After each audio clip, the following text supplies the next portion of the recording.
welcome to GTAC 2016. That's right. Glad you could all make it here this year in Sunnyvale, California. I'm your host for the next 2 days. My name is Matt Lowry, and I work in the Boulder, Colorado Google office on Google Now, if anybody's used or heard of that product. But there was a short list of candidates for who was going to be host this year. There was Billy Bush, Ryan Lotke, Somehow I got the pick, so you'll be stuck with me for the next 2 days. So yeah, let's go over what's going to happen during the conference. Just as a reminder, we are live streaming right now, and we are recording everything that's going on in this room. So if you don't want to be recorded, now's your chance to get up and run out screaming out of the room. Don't be afraid if you feel the need. And we will, yes. So 10 years we've been doing this conference. Yeah, that deserves applause. The first conference we put on was actually called the London Test Automation Conference, which was held in London back in 2006. It was put on by a group of 20% volunteers within Google. They decided, let's have a automation conference, and got together and organized it and made a call for entries in one blog post on the Google testing blog. And that's how this all came about. And today it's still run by 20% volunteers within Google. Most of them are here, so if you see one, give them a handshake or a hug or say congratulations. But that's one of the nice things about working at Google is we have the 20% program, which doesn't have to mean just building the next Gmail or next product. We can spend 20% time on helping the engineering community. So we choose to spend our time advancing different ideas in the test engineering community. So here's a list of some of the places we've been at. We skipped 2012, as you'll notice, but we are on track. So we've been around the world, and we like to make this conference inclusive of everybody around the world. And that's why we try to spread around locations. We've been in the US a while, so it might be nice to get out of the US sometime, but we'll see. We'll see. No spoilers. All right, so conference badges, you all got one. If you're wearing a green badge, you are an attendee, and we're glad to have you here. All of the speakers will be wearing blue badges, and you'll see the organizers will be in the yellow lanyards for their badge. And here it is spelled out. But that's a way to designate anyone you want to talk to. So if you do have any questions about where to go, what to do, how do I find the bathroom, any simple questions like that, you can easily find organizers in our yellow lanyards.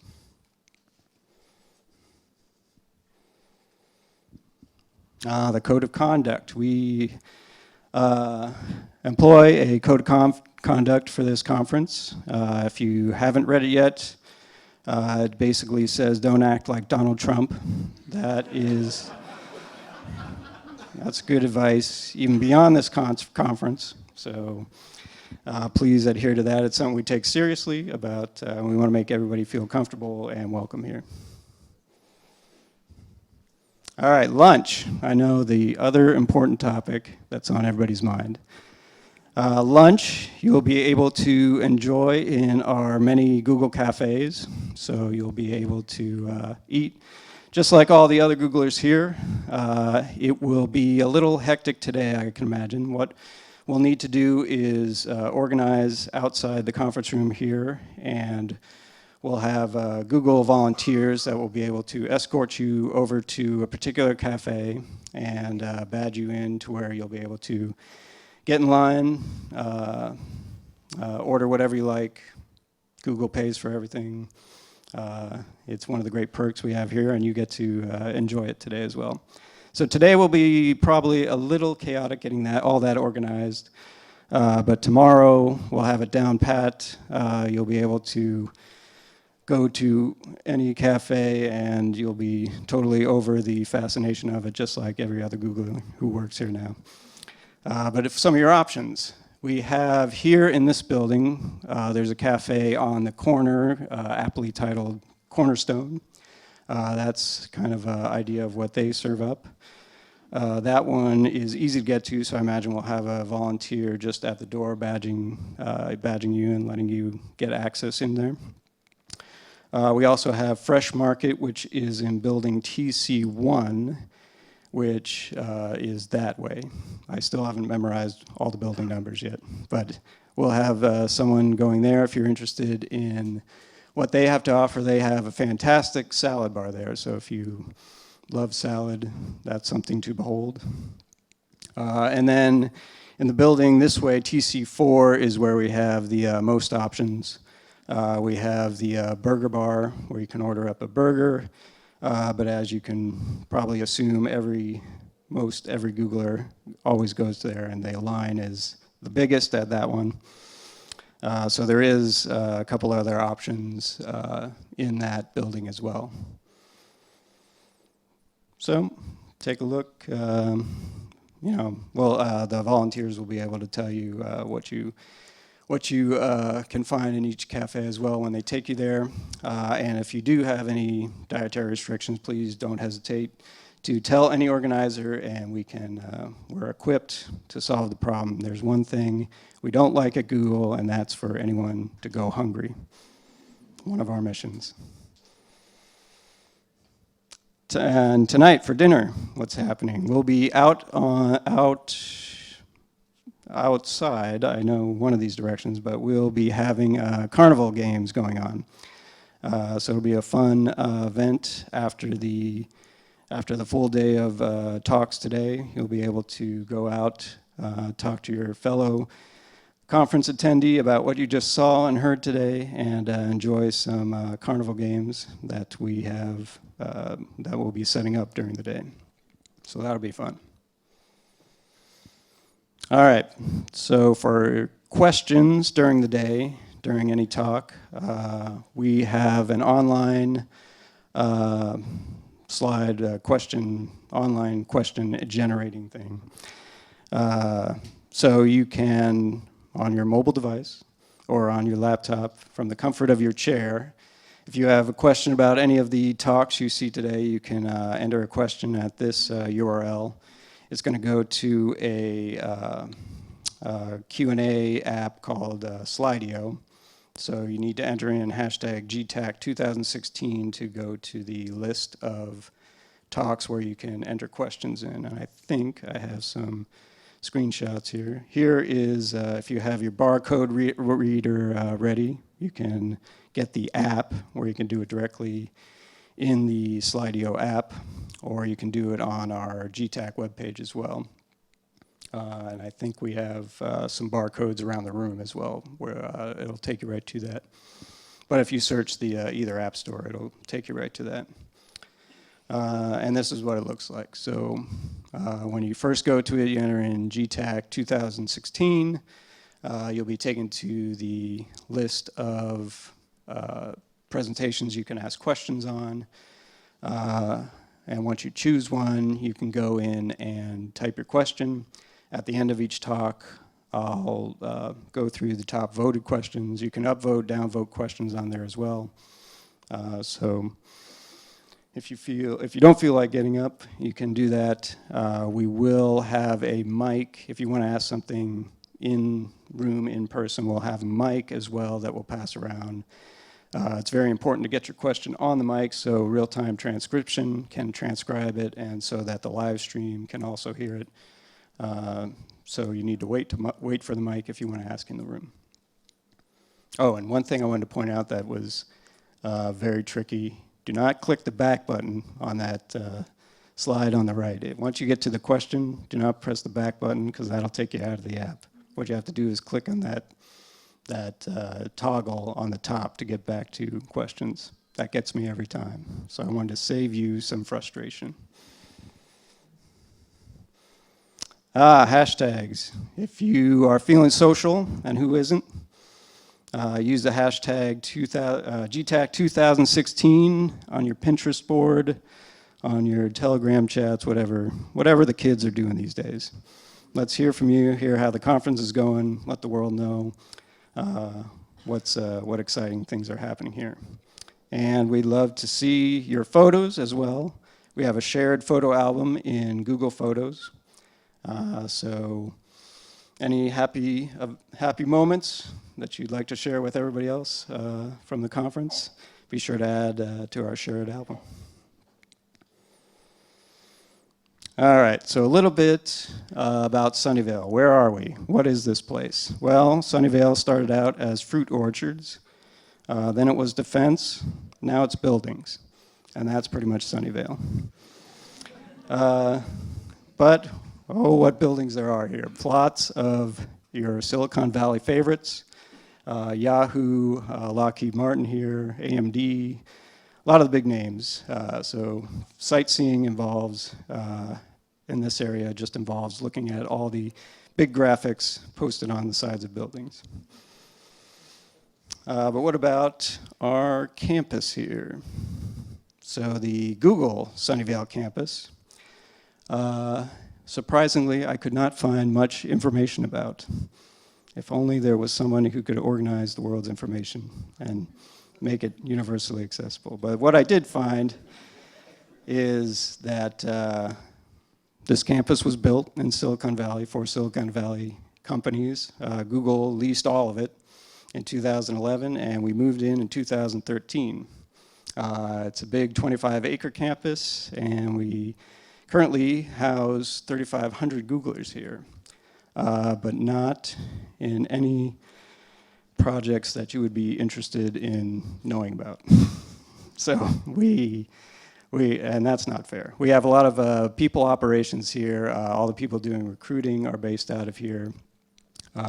We have marketing here, legal teams here. So very important work going here. I don't mean to dismiss all the things that go in here, but for a test conference, not much to show here. So we usually give tours of Google buildings for every GTAC. This year, because of all the legal teams here, we're not able to actually give tours within buildings, but the grounds are actually outside the buildings are probably more interesting anyway.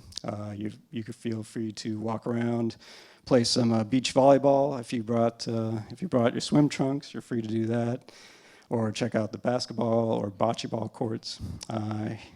Here are some of the amenities that I could find about this campus. We have an entire building dedicated to a fitness center, building 5, I believe. The beach volleyball court, badminton court, so a lot of ways to enjoy the sunny California weather outside. And that's all I really have on this campus. So I hope you enjoy your time here. And that's all of my bad jokes for right now as well. So we are about to get into the actual conference. Is everybody ready? Yeah. Everybody excited? Yeah. That's good, me too, as you can tell. So yeah, let me hand it off to our first keynote speaker, Manasi Joshi, sorry. Thank you so much. But yeah, take it away. All right. How does this work? Like just, yeah, cool. All right. All right. Thank you so much, Matt. I'm Manasi Joshi. A very good morning to all of you. I want to talk about GTAC. 2016 is a very special year. As Matt pointed out, we are celebrating 10th anniversary of GTAC conference. So a very happy birthday to all of GTAC organizers. Um, 10 years ago, when we first started this conference in 2006, it was in London office, as Matt mentioned. And at that time, the main motivation behind this conference was, hey, back then, there was no technical conference that focused on software testing. Test organization at Google, especially the European regions of Google offices, was really new. So both in London and Zurich offices, we had just started hiring software engineers to kind of focus on software testing and verification. And we just wanted to establish a dialogue with community outside of Google that was also focused on those interesting areas. So that was the main motivation to kind of share ideas and learn from each other and really provide first ever technical platform for Google's testing, like sort of for test automation conference, right? And since then, it was kind of, I think, attended by about 20 to 30 different attendees. And look at us now. Like, there is 10 times more attendees here in this room and some overflow rooms as well, in person. And this event is being live streamed. So we know that there are even more number of people looking at all the speeches that are going to happen and learn from it. There has been a phenomenal growth in terms of the kinds of areas that we are exploring in the last 10 years. So I believe in, like 10 years ago, some of the topics that they covered in the conference were related to things like, hey, how do we really do software testing in any business? And how do we really use open source tools that are out there for doing performance testing? The WebDriver, the Selenium were kind of new and shiny things back then. And now we are looking at like a wide array of topics in this conference. So I really hope that you will make full use of today and tomorrow to kind of benefit from all the topics that are being discussed here. Just to give you a few examples of things that will be talked about today and tomorrow, we're going to deal with like big challenges in finding bugs in C++ code using advanced techniques like fuzzing. We're also going to sort of talk about how to use machine learning to set up your mobile test environment, how to use statistics to really figure out what tests are important for your project, what tests can be skipped. We're going to talk about, like, in a big setup of continuous integrations and kind of continuously running environments, how to deal with flaky tests, because guess what? We all have to deal with flaky tests at some point. So there is going to be just a wide variety of very interesting topics. And again, I encourage you guys to kind of stick through and like sort of take advantage of all those topics. I also want to make sure that I mention this, that for the very first time, 2016 marks as a special year for me personally, because the organizers of this conference have awarded 14 very special and deserving candidates diversity scholarships. So I want to extend my heartiest congratulations to all the scholarship award winners. And with that, I want to give a big shout out to all the 2016 GTAC organizers, all the presenters in this conference, and all of you as attendees as well. So let's give a big round of applause to everyone.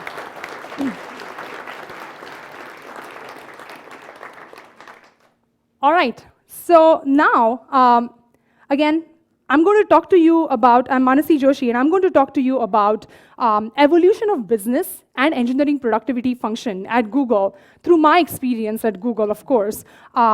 And what I present today may or may not be directly relevant to all the areas that you guys are working with, right? But I really hope, and I sincerely hope, that you kind of walk away from this speech or this conference in general and learn at least a little bit that you can apply to your work. If nothing else, just sit back, relax, and let me share my experience with you all. So before I go into the topic of today's discussion, let me kind of give you a little bit of background about myself. I joined Google in 2005. Back then, the idea behind hiring software engineers not to do feature development, but actually develop tools and infrastructure that focused on software testing and verification was really new to Google and brand new to me. Google is my first job right out of grad school. I remember in 2004, I was visiting my fiancé, now my husband, in California, and a dear friend of mine invited me over for lunch. We take food very seriously in Google, by the way. So I kind of gladly accepted his invitation and came over in campus at the Mountain View campus of Google.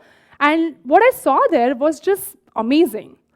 I mean, beyond the delicious food that they served, there were so many fun things happening. There was a volleyball court and a swimming pool and a whole lot of like real awesome things that I kind of started thinking, seriously, like, can people work here when there is so much of distraction? But I want to be part of this, right? Now, before my visit to Google campus, my idea about working in an office, in industry, was really, really different. As a small girl, I remember going with my dad into their factory setting where they made boilers. My dad is a mechanical engineer. And what I saw there was like there was a lot of hot air and steam and people in good clothes, clean clothes, but with dirty hands because they were actually working inside the boiler and around it, right? And I knew that that's not what I wanted to do. Later on, my other experience working in an industry setting was through my internship, working at a medical devices company for about like 4 or 5 months. And even then, my office was like full of interns like me, without any windows, and people with really serious look on their face. And I said, okay, this is what it means like working. But then compared to all of that, what I saw at Google was like just phenomenally different. And I immediately applied for the job. Thank God I got it. And here I am, almost 12 years after I came here, and still very excited and happy to come into work every single day and trying to explore new ways of testing software and making my team grow and scale. And really, I'm going to tell you a little bit about my team before I kind of explain what I do. So I joined Google in 2005 in a team that was kind of developing products for users, and users were internal Googlers. It was not an outward-facing product. In 2007, I joined Google's ads business. And since then, I'm part of this ads business. Internally, we call it Display Ads Organization. Externally, this is also known as AdSense. So just to simply define what AdSense is, when you surf the internet and you see the ads on the internet where it says ads by Google, that's called the AdSense business, where Google is responsible for literally funding the internet by showing those ads on different publisher websites. And internally, in Display Ads Organization, of which I'm part of, we kind of are responsible for showing the right ad to the right user at the right time. So that's kind of a little bit about me. And throughout this presentation, I'm going to give you like information and anecdotal kind of evidence based on my experience, generally at Google, but more importantly from the ads world. So here we go. Basically, any business that grows has, and definitely this is applicable to Google, has multiple dimensions of growth. Now, what all are these dimensions? If your business is, relates to users, then you can have tremendous amount of users that grow. Your revenue model changes. The complexity added to your business changes over time too. And all of these changes can happen in an exponential fashion for which you're not really prepared at any given time. So there is a lot of like axes of growth, as I've mentioned here. I want to draw an analogy with like a model of how a small town grows into a bigger city and how that grows into a future city. In a small town setting of your business, where you have few houses and some roads that connect the houses together, you have sort of very minimal amount of sharing of information happening, especially if the houses are far apart, right? Like you really have to make a lot of effort to go from one place to the other. There might be other modes of like simple buses or other transportation options out there, but there is not a lot that's going on. For people to grow in such a town sort of business model, the kind of infrastructure that's available is just not scalable. And that's where, when people want to grow and sort of start exploring and venturing into new kinds of business models, you have to also like have the evolution of that small town into a big city. In a big city setting, you have ton more businesses, you have lots of construction going on, you have sort of trains and airplanes and ships and beyond roads, and all of this basically amounts to the complexity that comes into picture. But it also amounts to various ways by which people can share data with each other, right? And then you kind of realize that, hey, but in order to share that data, I still am stuck with the device on which I'm producing that data, for example, and that needs to change. Wherever I go, my data should just follow me. In other words, my data should be universally available and accessible to me without any issues of connectivity. And that's where you kind of start thinking about, yes, I need to be in a world where everything is connected and all the data is just available at my fingertips wherever I go without any issues. And by the way, in the future city model, when everybody's producing tons of information, it's not just important that we process and consume that information, but we need to use advanced techniques like machine learning or other kind of algorithms to derive even more concepts from that data that everybody is producing. And then from the information that we derive, we need to take informed decisions in order to kind of venture into new possibilities and tackle like new challenges. So that's kind of the model I'm going to like sort of follow throughout my slides moving forward. So what was it in Google in 2005, 2007, around the time when I joined? Especially in the ads world, again, my world of ads, the main things that we focused on as a brand was test engineering. Externally, we were known as Google's test engineering or Google's quality assurance. At least that's what we hired for. And internally, we kind of just said, like, okay, what we'll focus on is unit tests and maybe a little bit of system tests here and there. But really speaking, we just wanted to be very sure that all the features getting built into our ad stack were like really fine and correct. And that was the complete scope of our testing. There were about 50 or so engineers focused on testing and about 500 or so engineers focused on feature development. And most of those changes that were happening were around front end. So a lot of our testing, in the world of ads at least, was really, really manual. And whatever was automated was in the form of unit tests and a little bit of system testing.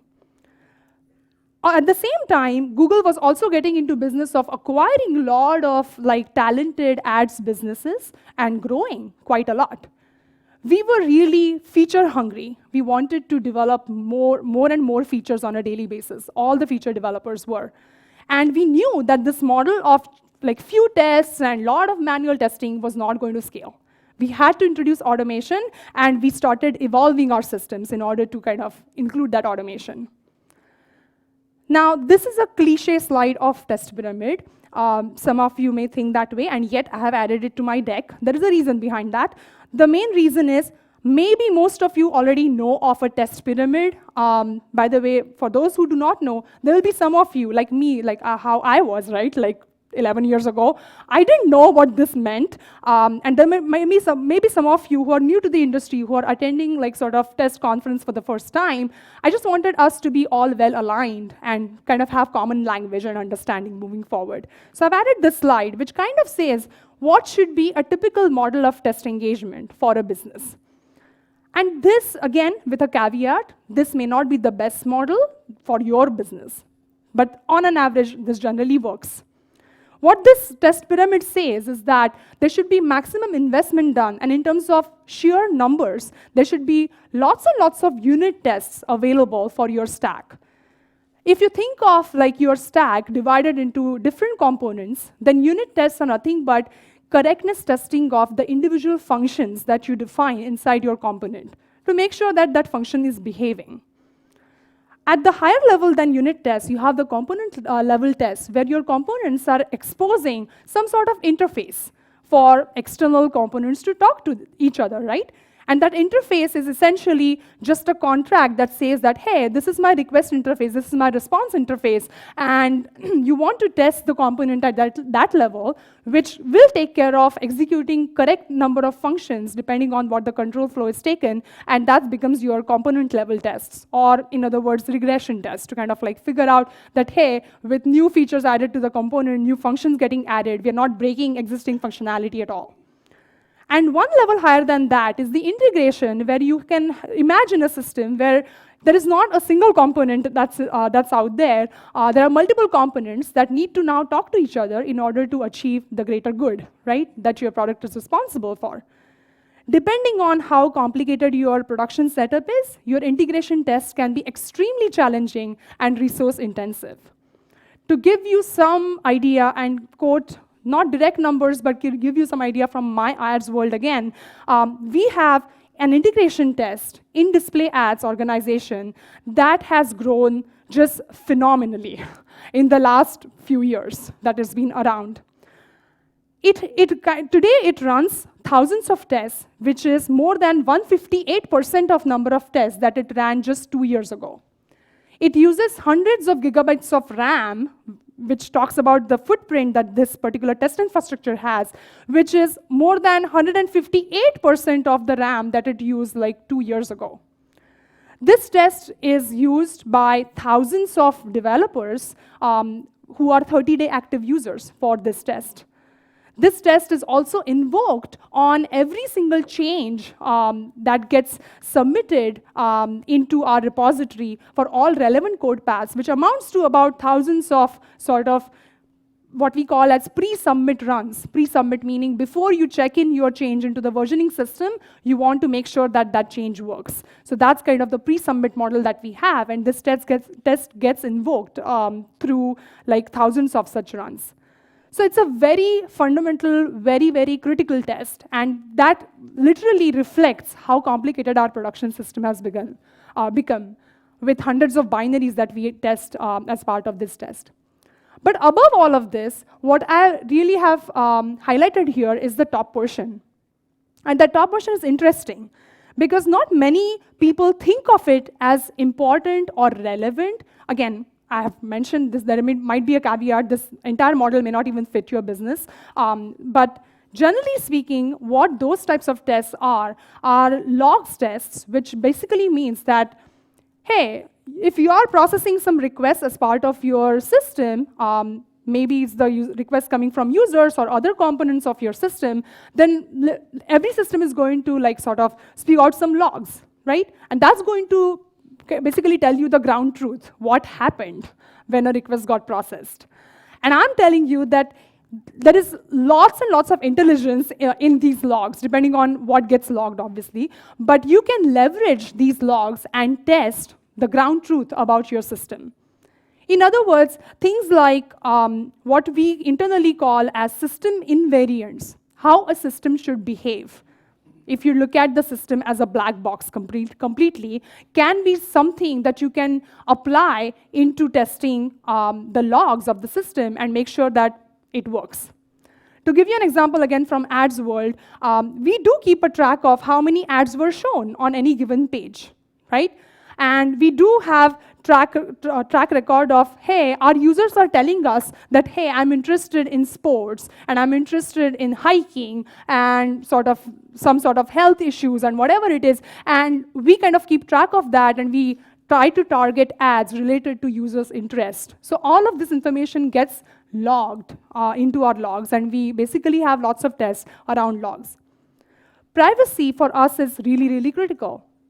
In world of ads and other parts of Google as well, we do a lot for the users, and we keep a lot of the users that we know. We have a lot of user information. And we are stewards of data. In other words, we have to handle that information, both users' privacy as well as the data privacy, very, very seriously. Internally, we have lots and lots of privacy compliance rules that we abide by, and that's what basically makes Google trustworthy for all of you as users of Google. So we have to also take into account privacy in our test sort of strategy. That's definitely in the world of ads. And then all of this kind of testing is happening in development workflow, but that's not sufficient, because as a feature developer, I can't just like write code for the feature, run all these fancy test frameworks that my EngineProd team is sort of building, and then assume that that feature is going to reach my users. No, there is a big step of releasing that feature into production, right? And that release step basically happens and should be sort of supplemented with what we call internally as canary testing. So canary testing meaning that during the release, let's try to expose that feature to make sure that the feature was not built only for audience in the US, for example, right? Especially if your product is global, such as Google, such as the ads business of Google. Now, from bottom to top, all of this kind of tests requires higher amount of setup cost. It requires tremendous amount of time and investment as you start developing like the stack of tests in this fashion. It requires higher number of machine resources as well, so you have to account for that.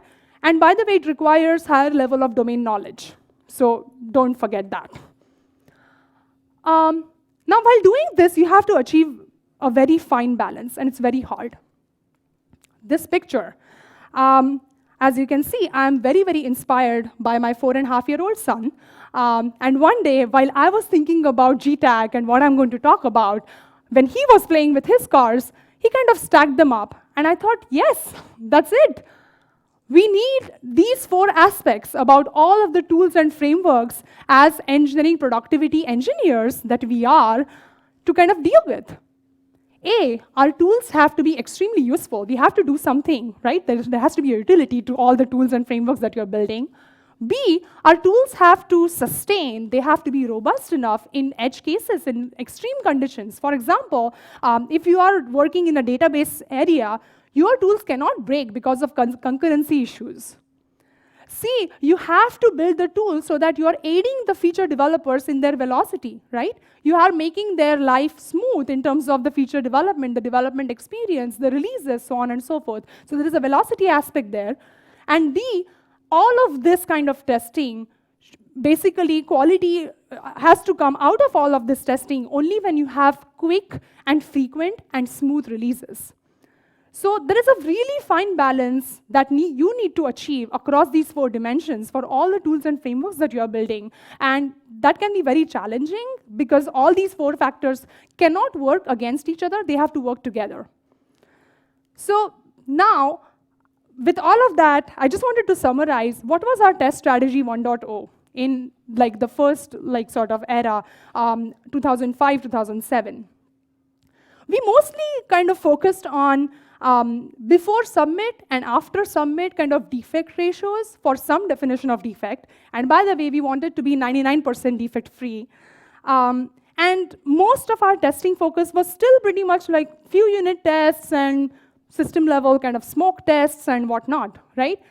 But what was happening with that was, yes, it was attractive to do it this way because we got done, like we basically solved the problem at hand.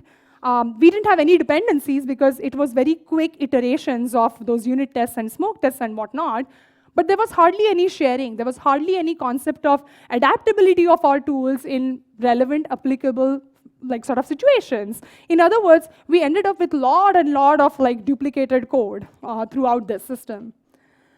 As I mentioned, Google was, the ads business at least, was kind of a hungry caterpillar where we wanted to just do lots and lots of feature development on a daily basis. And so our entire investment model was, hey, let's make sure that the features kind of get tested well.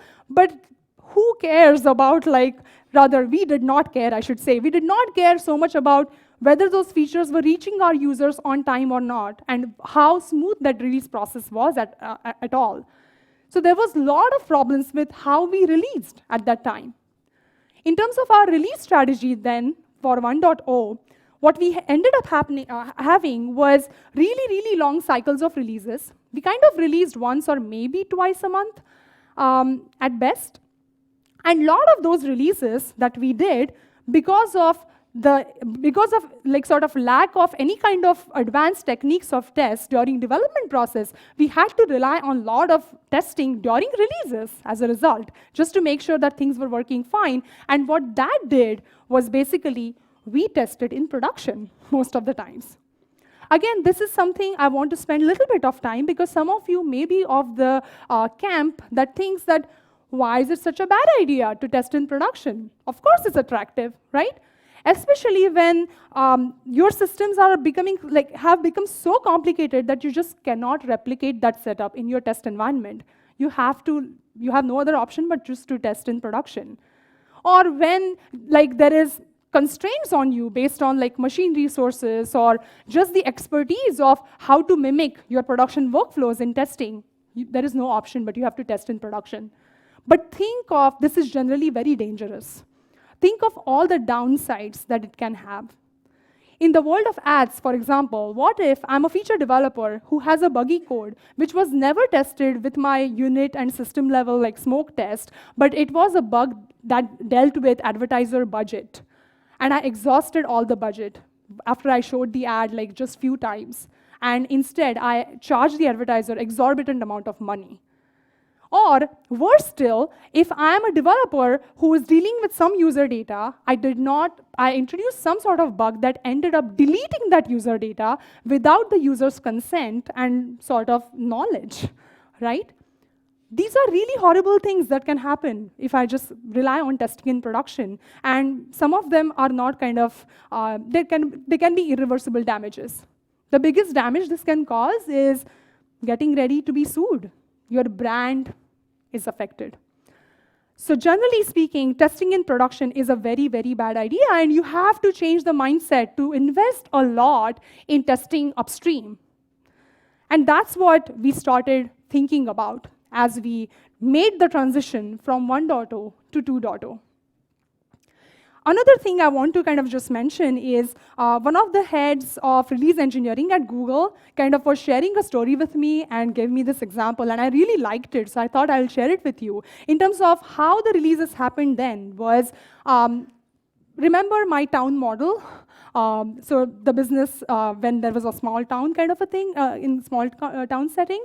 So imagine your releases were nothing but like bus service from point A to point B, where those buses, like think of releases as buses, and those buses, let's say, carried whole bunch of passengers on them, but the buses never left the station on time.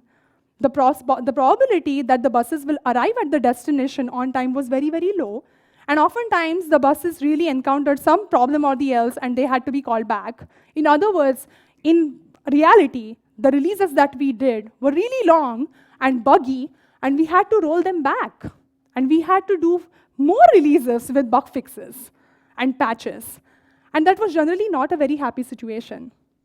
And because of like infrequency in releases, we oftentimes sort of in the bus model allowed late arriving passengers, because who knew when the next bus was going to go, right? And without really making sure whether that was safe, the bus could take that load or not.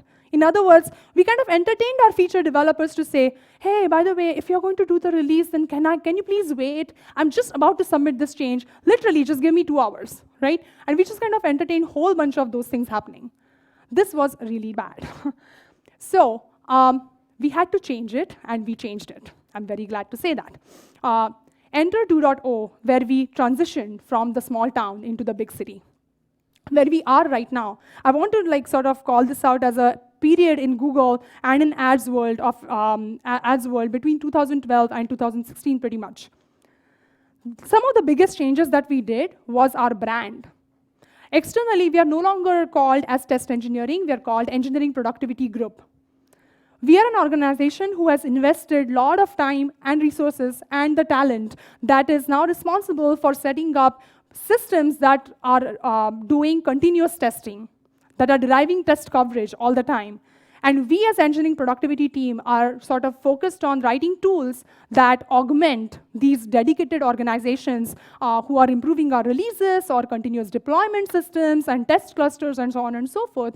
And we are also very, very well aligned with our products individually in different parts of Google. But with all of this, we have also made sure to kind of focus a lot on metrics, which we completely lacked in the first generation, in the first kind of era period that I mentioned. And I'll talk a little bit about that later on. Now, I want to quote a few numbers from my world of display ads to kind of just give you a flavor of what kind of growth we are talking about here and what kind of evolution was happening on display ads side from infrastructure perspective. I'm very proud to say that in this period, we scaled the number of queries, the ad requests that we receive in our stack 1,000 times. The number of developers who were developing code sort of grew by 10 times through hiring as well as acquisitions. And they were responsible, and they are, as of today, writing hundreds of millions of lines of code. That's the complexity we are dealing with. In terms of our revenue, we are responsible for a multi-billion business for Google. which was a phenomenal 1,000 times growth, again, since the beginning. Now, again, with respect to ads products, we are no longer are catering to users that are giving us those ad query requests from desktop. Our users have changed. Our users are sort of moved to different platforms. So there is queries coming in from mobile phones and tablets and Xboxes while playing the games. We show ads everywhere, and we show good quality ads. Our feature set, in terms of what kind of ad formats we do, has grown from what was just contextually targeted ads, which was just text ads, to more interactive ads, which are really, really useful. And with all of this, we are taking into account the first-party as well as third-party user data. In other words, the data that user is directly sharing with us in terms of, hey, these are my interests, what we kind of categorize them as like user interest verticals internally. And by the way, some information that we get as third-party from third-party websites, from publishers with which we do business, right? So we take into account all of this information and handle it in a privacy-sensitive fashion. And by the way, while we were growing in terms of our business, engineering productivity function for display ads also grew multi-folds. What was an organization of like about 20 to 30 odd engineers is now an organization more than 200 engineers. We have grown in seniority and in our maturity of how we look at systems. And we are now tackling information across that pyramid, across different axes of the test strategy that we plan for our ad products. The other thing that I want to mention is, in terms of like evolution of test strategy that was happening, was essentially, as I mentioned, like going beyond unit tests and system tests to tackle different parts of testing. But also, we are moving fast. We are trying to be stable and achieve high amount of test coverage, more than 70% on an average, and releasing at a frequency of about 90% of our releases in a week's time. It is just phenomenal that we are aiding our developers with the speed at which they can go and do their development, along with keeping the system sane and stable. In the world of like ads, again, the user trust, I want to spend a little bit of time there. User trust matters a lot, and we take that very, very seriously. Instead of saying that, hey, user data is too sensitive, I'm not going to touch it in my tests because yeah, I don't want to deal with user data, right? And just basically forget about disabling code paths. And we used to be in the model, I should say, early on, where we said that user data is too sensitive. I don't want to be introducing it in my test systems. And therefore, what we ended up doing was turning off different code paths in production systems while they were under test, because those control paths really dealt with user data. But what ended up happening was, what was responsible for like a 5% revenue through that control path now became responsible for more like 50% revenue, because we wanted to target users with best possible ads, and there had to be user data used for that reason, right? So in our tests, we also started introducing concepts of user data in a privacy-sensitive way, and really invested a lot into writing test infrastructures, developing tools and frameworks where we could do a lot of analysis of, hey, is there a data leakage happening between Google and all the external parties Google does business with? Internally, are we classifying the data according to what is considered as sort of privacy-sensitive sort of data classification rules, and so on and so forth? This is important because that's how we are earning users' trust. I'm very proud to say that Google is a partner in Network Advertising Alliance and both Digital Advertising Alliance as well. Google is a partner where Google does give users a lot of preference in terms of controls, as well as makes the user information transparent. So it matters, even in tests, that we kind of make sure that things are working fine. But with all of this, when we were growing so much and had to develop lots of different kinds of tools, what ended up happening was too much duplication. And I want to spend a little bit of time on that topic as well, because some of you might be going through this as well. Now, we ended up we kind of built a lot of systems that achieved same goal at high level, but we used different mechanics to kind of get there. Generally speaking, duplication is bad. Again, this is one of the points where it can be considered as a con, but it can be leveraged to your benefit. Let's see how. Duplication is generally bad. Why? Because it results into code debt. You have a lot of code that's doing exactly or sort of the same thing. And it also introduces different interfaces for the users of those tools, making it extremely hard, adds a lot of cognitive load to your users who are feature developers, right? Who want to use your tools to kind of effectively verify that the software is working. So for those two reasons, you can think of this as something that should never happen. But on the other hand, duplication is really good because it gives individual groups a lot of flexibility and ability to kind of provide customized solutions. There is no dependency then on one team that's responsible for a common tool to kind of cater to your feature requests. And you can just move really fast. So there is a debate between where we can entertain duplication, where we shouldn't have duplication. And sometimes it's important to kind of know that this is a hard, sensitive topic. And sometimes senior management has to take some decisions which are very hard. And they can say that, hey, we are going to stop use of this tool. Versus senior management can say that we are forging a merge of multiple tools that are doing the same thing. Now, this can lead to a lot of unhappy tool developers, as well as early adopters of those tools. But my point is that if the duplication is organized, it works really well. It can create a lot of competition, but it will also create collaboration so that multiple teams of good thoughts, multiple teams can come together and produce best-in-class tools. But if it gets unnoticed, it will result into code debt and confusion. So something to kind of think about. Metrics and measurement. You cannot improve what you cannot measure. That's very clear. And we knew as we were evolving over time that there was no kind of visibility into how often we were releasing, how smooth we were releasing, what kind of test metrics we were applying to developer workflow, so on and so forth, without really measuring all of those things. So we invested a lot into separate organizations and sometimes with help of engineering productivity engineers themselves to kind of gather a lot of data around these axes. Some of the kind of metrics that we are really interested in, for example, are, let's say before you submit your change, how long is it taking you for your change to kind of run through required tests? How long is it taking you for your change to be available in production to your users? When you actually submit that change, how often, and you're building those tests in a continuous fashion, etc., how green are those builds? How flaky are things in production? Some sort of metrics around monitoring of what's happening in production. All of this matters a lot, and we have invested a lot into building mechanisms to make these metrics easily available to feature developers.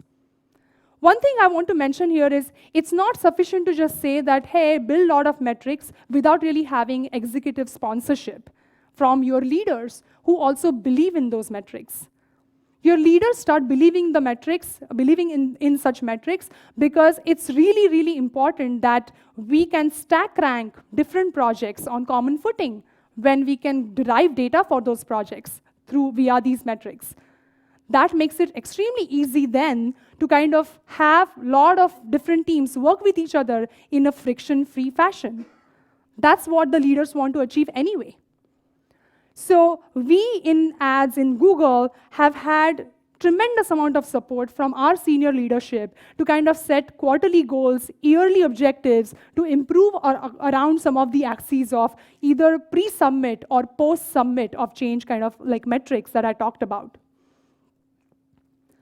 And all of this actually helps because we also wanted to change the developer mindset of pushing testing to the last minute and instead doing a lot of testing upstream. So with these metrics, it was really, really easy for our developers to kind of know that, yes, fine, this is how long it's taking for me to kind of submit my change and get it ready, available in production, so on and so forth.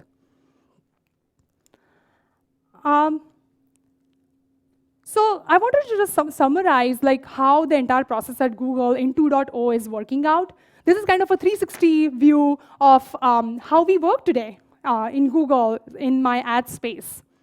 We have lots and lots of developer testing happening, which is the upstream part of it, and followed by a lot of continuous builds and continuous deployments that run those tests in a continuous fashion and give us very early feedback whether things are working or not. We make intelligent decisions on which change list, which kind of change, collection of changes is safe to pick to start your release process based on these continuous builds and test signals. We have lots of frequent releases. As I mentioned, over 90% of our releases are within a week, like on a weekly cycle in world of ads. And it's not sufficient to do like just the feature level testing or the developer deployment, developer workflow testing. We also do testing during releases, which is the canary testing, followed by lots and lots of production monitoring. Production monitoring, why? Because things can go really, really wrong based on what kind of data was used during testing versus what we actually see from users. The traffic pattern changes completely over time as well, as a lot of you might know who are in the business of doing exporting features that are user-facing. So we have put in a lot of automation, and along with that, we are also kind of reaping benefits of that automation because now our tests are more reliable, more repeatable, more maintainable, and there's less toil in terms of what tests are run and the records of it and blah, blah, blah. We have systems which kind of tell us that automatically. So with that, we are now looking forward to 2017 and challenges in future. We are at the doorstep of 2017, and some of the key things key challenges that Google as an organization is going to have are going to be related to some of the things I've highlighted here, which is our brand. We are no longer an ads and search kind of company. We have so many different products going on, and there is a lot of integration between those products that's already happening or should happen. We are going to be heavily relying on abiding by the privacy principles of user data and user information that we have with Google in order to earn users' trust on a continual fashion. And we are going to have to sort of accept the challenge of working with next generation set of tools.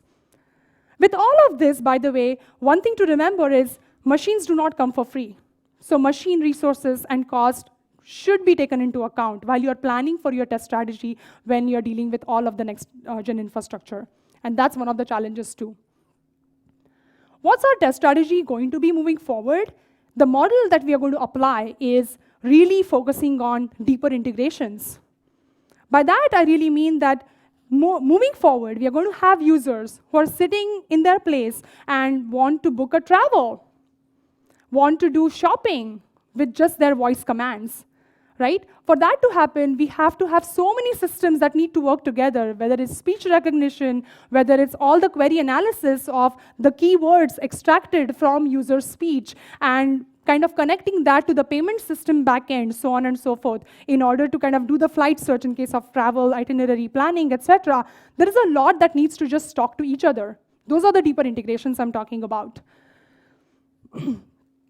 Google now is 70,000 people organization, and engineering productivity function has also tremendously grown. It has grown not just in numbers, but also in our seniority. And the time has come where we have to start talking to each other and sort of achieve some sort of standardization and training across engineering productivity engineers across various parts of Google. So there is a challenge around that as well. How do we make multiple teams talk to each other and work in a friction-free fashion? And that's where the metrics are going to really help us. The other thing that I want to mention is all the metrics and sort of measurement that I spent a little bit of time talking about. Why it matters is because the data that, we basically have tons and tons of data now with our continuous build cycles and tests and releases and whatnot, but we have spent very little time to kind of really analyze that data. What metrics are working well? What metrics need attention moving forward? We have to start spending more time and do kind of analysis there. Things like machine learning models and machine learning-based sort of software is coming online more and more so moving forward. There is Google Home that's going to gather so many sort of queries from users, and we need to analyze even that data and make sense of it. That's going to be a new challenge for sure. And our users, when they use different kinds of platforms, they're no longer going to be just sticking around with desktops and mobile phones. There is going to be virtual reality out there very, very soon. We have to take that into take that into account as well. Google as a company was really successful because we spent a lot of time scaling our server architecture. Our servers and distributed systems was backbone of Google from the get-go. But our ecosystem and our tools are not really best in class when it comes to the new platforms, especially like mobile app infrastructure. And we realized that. We realized that as a challenge. And I want to spend a little bit of time talking about why this is a challenge and why it really matters. This slide is from OpenSignal that just gives you a little bit of idea of how diverse the fragmentation of all the Android devices there is as of like August of 2015. There is about 25,000 different Android devices that are out there. And for Google to make all of its products work in such a diverse environment, it's a very big challenge. Among different challenges developing that mobile app infrastructure experience are how do we do testing correctly? How do we make the developer experience smooth from engineering productivity perspective, obviously? And how do we do monitoring in production? Especially for mobile apps, it matters how much is the application package size. What are the latency metrics looking like? What is the crash rate for that particular app?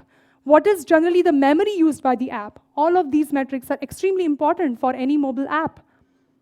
And for engineering productivity solutions in terms of like how do we test this? How do developers really make sure that there is device labs, there is emulators, there is lots of unit tests? And by the way, all of this needs to work with the two major players, Android and iOS. So how do we even share those best practices and make it really, really smooth for our developers? Think of so many different common things that are out there that every single app needs to go through, whether it's account management, whether it's access management, the user identifiers, the data associated with the user identifiers and the users that needs to travel from app to app. If all of those things are not made as common utilities, common sort of infrastructure, which is non-flaky, we are going to fail big ways. So we cannot, and that's the big challenge too. And finally, the kind of sort of things that were working well before in Google, which are, hey, we have like ads area, and we have communications area, and we have apps area, and everybody has really well-defined sort of deeper integrations which are product aligned, but in silos is no longer going to work. We have to come together. We have to share the best practices and build common platforms so that all of these different areas can provide the best possible mobile app infrastructure experience. I encourage all of you to attend tomorrow's keynote by Niranjan, who's going to go over some of the interesting artifacts of how that mobile app infrastructure experience is going to change for Google and what evolutionary and revolutionary things that we are already starting to do. So with that, I just want to leave you with a note that there is a lot to optimize. There is a lot that we can learn from the data that we are gathering. The challenges are enormous, but the typical model of build, test, release, and repeat is not going to be sufficient in what is going to come in future. I at least feel that we are very happy and well-equipped to kind of take on these challenges, and we have started using machine learning algorithms, for example, to kind of optimize developer workflow, to kind of decide some tests are completely useless, and therefore they should not be run when the user is trying to submit their change, and so on and so forth. So we have started doing a little bit in that area, but we could do a lot more. And that's going to be the next set of challenges. But I'm extremely, extremely excited for engineering productivity at Google, and especially in my area of ads as well, to kind of tackle these challenges. So thank you again. Thank you, the GTAC organizers, for giving me this chance and opportunity to kind of talk to all of you. And you were a great audience. So I'll be ready to take on questions. Thank you.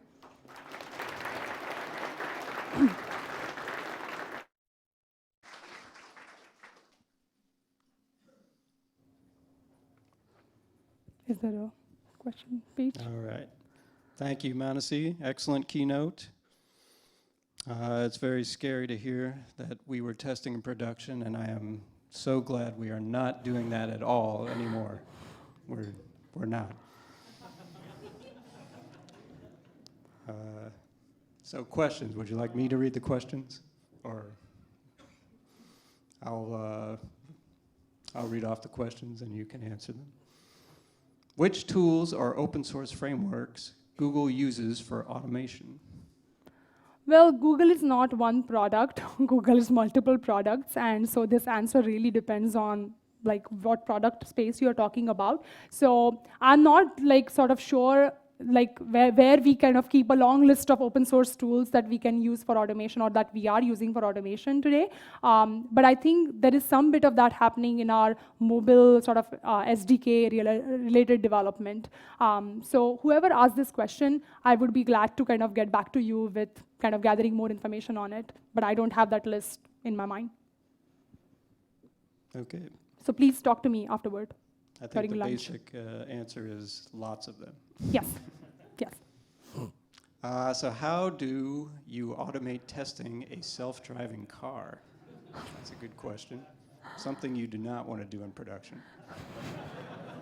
I agree with you. I would love to know more. I haven't explored that area as yet. So I certainly do not have the best answer here.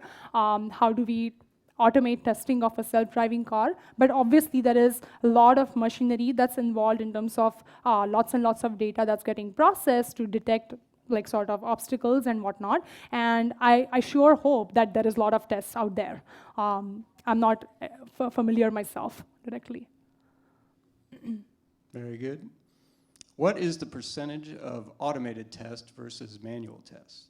Okay, so I can tell you for sure that again from display ads infrastructure perspective, I want to say probably close to 95% of our testing is automated.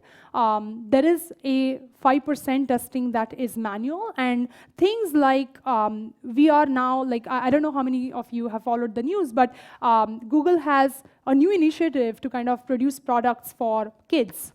So make sure like there is YouTube available for kids and whatnot, and how that experience is going to change for a user when the user is considered a child versus the user is an adult, right? And for that kind of testing where there is like a lot of mobile experiences for kids or tablet experiences, etc., we do have some manual tests that I'm aware of, but I want to say generally 95% is automated. Again, there are a few teams out there in Google outside of ads which are more front-end centric, and this answer may not apply as 95%. It could be a little different, but again. Very good. Can you tell us a bit more about what sort of metrics are used heavily in Google? Okay. So generally speaking, I think I alluded to this little bit during my presentation as well, but kind of metrics that we really care about are how long are developers spending time in running those tests that we really want them to run before they can submit their change list into our versioning system. In other words, are we really slowing them down at the cost of just saying like, hey, I don't want to do a lot of testing in releases, so why don't you take care of all the testing while you're doing feature development and just get frustrated with it? So we obviously want to squeeze that time for developers, how much time they're spending. So we kind of typically refer to as like a pre-submit latency for our developers when they're writing code. So that's certainly one very major area that we kind of dearly think about every single day.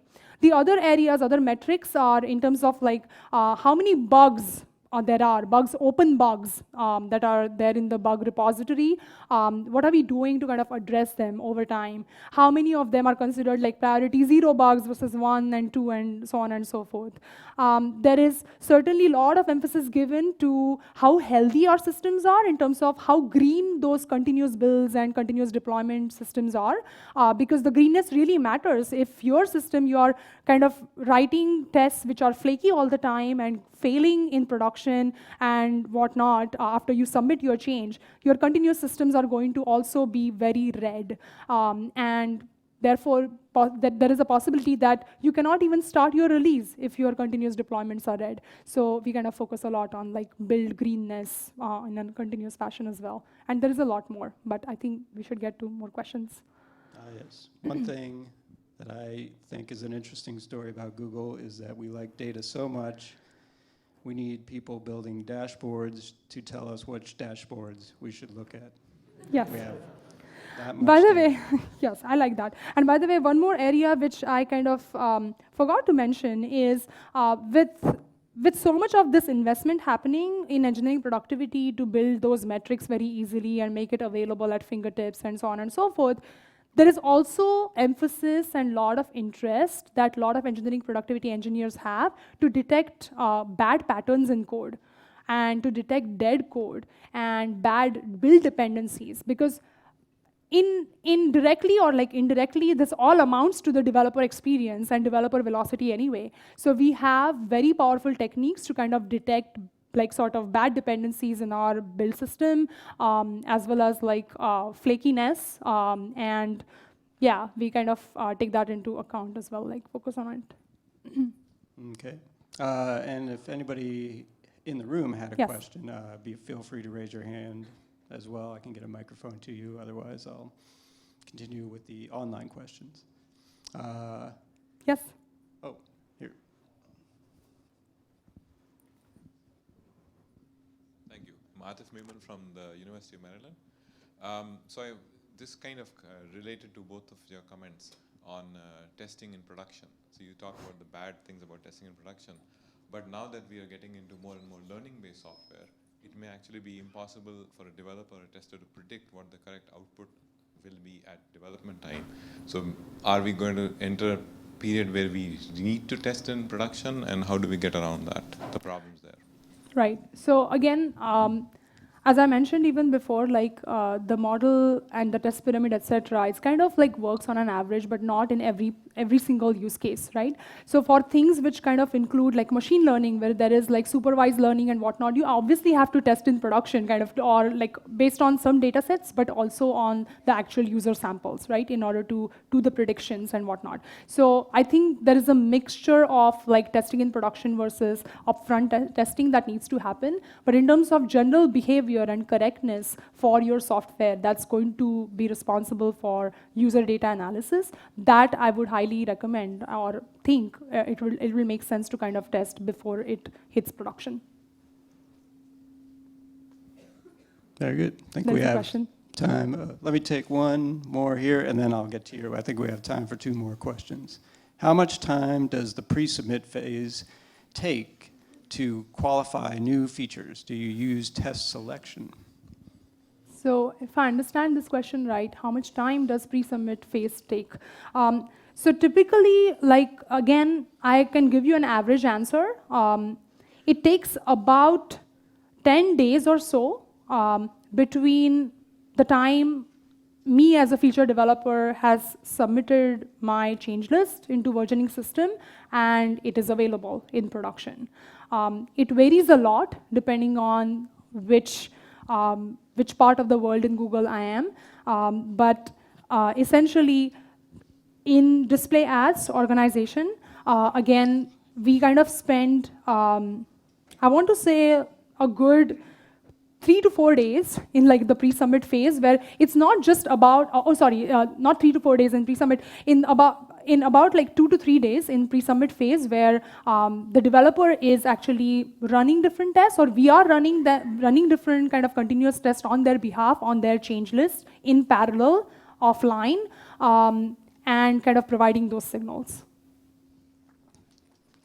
Hello, Rahul Gopinath from Oregon State University. So, as an academic, I often find that software tests in open source tools are sometimes wrong, outright wrong, or otherwise not sufficiently tested.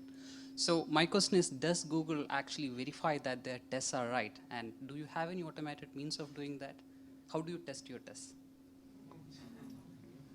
How do you test your tests? Tough Yes. one for the last question. Okay. So regarding the comment, the question was like some of the open source tools are poorly tested, and before Google really uses some of those tools in their sort of testing, does Google verify that there are wrong tests? Sorry, is that correct? Some of the tests that are written are often outright wrong. And sometimes the assertions are not complete or they don't really do anything. Like, are you specifically talking in terms of open source tools or in general? In general, In open general. source, yeah. Okay, so some tests are outright wrong, and yes, and whatnot, right? So yes, that's the very reason why we do not marry ourselves with 100% line coverage, meaning your test is done, like your testing is complete.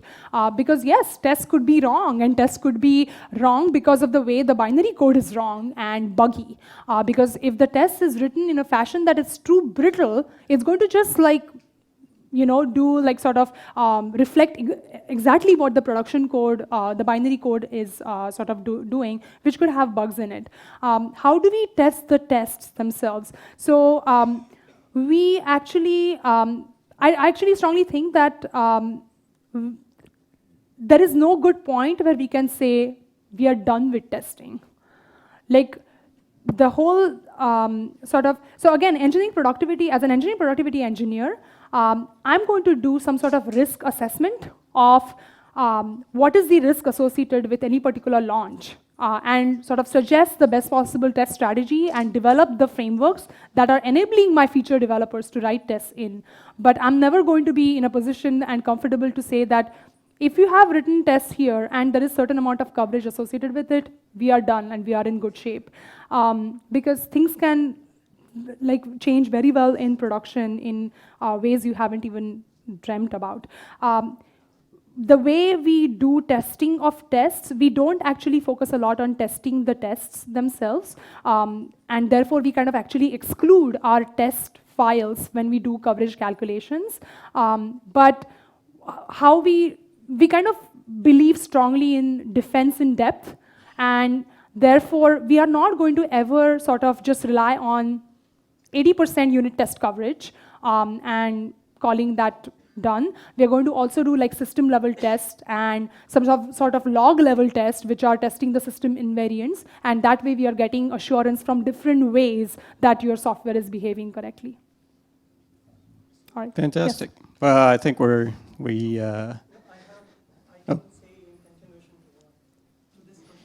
Okay, Oh. go ahead. So I'm Vivek, I work at Google.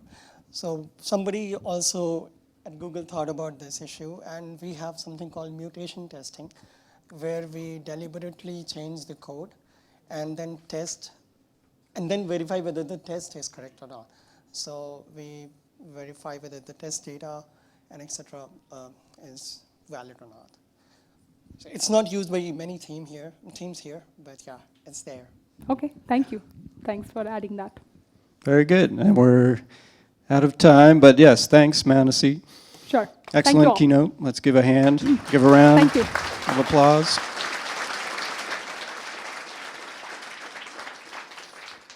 All right, so a great start to the conference so far. We're going to keep that rolling. We have Tanya Jenkins, who's going to tell us about automating the telepresence robot. Great. Thank you.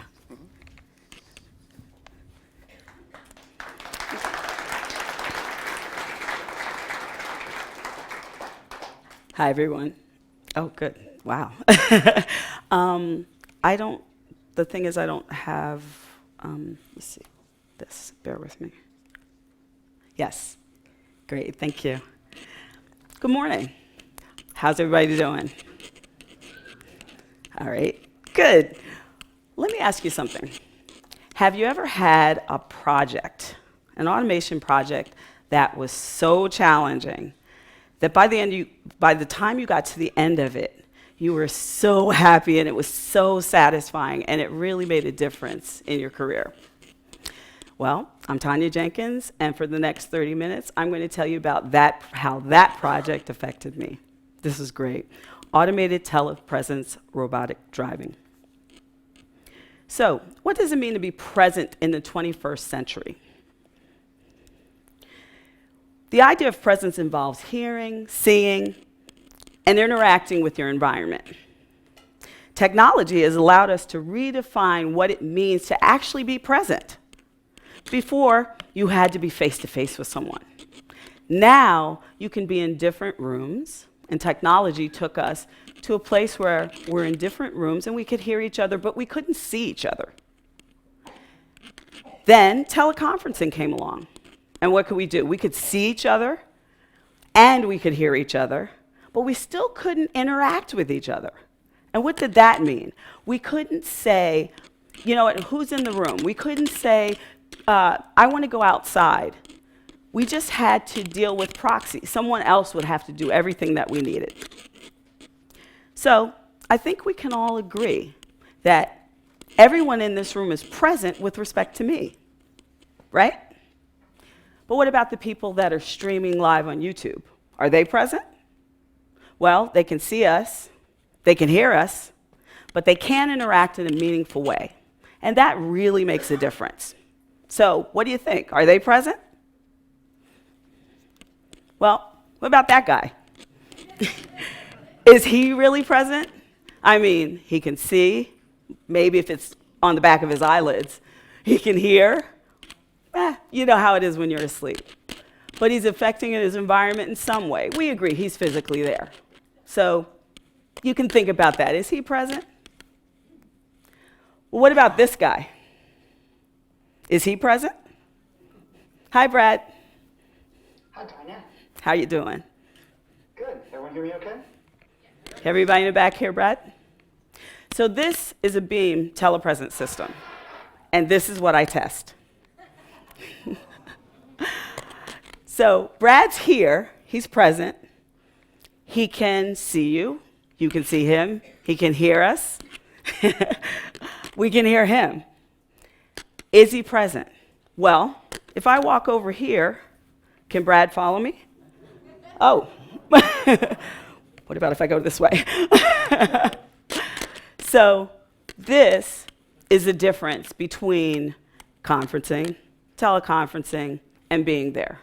Brad's present. Oh, thank you. Do I need this for him? For you. Oh, I'm not loud enough? No, we're switching to handheld. Oh, we're switching. Okay, thank you.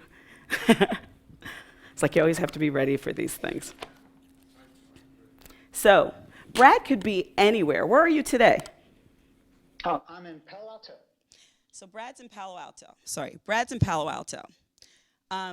So Brad could be anywhere. He could be in London. He could be in New York. He can be in Tokyo. He could be in Paris. And it doesn't matter because he's here with us today. Do you feel like you're here?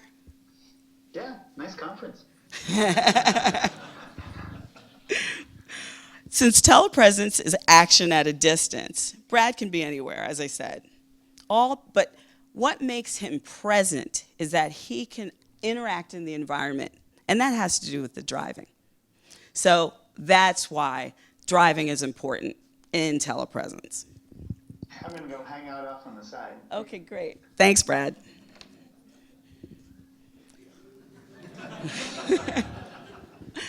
So I'm just going to show you a quick video. And this is, and bear with me, does that make it play? I'm not really sure how to make it play from here. But I can talk through it. Basically, this video is to show us, I just lost. Okay, great, thank you. That's not the video. Seems like Sam wants to be here too. Sorry, that's the video.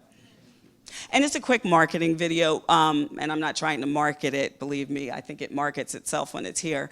But what I really want to show you is that the beam can be in any environment, from anywhere from corporate America to manufacturing to arts. And here we go, great, thank you. To the arts, so we have docents in museums, etc. It can even be in medical situations. And one of the things that's important is to understand that each of those people, we call these pilots, each of those pilots has their own experience that they need. They need to be need to be on a system that's reactive and easy to navigate. They want to feel like they're walking if they're going somewhere. They want to feel like they can move seamlessly and they don't have to worry about driving the beam. I'm driving the beam. I'm driving the beam. They want to just say, oh, there's Jim. I want to go see him. Oh, Karen, wait up for me.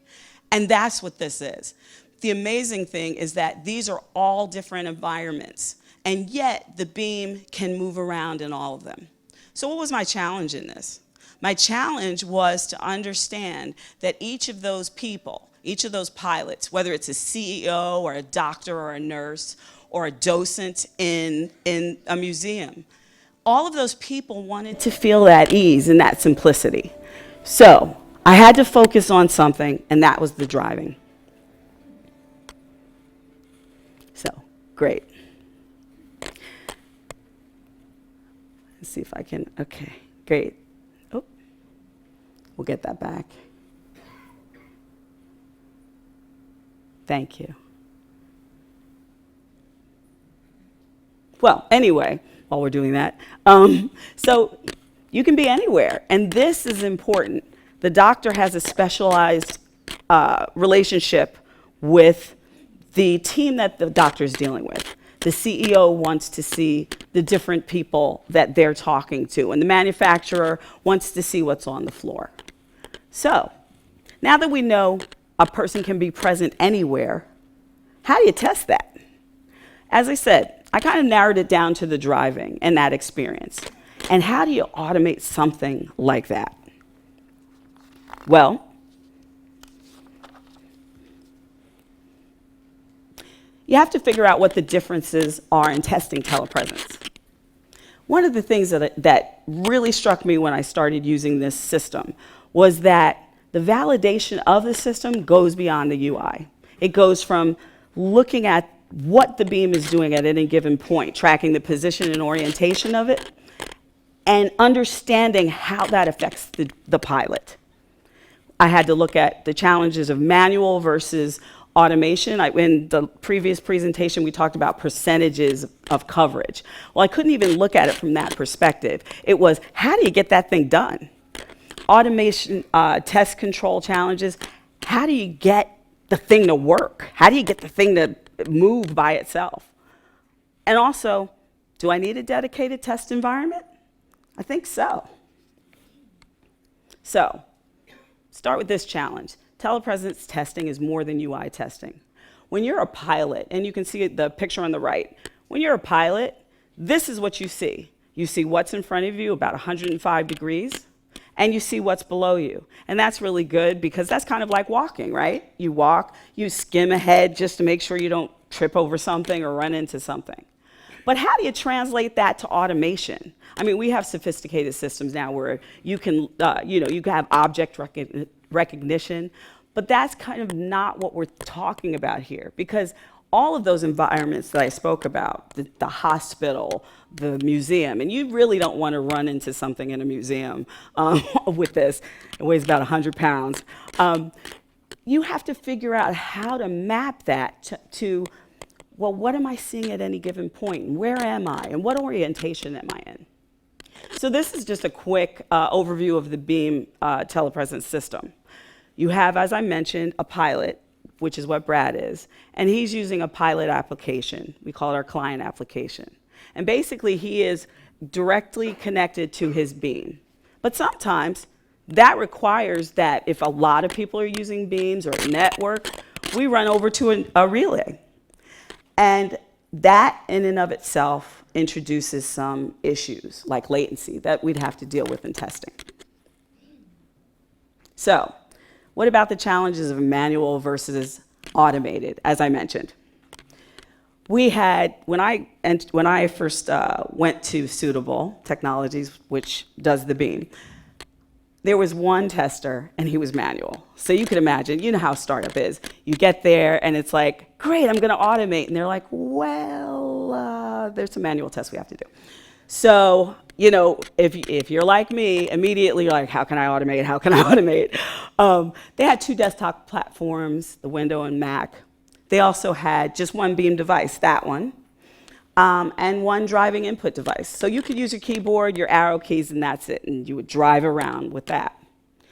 But of course, as we evolved, we became bigger and had more desktop platforms, including mobile, Linux, Chrome. We had 3 Beam devices. This one actually has LiDAR because there's so many people around, which I'll talk about later, but it's object avoidance. We also had one that did not have that, and we have a little one that is really for home use, consumer product. So you can imagine, start multiplying that by the number of times you actually rev the app or rev the Beam software or rev the relays or rev anything in the infrastructure. That grew from 100 tests in one guy to one guy needing to run 1,000 tests. He was not happy. And so I started thinking really deeply about how we could automate the parts that he could do.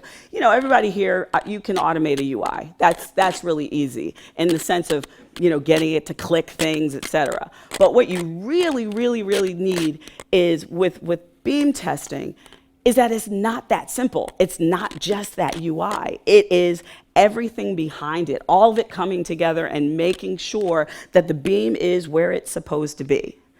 So, you know, he looked at me and he's like, help. And so I said, I'll see what I can do to help you automate these tests. So the test control challenges, I'll just run through these. What do you use for that?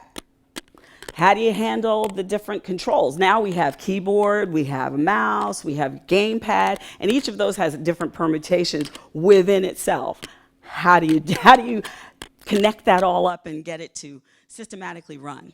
He was happy if I could just hook them all up to different things and just run around and have the buttons click. He would have been happy with that. How do you track the Beam's movement?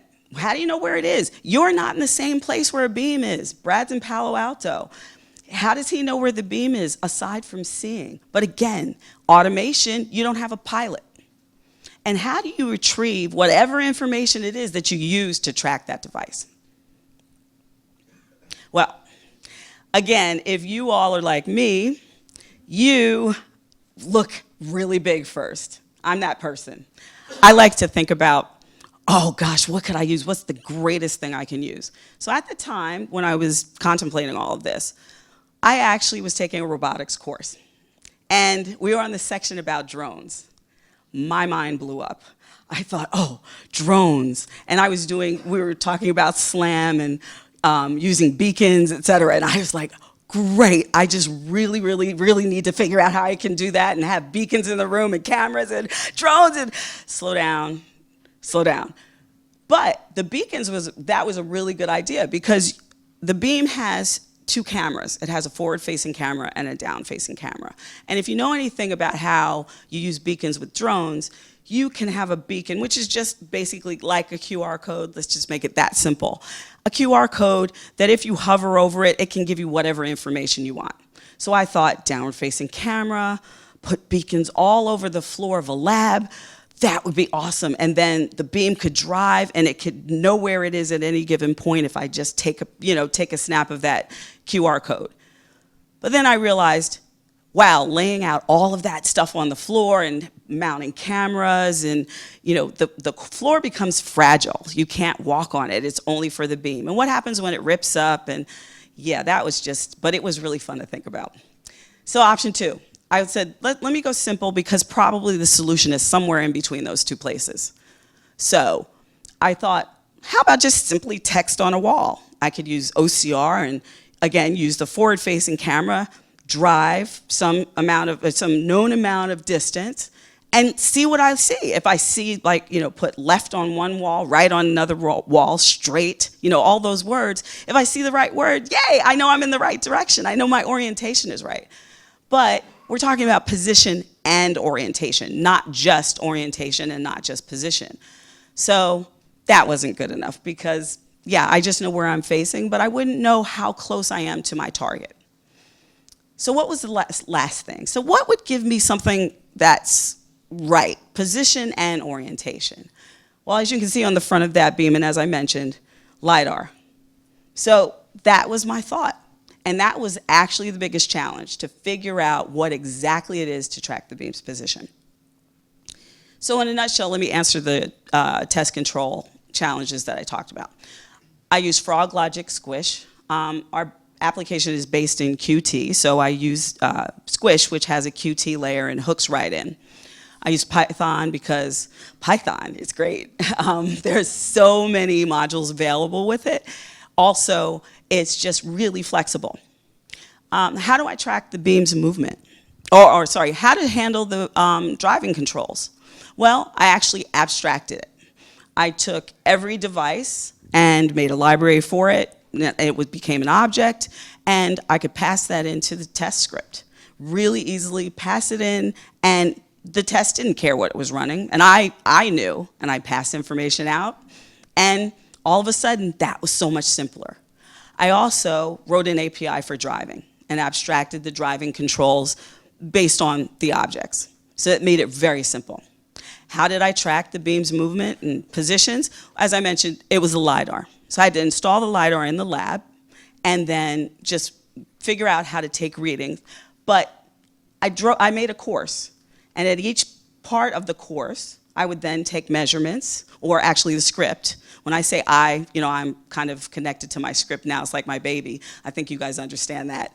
The script would take start up the LiDAR and take the measurements, and that would be it at every spot in the automated driving course. So how am I going to retrieve this information once I had it? Well, the script would remote log into a NUC that I had in the lab, start up the LiDAR, and start taking the measurements, retrieving that info. Also, I should mention, the beam knows where it is at any given point, not because of GPS, but it tracks its rotations of the wheels, and it has a motor board, and we can get information from that. So I use that as a second point of confirmation. So I have the lab, the measurements I know, my expected values. It has the values that it wanted, and the cool thing, or that it expected, the cool thing from that is that now I was validating yet another part of the beam. I wasn't even thinking about that, but it really came out to be a good thing in the end of this. Okay, so what is LiDAR? LiDAR, and I have it with the different spellings because there are so many different permutations of it, but it's a surveying method that measures distance using laser light. And it's great. It illuminates the target. So basically it uses reflection and speed of light. It shoots a laser, hits an object, gets the information back about how far that beam of light traveled. So I did an animation to kind of jazz things up to show you actually how the LiDAR works. So this is a sample scan. This is not actually from my lab, but this kind of gives you a visualization. The dark portions, the bright pink, that shows intensity. So that means that there's something there and the LiDAR's in the center of the cross. And where you see the pink, that is actually things where the light can go through. So something that might be opaque, or translucent, I'm sorry. And then the green is actually the vectors for each shot of the laser, and it's scanning the whole time that it's running. So it's spinning and sending out the laser pulses. So at the end of those green spots, you may see the dark red. That's actually where the light was reflected, the laser light reflected back, and that's where you get the measurements. So you set up your lab so that any particular vector, it covers what you want. The distance, the measurement that you want the distance for. So here is the dedicated test automation equipment that I had. I have the beam, of course, and a dock because you have to keep it charged, the Hokuyo LiDAR, and a NUC small form factor computer. Now, one of the things I experienced when I was trying this out, I was really excited, and I put the beam in the room and the LiDAR, and I couldn't tell the orientation. And I realized it was because the beam is symmetric, and we're looking at the base, not the top. The base is symmetric, so I had to modify the base. But of course, you don't want to make the base heavier. You don't want to change the test very much. You don't want to change the test equipment because that would skew your results. So I'm at a robotics company and I have lots of things available. I had the LiDAR, that was, part of what we had in our equipment room. We have all this great stuff. So I'm like, what can I modify this with? I took a cup and I taped it with painter's tape, and it actually worked. It made it asymmetric. So I thought that was a fun thing. It's like, party cup on the beam. So here's a shot of the lab. It's non-traditional because usually when you have a lab, it's a software lab or it's a hardware lab. But this is actually a lab for the beams. So the only computer in there is the NUC, which I mentioned earlier. And that's the actual room with the beams. So there were safety concerns. I had to have an isolated room. As I mentioned, the beam weighs about 100 pounds.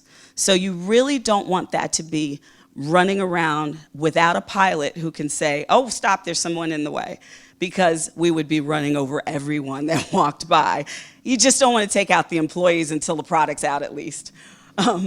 So the room considerations, as I mentioned, isolation. But this is not just, this is my lab, but this is not just for this testing. I have to beam into that's what that's what we call it. I have to beam into a lab, into the beam about 30 times in a couple of tests that I have. I have loop tests and all of this.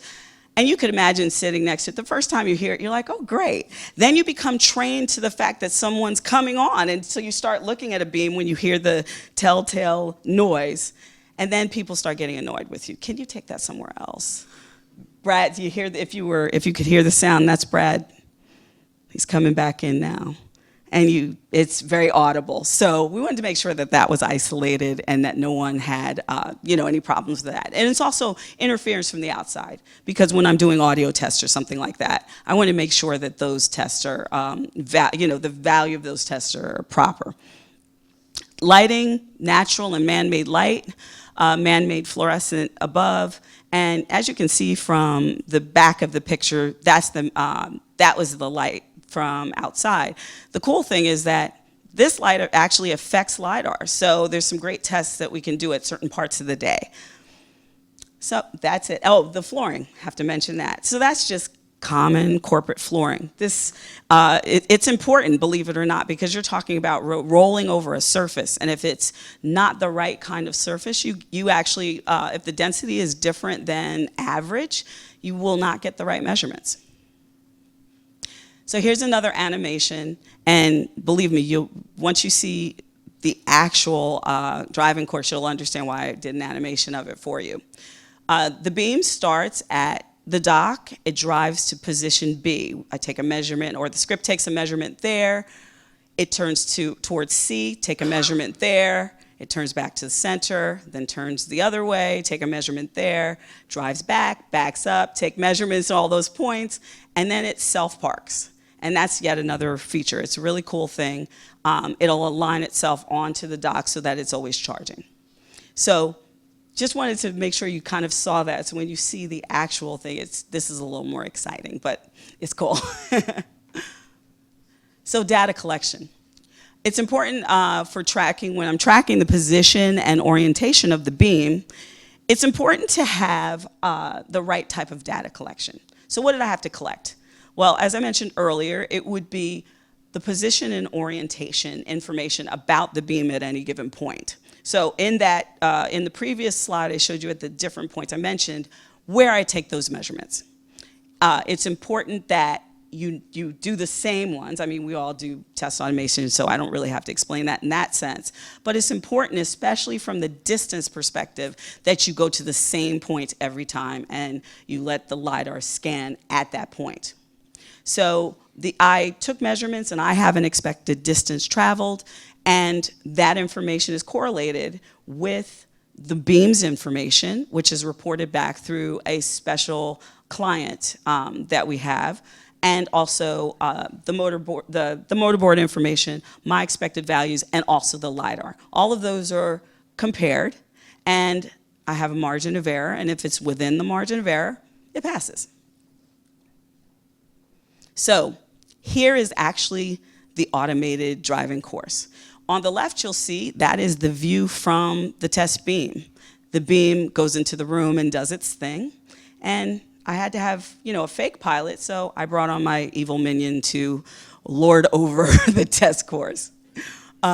Could someone play the video on the right for me? Or if I can play it up here, I didn't want to touch anything. Great, thank you. So this is actually the video, a video of the actual course in my lab when the test is running. The interesting thing about this, what did I gain from this? I went into this, whole hog. I wanted to make sure that I could figure out everything and understand what the challenges were. I thought I had everything worked out. We often do. But I was, again, expecting something to go wrong because, yeah, that's how life is and things go wrong. I learned that I love doing this. This is great. I love the fact that I could find something that would give me the information I want, and I could cobble together a system that would effectively test. What I wasn't expecting was that there were really small things that normally a human pilot would see, and they would just say, I'll move on. But on an automated test, when you're saying, hey, go forward for 4 seconds, which given the speed of the system, it should be 6 feet. If there's a glitch, like latency, which happened, you actually don't get the measurements you want. And when you come in the next day and the tests have run, and all of a sudden, everything's red, everything failed. Oh, so I needed to add something for that. And I had put in all types of things. I thought about it beforehand. Well, if it isn't off the dock, then that's fine. I'll start the course again. The latency is what got me. And so I had to take that into account. What I did is I run the test several times, and I grab network information, and I do an average. I check the average. I check how many times it failed. If the network's down, I know what the problem is. If the network was fine, then there's something else that's going wrong. The other thing was, when the beam is docked, sometimes, even when you do auto parking, it will be charging, but it won't be exactly straight. And of course, we know if you're not, what the straight line will give you the distance you expect. But if it's slightly skewed, believe it or not, it fell outside the margin of error. So I had to adjust the margin of error for that. It was really great even solving those problems because that's something I like to do. So with that, I hope you enjoyed it. I want to thank you all for listening and dealing with am I talking into the clicker or the microphone at any given point? A big thanks to Brad for taking out some time to come and work with me here. And you want to say bye to everybody? Yeah, thanks a lot. Have a fun day. Thanks. And I know we're going into Q&A. I have one that people might be asking. The first one is, hey, there are beams at Google. Can I get access to them? If you're a Google employee, you can. And you can do Go Access Beams or Beams Access. And you can jump on one of the many beams that are on the campus. So thank you, everyone. I'm ready for questions. Yeah, very good. We actually have one in the Boulder office. Cool. It's fun to play with. That's great. But yes, I have to say, Tanya, I have tested a lot of products in my career. This one looks like the funnest one that I can imagine. So many pranks I could pull in the name of testing. That would be my dream job. But yeah, after this, we're going to have a 30-minute break if anyone needs to get started on a break early, but we ran a little late on Tanya's presentation, so I want to give some time for questions as well. So we'll be doing a few questions here, and then we'll go immediately into a break. Oh, no, not your fault at all. It's Diego's fault. Oh. We need to switch this from Keynote to the presentation. See the Keynote. Oh, is this the wrong one? Oh, sorry. Just refresh the page. Refresh. Thank you. Is that the right one? Keynote. Oh. Bottom. here? Yes. Oh, that's cool. Great. Perfect. Thanks, Diego.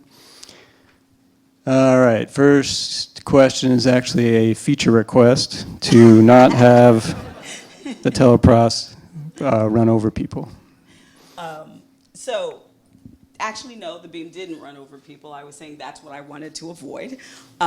So, I mentioned that we have 3 versions. There's one version that is the one that I use for this test because I don't want to avoid objects. It's a closed lab, and I don't want, if I get close to the wall, that's fine because that's a data point, right? If it's against the wall and it should have been in the middle, I want to know about that.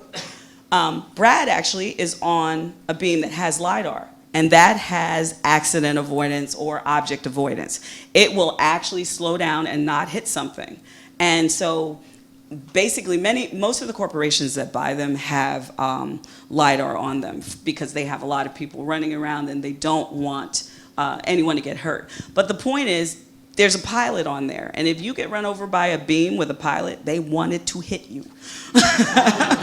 So, yeah, so that is absolutely part of the options that you have on the beam. But again, the person's driving, so they can see you, and they can see you basically with the same clarity that most of us can see anyone else.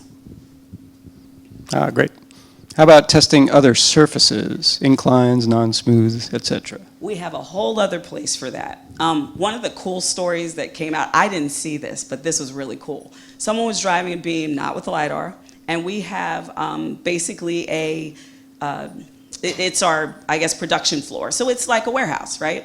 And we're upstairs in engineering in just, like an office. And a person drove out the door and the beam went down the steps. And and then the person's on their side saying, can someone stand me up? I'm all right. They stood him up and he drove away.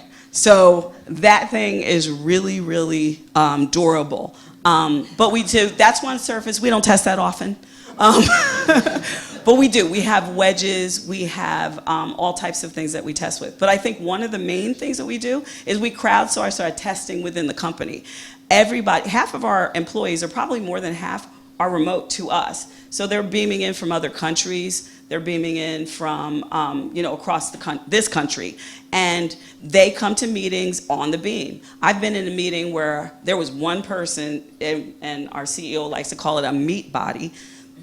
Okay, there was one meat body and 12 beams, and we had our meeting, and I think that's an important thing because everybody's in a different place, and we beam out and test different surfaces in the real world. We check in with our customers, etc. Any questions in the room? Well, I think we'll take one more. So. Hey, very interesting. And you showed a picture where there was 2D image. So basically, does it look like 3D? Like, does it look into the height? So for instance, it looks at the surface, but if something is like above the surface?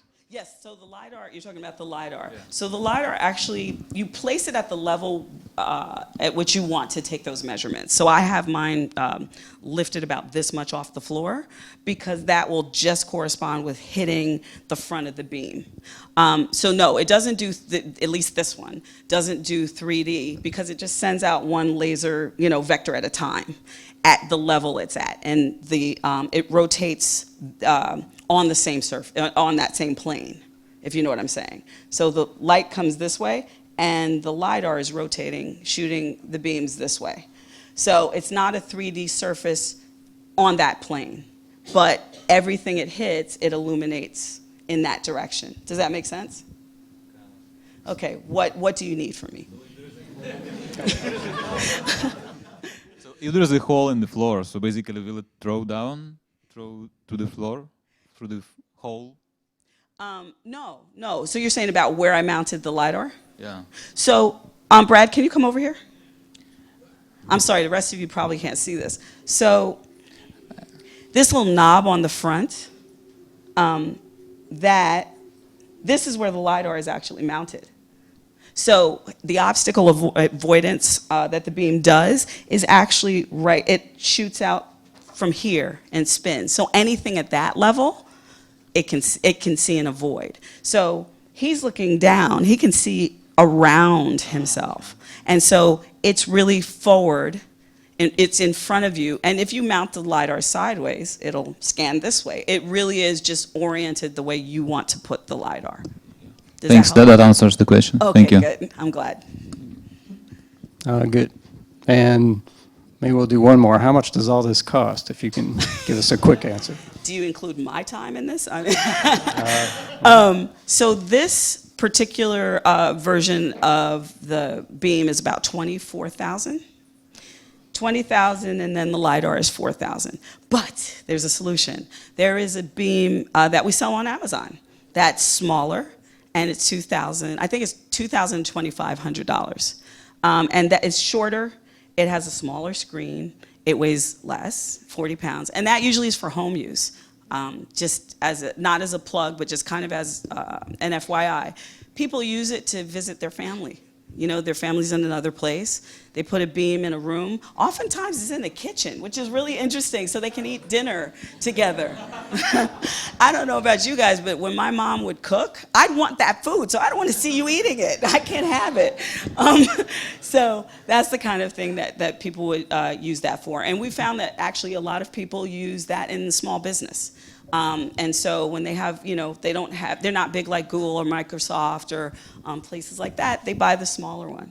But the other, and I said the one other version is 20,000 without the LiDAR. But there's leases available. Okay, now I'm a salesperson. There are leases available, so you can get it for less than that. All right, fantastic. Yeah, so Thank you, everyone. Enjoy. let's give Tanya a hand, and Brad. And we'll take a short break and start back up again at noon.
All right, welcome back.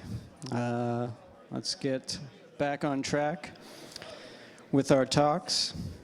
One announcement, if you are a speaker, to go up to the audio stand in the back to get mic'd up before your presentation. So if you see your presentation coming up, go on back to the audio team back there and get mic'd up so that you're ready to go before you're ready to go on stage. And with that, we're going to start now with Hima Mandali. Hope I get it. And he's going to tell us if they continually loop the Samuel L. Jackson commercial in their office all the time. Hello, everybody. Can you all hear me? All right. All right, so my name is Hima Mandali, and I'm from Capital One, and I'm here to talk about what's in your wallet. And that's the name of my talk, right? So a little bit background about me. I went to school in Germany, and I drank a lot of beer. And while I'm drinking beer, I also got my master's degree in robotics and automation. And I worked for Nokia Research and Department in Germany, Spain, and Finland for 4 years, writing games, apps, and mobile phones. Primarily acted as a Java developer. And I moved to the States maybe 10 years ago, started doing a couple of consulting gigs as test framework, automation architect, and all that.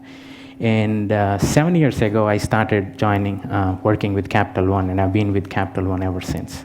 So my current job at Capital One is DevOps team lead, building frameworks, new tools, infrastructure, cloud controls, and CI/CD pipelines, all the DevOps work that in Capital One does. I'm involved in it. And I'm part of small business and credit card technology department in Capital One. And working for a technology company like Capital One allowed me to do lots of cool things, and that's one of the reasons why I'm with Capital One. So how many of you have heard about Capital One? All right, still there are some hands. So I'm going to take the help of my friend to introduce you guys to one of our primary business in Capital One. So let's take it away, Sam. I'm going to make this as simple as possible for you. You can go ahead and stick with that complicated credit card that limits where you earn bonus cash back. Or you can get the Quicksilver card from Capital One. Quicksilver earns you unlimited 1.5% cash back on every purchase, everywhere. I shouldn't have to ask. What's in your wallet? So everything sounds cooler if that comes out of that guy's mouth. So, and as you can see, we are one of the primary credit card company. So just give you guys a quick glance of our company. Let's get to the important stuff first. We are the proud sponsor for Orange Bowl. It's a annual school football playoff sponsoring game, and we also happen to be a leading diversified bank with billions of dollars of assets, loans, and deposits. So and also one of the fourth largest credit card issuer in the States, and this is the department I work for, and the third largest small business credit card consumers in the state and issuers in the state, and also one of the biggest direct banks with lots of deposits. And most importantly, we have around 70 million customers and 45,000 associates, and also a Fortune 500 company. So let's take a quick look at, since we have 70 million customers, I want to have a quick look at what's the preferred banking method for, the consumers out here. So as you can see, internet and mobile banking has taken over every other banking method put together. All right. And also there is another observation where, the mobile users has very well suppressed the web users, and this is the future, right? So users are spending more time in the mobile phones than sitting at home checking the desktop browsers and all that stuff. Okay, and so now I want to ask you all the question: what's really in your wallet? So The answer is the mobile phone, right? So, so the mobile phones are replacing, your wallet. So 10 years ago, I remember carrying this big wallet. I used to have a fat, everywhere bulged up, right, when I keep my wallet. And then it started getting thinner and thinner, right? And these days, I don't really take my wallet everywhere, just my driver's license and my phone. I pay with my phone, and I do most of the transactions with the phone. So with that said, Capital One has also started, going into this journey of, becoming digital company. So we are building lots of cool products that provides amazing digital customer experience. So primarily we are building web apps and native apps and all that cool stuff. So we want to make sure the customer preferred channels, we take a good look at them and start building all those stuff. All right. So having said that, for today's talk, I'll be focusing on how we solve the test automation problem in the mobile devices for web applications. So I'm going to pick one of the applications that most of our customers access, a credit card online application, and what did we do, and also want to share what did we do to accelerate our delivery pipeline. Okay. So to get a little bit deeper into our, the problem statement, we do have an web-based application where we have millions and millions of customers. They use our website, they log in, and then do lots of transactions, payments, and all that stuff, right? So for the test automation, we have lots of opportunities. So the number one is, like every other company, we go through the testing pyramid and all those cool things.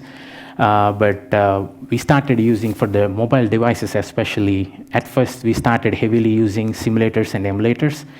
And later, after some point of time, the device lists start growing, and we started observing defects in, some defect leakage. Like, for example, the real devices, we can see the defects, and the simulators, we couldn't catch them. I mean, those are minor things, but for a bank, it's a big deal. So to give you guys one example, we found out for one of the browser, Android versions, we had the pay bill button was overlapped with another button, and it's very important. Being a financial institution, make sure you have everything, the real estate, useful for the customer, right? And so because of that, we have to do lots of, the real device testing, right? And we increased the scope of the real device tests. And also, while we are doing it, we had an opportunity to increase the automated test coverage, where we have to write more tests. But again, increasing the device numbers, we had an opportunity to, how we can also run the tests on an automated DevOps pipeline. As we heard from the keynote, immediate feedback is very important for any company on the tests that you run and stuff. Okay, and also, faster also, right? Not only running the test and the continuous, DevOps pipeline. Faster test executions is also important, and also quality delivery to production on an hourly basis is also, that's where we want to get into. Like we were like in a monthly release schedule where the testing used to be a great big deal. Like we have like bunch of devices, all kinds of testing, manual testing and automated testing. So it's everywhere. So we thought of, finding a good solution to first address our the biggest pain problem, where our automation tests in the mobile devices is taking a lot of time. And so what we did is, so we looked around like every other company. We didn't want to build, something new and, be out of. So we started exploring for open source tools. So we love open source, and also we like to contribute it back. So what we did is we put together a high-level framework. So the application that we have is a Java-based application that all the customers in online, they access the application. So what we did was, we added some more in-depth to our test automation. So we brought in Cucumber for behavioral tests for functional. So for all the Java tests, we added Cucumber Java for the functional test. And for the layout test, we started using Gallon. So in case if you guys don't know, everything is open source. Gallon is an open source for responsive web design tests and all that. And like we started using Appium to run the tests in Android and iOS and all that. So most importantly, we categorized all our tests into different capabilities. For example, if I'm giving the same example as the online application where customers are servicing the credit card, where, for example, account summary is one capability, right? So I have all the layout and functional tests stacked together in one single capability, so I get to run the test. I cover everything for one capability, and I run that in multiple devices. And also for reporting purpose, we want to make sure we get a good visibility to the test reports, like the functional test report and layout test report. There are many options to get the reports in HTML or JSON and all that. Just for the easy sake, we picked up the HTML report generation. So when you run the test, you cover those two parallelly, the functional layout test for single capability, and the test results, you'll get it into HTML files. And to give you guys more in depth of the hybrid framework we have, the functional test, I don't have to explain much, but I'll just go high level. So we are using Cucumber Java, validating. The functional is nothing but Cucumber gave us a capability to write more behavior tests. For a product owner, for everybody, we can own the main intent of, the application behavior and all that. Examples like scheduling a payment, checking the error messages or confirmation messages, the basic functionality. And also the layout test, this really helped us a lot. We didn't have this before. We started using our existing Java test. We added more tests to write layout tests using Gallon. And basically, we validate visual and display aspects of a page, and also display the location of buttons and menus in a page. So as I said, we are a financial institution, and every bit of layout is important to us, including the button, including the color of a button, right? And we take quality engineering very seriously inside the Capital One. And also location of buttons and menus, and responsive design, and appearance of payable button or card image, and all that stuff. So let me give you a high-level example. For example, I have to display a card, maybe a venture card customer that logs into Capital One account. And the actual image size is different from the expected image size. So what Gallon does, the layout test does, is it does the pixel comparison, where you can see the difference, the comparison map. The Gallon does that and then gives you a nice report, and even the HTML report, you can see the screenshots and everything. And also just another way of looking into is like header. So Capital One header, the logo need to be center aligned and all that. So this is an example of how we do the layout test and all that. So what I did is I put together a quick demo to show you guys on how we do the test, and it's like a 2-3 minutes quick video. I'm going to show a quick demo video on running test cases parallelly by hooking up real devices on Mac machine. So for the demonstration purpose, I'm just using the a single test case, and where I'm going to use, so imagine I'm using one Mac with 2 Android tablet and a device, phone are attached. I'm using a real phone emulator, so it's like just a reflection of the real phone in here. So whatever you guys see here is the real phone. So let's play the video, please. All right, so this is the hybrid framework I spoke to you guys about, Gallon, Cucumber, and the test case that you have is the functional test case in the Cucumber format, where I want to schedule a payment on a mobile phone. So I specified a mobile phone test case and report. I want to get mobile report. Successfully able to submitting a payment, where these are the steps I want to take in for my test. And given the user clicks into the account, logs in, all the good stuff, and makes the payment successfully. So this is a functional test case on a mobile phone. I have the tablet too. So this is a Gallon test I wrote. I have a make a payment button. I want to make sure the button is visible. It belongs to the font size and all the button specifications, and also the title of the page, header, is not exceeding 200 pixels. So let me kick off the test. So for the demonstration purposes, we are running the tests parallelly, and what you see is the real device popping up the real devices in there as a screen emulator. So, and again, in the real world, after all this, we used Jenkins to do all that stuff. I'm going to share that later. So we kicked off the tests. It will start 2 Appium sessions, and these are the 2 devices that I spoke to you about. Those are really hooked up to the real Mac machine. So one is Android tablet, and the other one is Android phone.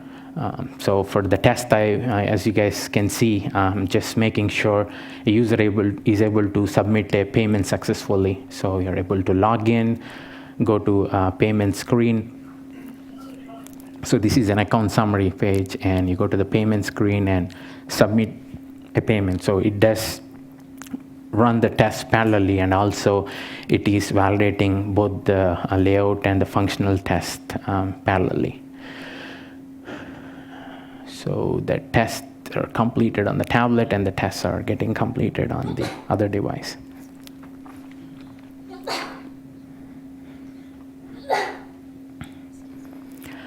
All right, looks like the tests are completed. So we have 4 reports, as I said. So for the mobile browser, so for the mobile, all the green cucumber test report, HTML, everything is passing. You can see the test executions, and also for the tablet, it's passing. So now I'm going to show you the review button test case. It passed for, the review button is displayed the same in both the devices. I wrote a negative test case to check the header size. I gave the actual header size as a tablet header size.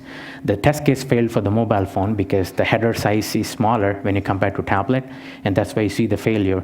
And now for the tablet device, you can see the test being passed.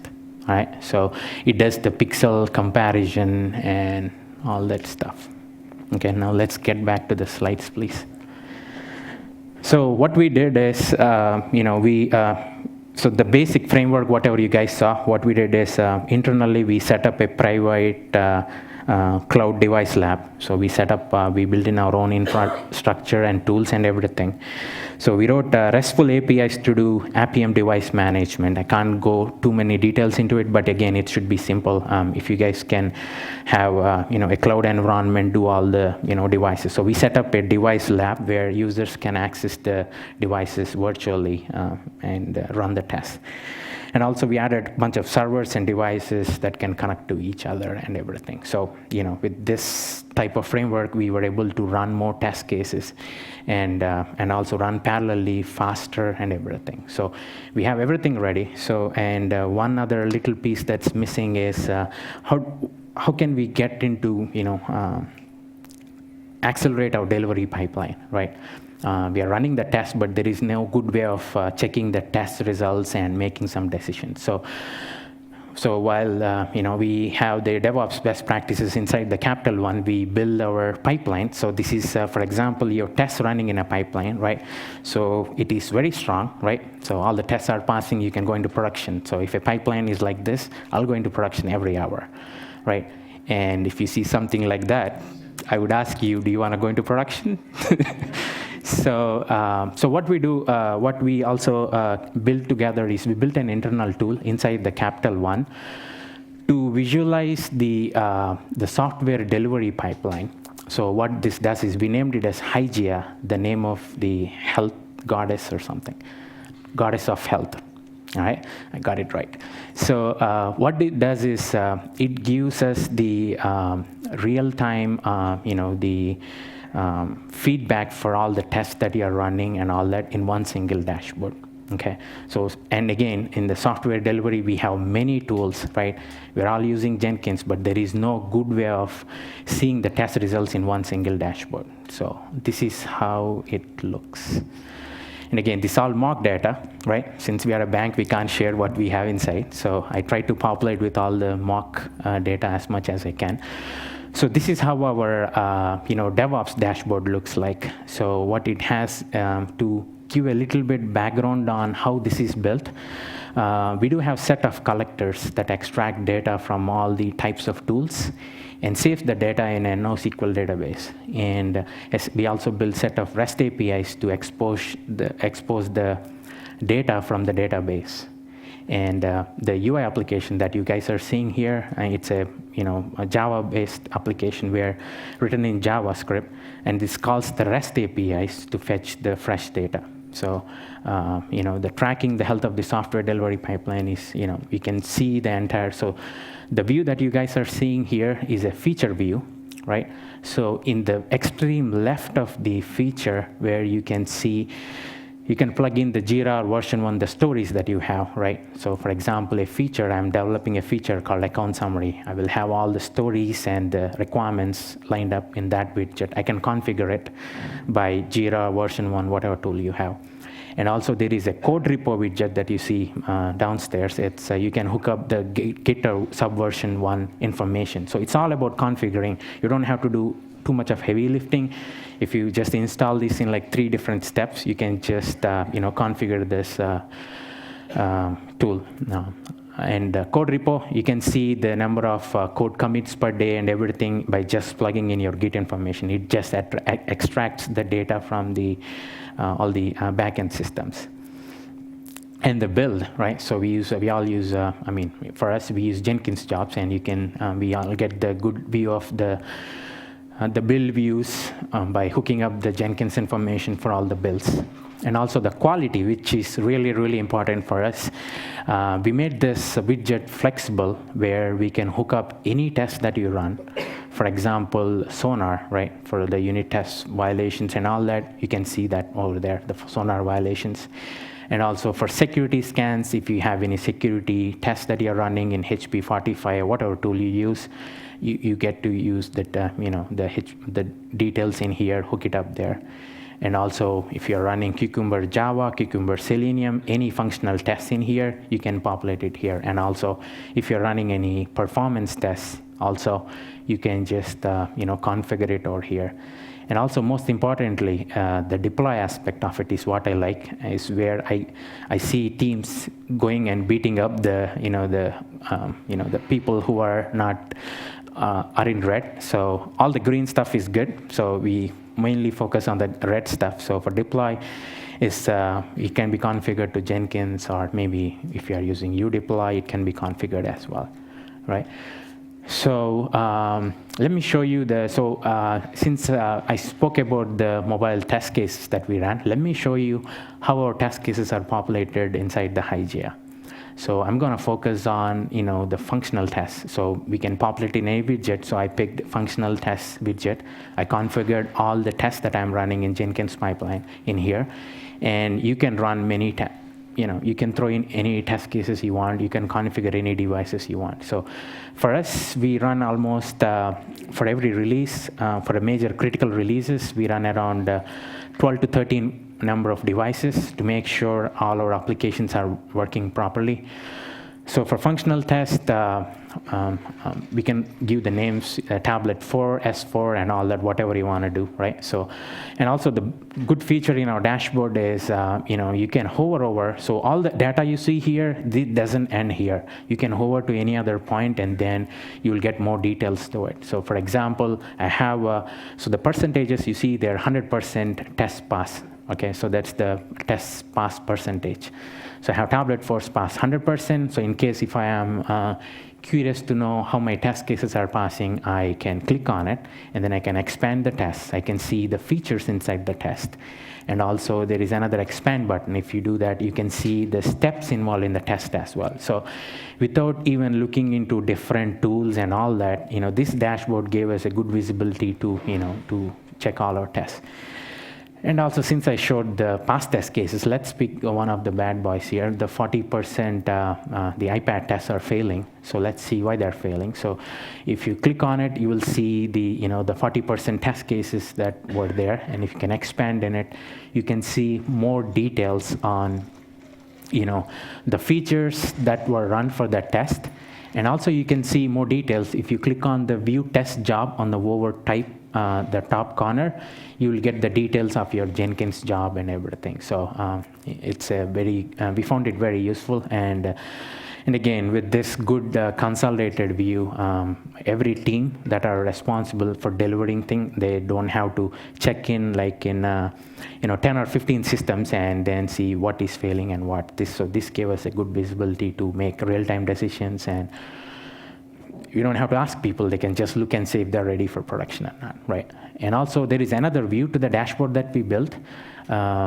It's a product view where you can see the entire software delivery pipeline from commit to the production. So, based on the feature, a program team or, a product owner can take a look at it and see how much time it's taking me to go into production. And the greens are all the good things and reds are all the bad things. So you can hover over, check more details, and, go through each and everything. And also the best part of this, which I really like, is the pipeline health, where you see the 80% for the Tetris project that we have. You can see 80, 92, and 43. If you can hover over it, it'll give you more and more details on, how is the pipeline health looking and everything, okay? So if I see some of you taking pictures and stuff, so I'll save you some time. So our DevOps dashboard is open source, so you can shamelessly steal this in GitHub. So, and it, thank you. So again, this is the hard work from lots of DevOps engineers in Capital One, and this is what we do on a day-to-day basis, solve problems, and that's why I'm with Capital One for 7 years. So you can download this, configure it. If you have questions, you can just post it, and we are very, very good responsive in answering. So there's some issues out there, so you can be contributing and talking to us and all that. So with that being said, I shared 2 things that we are doing internally. One is how we solve the problem of mobile device test automation, and also how we dashboarded everything that we are running in a software delivery pipeline. All right, and that's it, guys. Any questions? Very good. All right. Very good. Thank you. Thank you, Hema.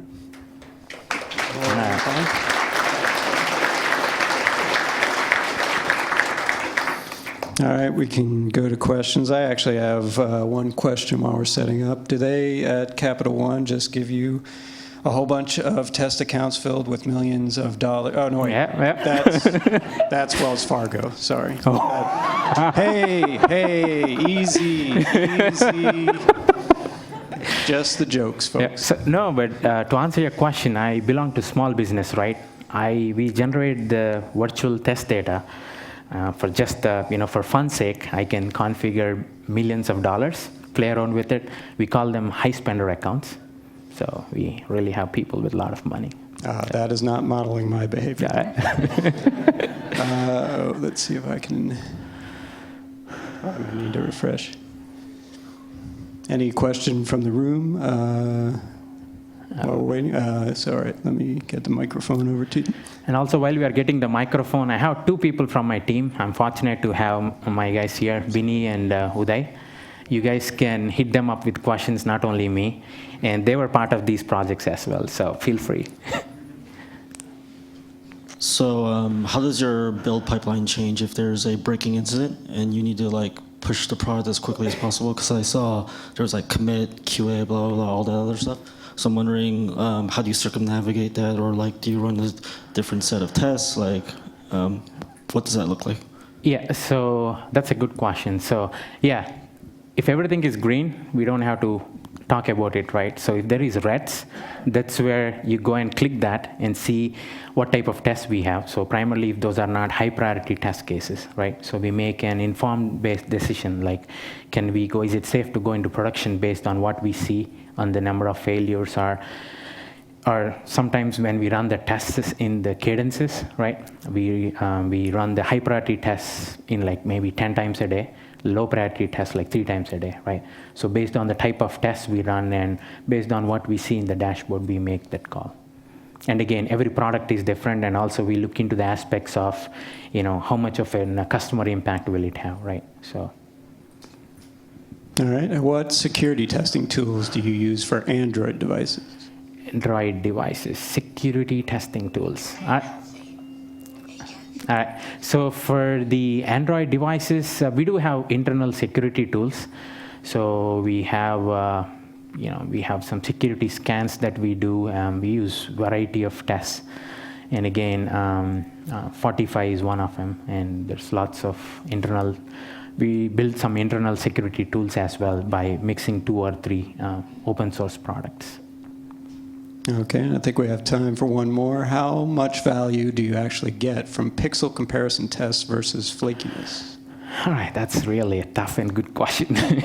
So the pixel comparison test is very important for us because whatever we display, we don't want to display some other product, right? And again, if a customer is making a payment, the button needs to be green, right? I'm just giving some examples.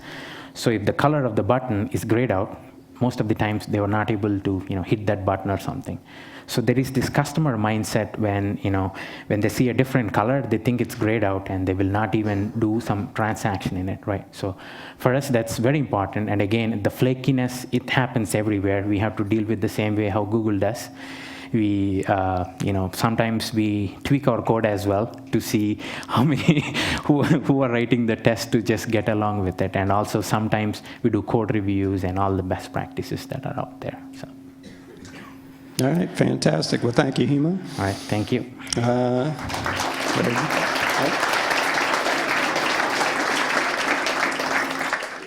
All right, now we're going to jump into lightning talks. Next up, we have Boris Prichodsky. Did I get it right? Yeah. Okay. Wow. On the first try. Yeah, that's not easy. And the clicker for you. Somebody stole it. Oh, yeah. Where is the clicker? We're looking for a clicker, anyone.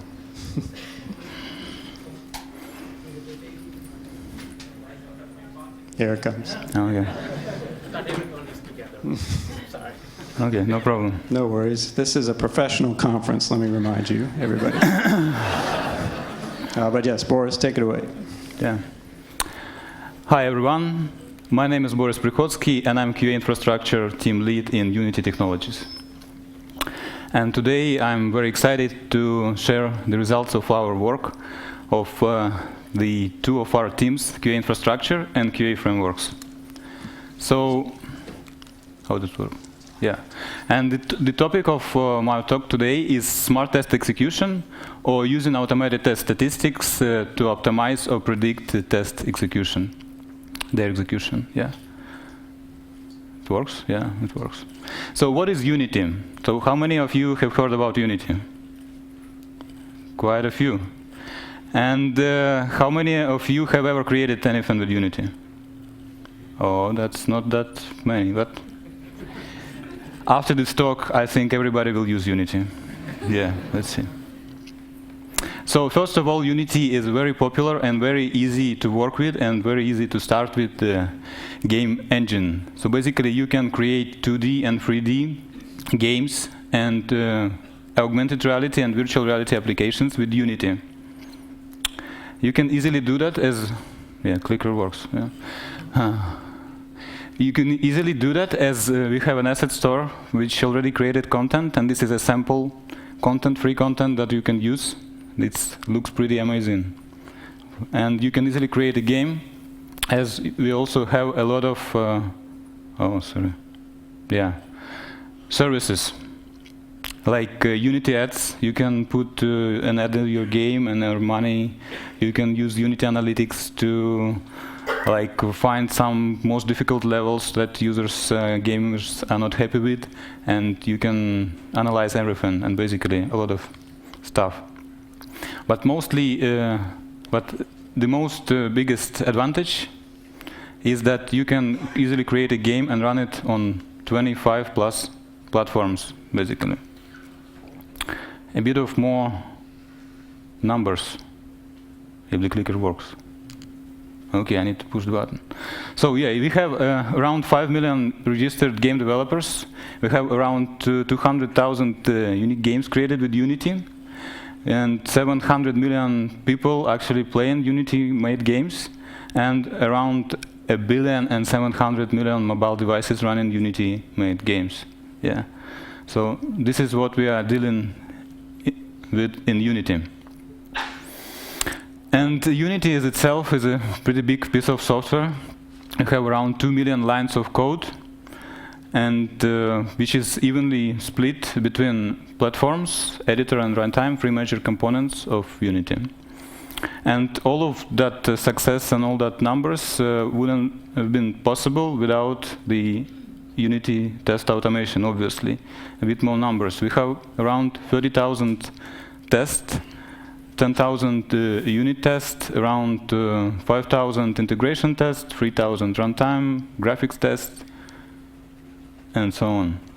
And about a bit more statistics about the test runs. So daily we have around 1.5 million test runs, and 10 million test runs a week, and 40 million a month, and during the last year we've having 300 million test runs, so it's pretty a lot. And all of those tests, they obviously run on a build farm. And our build farm doesn't look like this. It has 180 agents, and we just delivered another build farm, which is even more powerful, like 400 agents. But still, the user experience, that it's pretty slow. So what's led us to become successful, basically, with all those numbers and users and games and all the stuff, has become a bottleneck, right? So, and why is that? Let's see. So in order to understand that, we need to dig a bit into how the development is done in Unity. And it's done in branches. So when a team needs to develop some functionality, they branch out the main branch called trunk and develop their stuff in there. And then when they have their changes, which is called pull request, we basically, I'm just thinking that it is pretty common for all of you. So you need to get into the mainline, and which is called trunk, right? So how do we do that? So in order to pull requests to get into trunk, you need to go through a peer reviews. Then you need to have a green ABV. ABV is a build verification, and A is because it needs to be in the top of the list, basically. Yeah, and this is a statical subset of tests. And the key here, the key point, that it is static. So basically, we always run some static subset of tests. It's not 30,000 tests that we have, but some subset, and they need to be green. So, and that's not all. Once the ABV is green, we add a pull request to a queue, and we take some of these pull requests by batches, and we run all of the tests that we have, pretty much all tests, on that batches. And if it's green, then we go to chunk. If not, we start the bisection process and trying to find out which actually individual pull request broke the stuff, right? So what is the problem with this? The problem is that ABV is slow. It may take from 3 to 6 hours for an ABV to get into, so actually for ABV to pass, depending on the load on the build farm.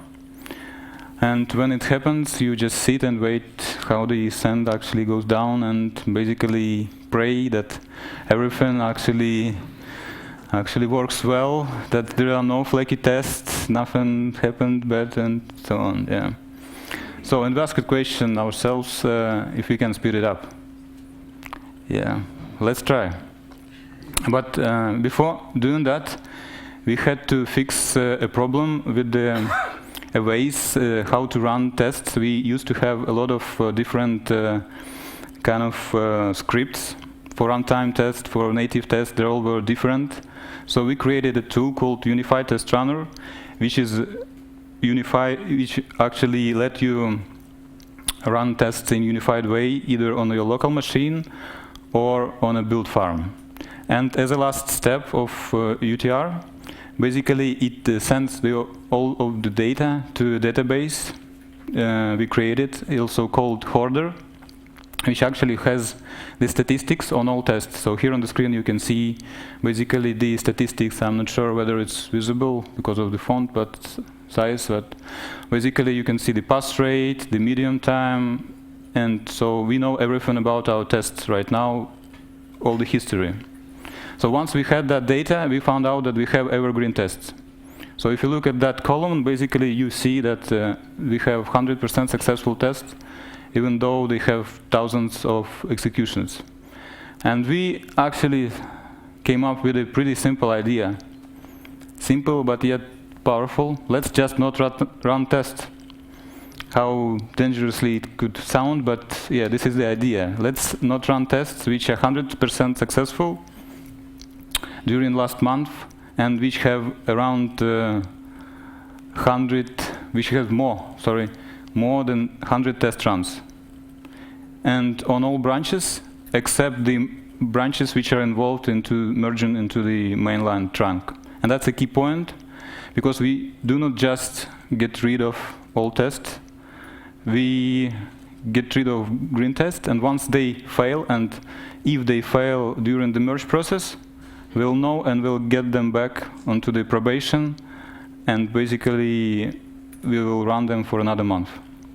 This is our idea.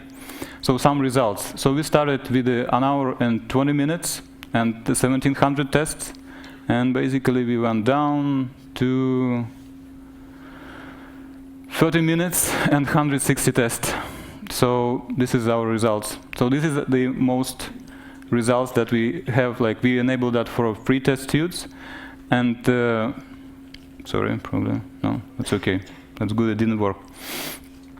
So we went down from 1 hour 40 minutes to 38 minutes, and saved 63 minutes. But the best result is that with 1 hour and 7 minutes, we went down to 23 minutes for mock tests, and we saved 44 minutes, and 66% basically were saved. I'm not sure whether I have time, but these are actually graphs. On the horizontal line, you have minimum pass rate, and on the vertical, we should have actually the number of, actually it's a right slide, the minutes. So this is like, we started with 100% minimum pass rate. So if we start playing with the numbers and go down to 99.75, then we can save not 20 minutes, but even 10 minutes. So there is still a space for improvement. And yeah, we'll skip that, don't have time. So the probably next steps automatically find which test we excluded, but then which were failed during the merge process into the trunk. Right now it's manual. Another thing is so-called Boris mode. Probably I became famous. My team called it after me because I'm a big supporter of it. It's like right now we are looking at the all branches, and for instance 2 teams developing in 2 separate branches, and if one team breaks tests, then it affects the other team. So basically they're gonna run the same tests again and again. So my idea is just to look at the one branch and basically focus on that. But the most promising part, most promising next step is actually to use coverage to build a database. For instance, use an instrumented build and run individual tests one by one and see which files were actually, which code from which files executed when that test is run, and build a database. So one, and then reverse it. When we have a commit, we have files, we change it, we look at the database, and actually run only those tests that actually were there. So this is the next steps. Results. Results are, we hope like the results are like this. Developers are going to be happy because they spend less time. Users are going to be happy because we develop new functionality faster, fix bugs faster. Yeah, this is where we are reaching, and those were just the first steps. First approach, we've been doing this for just a couple of months, and obviously there is a space for improvement. And I don't know if we have time for questions and ideas, comments. I would really appreciate it. Thank you.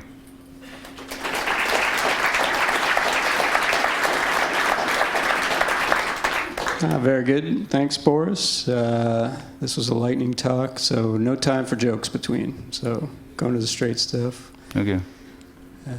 It's hard navigating this. I think you need to go down and pick up the next question. Yeah, over here. Oh, so there. All right, got it. We'll exclude that time from my time. All right. So what is a good balance between excluding tests and risk of breakages? Yeah, this is an interesting question, and I think this is a key approach here. So we spend so much time waiting on the results of a test. So basically that time is not productive, right? A developer needs to switch to some other task, and we know that context switching is very costly operation, very expensive operation, whether it's machines, computers, or humans. When we switch between tasks, it's pretty expensive, right? So we thinking right now that we will take that risk. And then if anyone has a question in the room, I'll ask the. Okay. Oh, I see you. I'll ask this question while I'm taking the mic over to you to save time. But great concept. Do you do periodic runs of evergreen tests, or are they ever dead? No, this is the key point. We do not exclude them at all, because we run all of them on trunk merge queue. So basically, every time the whole bunch of PRs are run, all tests are run for them. So basically, they keep being executed. So we do not get rid of anything. So we do not. We can kind of do periodical, but we do not need it as long as all the time there is a constant process of merging into the mainline trunk. Hi, I'm Dasin from MathWorks. We actually have what we call test selectors, kind of goes exactly what you're using. We have had good experiences somewhat, but we have had usually a pretty bad experience with the fact that they put so much value on code coverage. With new features coming in and things like that, it's kind of a dangerous ground if the code base has changed quite a bit, and then you're using that code coverage to choose the tests. And I was wondering what's your experience in that area? It's very good that you asked that question and you shared your experience, because we haven't started doing the code coverage thing. We are just considering this as an addition to this process. So basically, we are switching from static execution of tests to dynamic execution of tests, and this is just the first step of it. So basically, we will try using the code coverage and see how it goes. But it's thank you for sharing your experience with us. We haven't started yet, so we don't know. All right, very good. Another hand for Boris. Thank you. And right into the next lightning talk, we have Nikolai Abelov. Above. Oh, sorry. Yeah, no problem. So yeah, I'm going to talk today about Selenium-based automation for Windows and Windows Phone, and I hope somebody saw a Windows Phone actual device. Yeah. So yeah, I'm a software development engineer at 2GIS. It's a Russian-based local search company. And as I said, I'm going to talk about Selenium-based automation for Windows and Windows Phone. And I'll start with why even bother? Why Selenium-based automation? Why don't we use some custom API? So basically, Selenium exists for more than 10 years, and it became a standard de facto for web automation. And there is a lot of documentation, a big community, and a lot of common problems has been already solved in this Selenium infrastructure, basically. And also, Selenium uses this very nice architecture where it's basically a client-server architecture. So your tests are just an HTTP client, which sends a command according to the WebDriver specification to the server, and then the server actually translates this command into a concrete automation to drive a system under test. And your system under test can be basically any browser, any mobile, or even if you want a coffee machine or something like that. So this allows you to write your tests once and then to execute them many times on different platforms, ideally. In reality, it doesn't work like that, but yeah. So from the point of the user who writes tests using the Selenium-based tools, he basically has a lot of common problems already solved, and he does not have to invest more time to studying new API and stuff like that, so it saves a lot of time. And from the point of developer of these tools, you basically have everything on the left already written, so you don't have to provide any client API for your users and stuff like that. You just need to fill in this magic part on the right of the picture. And the WebDriver spec itself is very simple. It's basically just an HTTP request, which can have a JSON body, and response is also just a JSON body, so it's very easy to implement. And together, there is, besides Selenium, there is also tools like Appium or Selendroid, and together this family of Selenium tools covers almost every major platform, well, except for Windows, actually until very recently.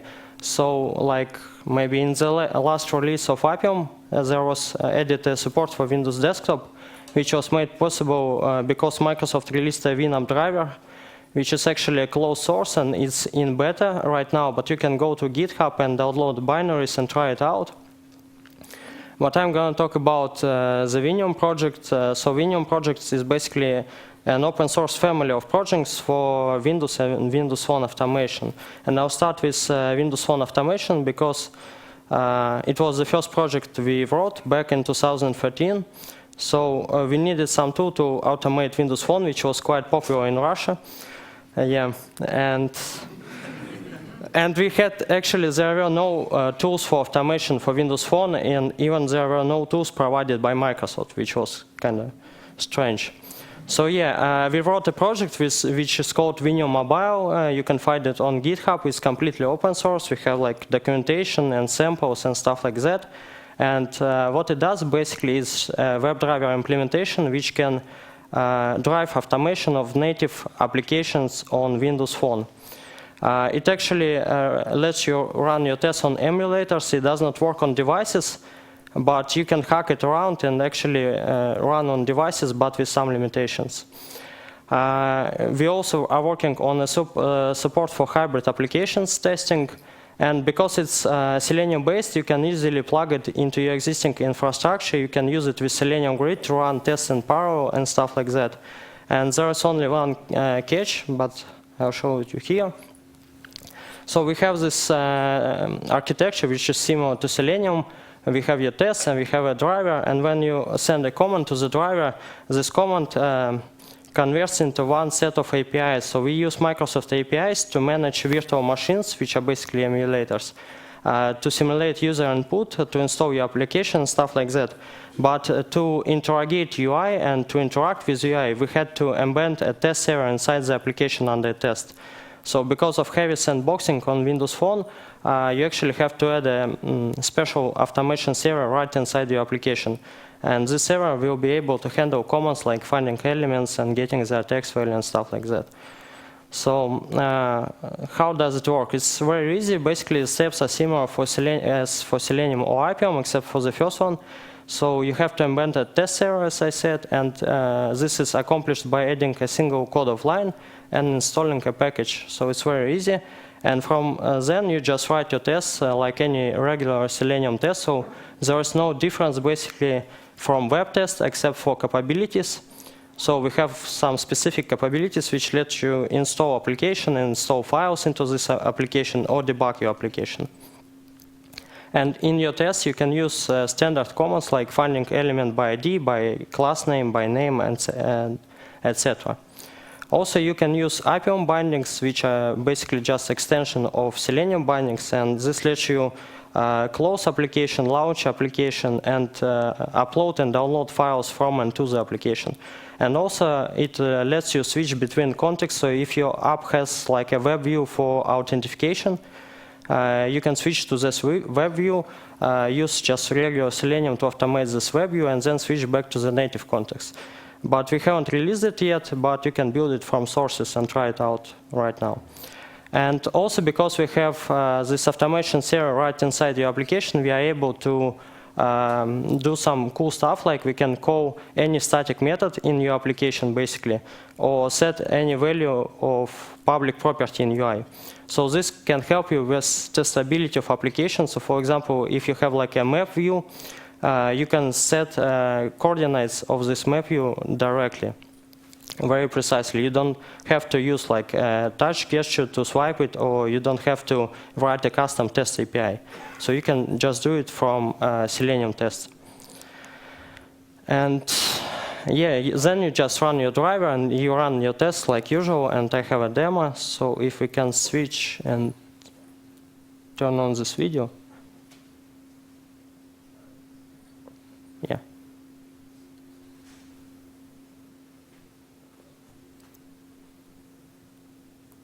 So it's just one of our test cases. So we install application, we upload map and all the data into application, and then just try to build a road. So basically it's a navigation stuff. So it does support everything like touch gestures, like swiping and stuff like that. So yeah. Can we switch back to the slides, please?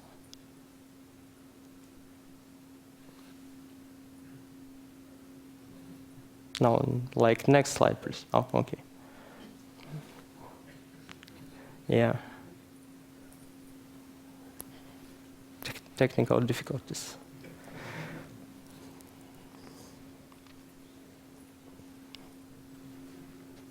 Okay, thanks. So yeah, we have one more project. So when Windows Phone 8.1 was released, Microsoft actually released their own automation tool. It's called Coded UI. So we naturally decided to try it out, and we wanted just to swap out our Vimeo Mobile. So we wrote a Selenium wrapper, so we can just replace one driver with another and keep our tests. And it's also open source. You can find it on GitHub. It has basically same features as Vimeo Mobile, except for some of the commands. But it can run on devices, and it actually doesn't require you to modify your application under test, which is very cool, because you can just build your application, test it, and deploy directly to the App Store without any modification. But you have to pay a price for it. You have to buy Visual Studio Premium license, so it's not very scalable if you have a lot of nodes to run your tests in parallel and stuff like that. So we actually decided to stick with Vimeo Mobile. And here's the architecture. So in this case, we don't have any test server inside your application because we use this Coded UI, which runs out of the process side by side with your application. And also we have a Windows desktop automation, of course, because we had a lot of internal enterprise Windows clients, and we needed automation for these clients, and we wrote a Vimium desktop. It's also completely open source. You can find it on GitHub. So it's kind of like a WinUp driver from Microsoft, but it also exists for maybe 2 years or even more. And it basically can automate almost any Windows desktop application which is accessible by Microsoft Accessibility. So if a screen reader can read UI elements in UI in your application, then you should be able to automate it. It does not require you to modify your application and test, just like Coded UI. But unlike Coded UI, you don't have to buy Visual Studio license, so you don't even need a Visual Studio installed on your desktop. And it also has a full access to desktop, so you can even automate multiple applications at once, if you have like a cross-app scenario or something like that. And the architecture is just the same as for any Selenium project. And I also have a demo.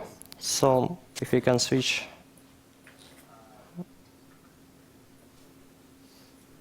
Okay, so we'll automate the calc.exe, which is basically just a standard calculator from the Windows without any modifications, stuff like that.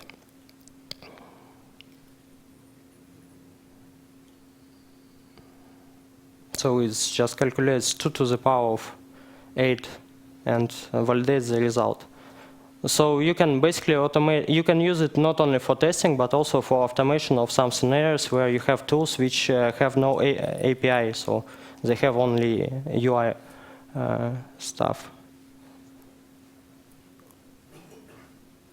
Okay. So can we get slides back?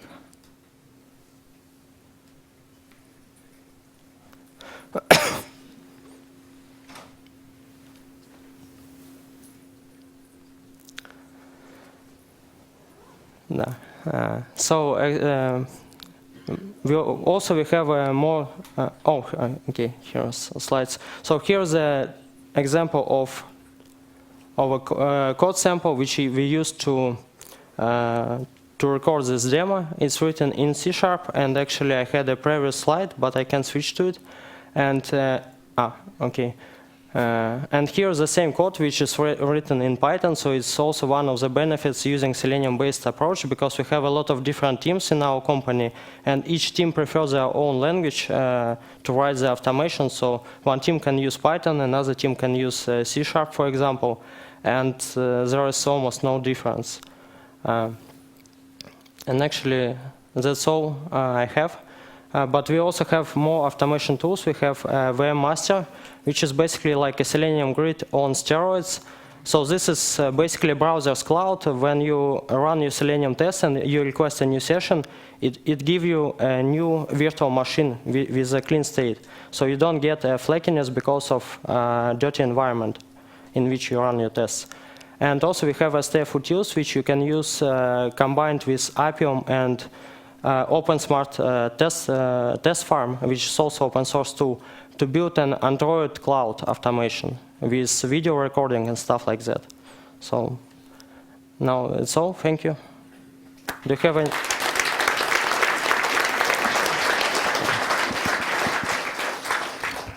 Very good. Thank you, Nikolai.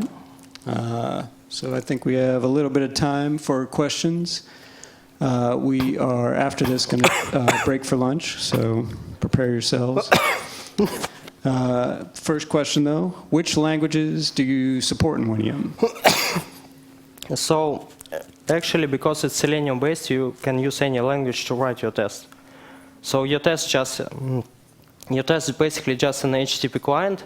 So if you have a language which can send HTTP request, you basically all set up. You can use Python, you can use C#, you can use Java. So basically any language, actually. Very good. Any questions in the room? All right, so I'll ask this one and get the microphone to you, but can Winium handle responsiveness? I'm not sure how to answer this question, because it depends on what you mean under responsiveness. So by itself, Winium is just like a Selenium-based automation tool, so it does not. You can use it actually to check if your interface behaves correctly on different sizes, screen sizes, by actually getting elements widths and stuff like that and asserting against it. But it's quite like an unusual scenario, I think, to use. So usually to do stuff like that, you use something like Apply Tools or another responsive UI verification tool.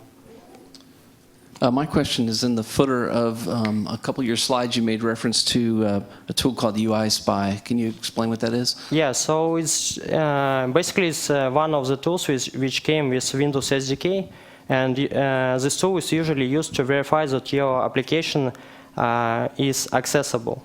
So you can use this tool to see which elements there are in your application and which labels they have.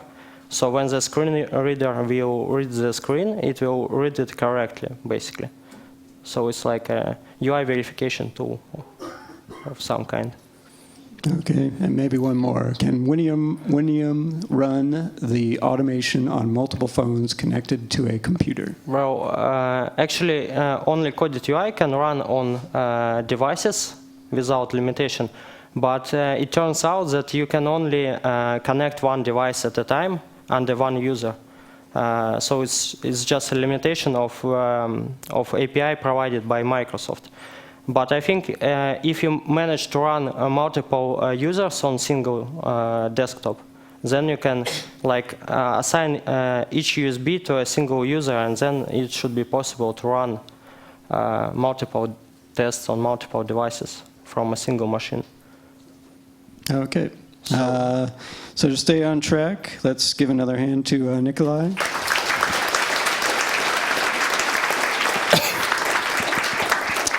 So now We are heading to lunch. What we'll do is kind of congregate in the area out there, look for Google organizers, committee organizers with the yellow lanyards. We will start escorting people to cafes in groups of so many people. And if you're a speaker coming up after lunch, be sure to check in with the AV team in the back and get mic'd up in time for your talk. Thanks.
All right, we're good.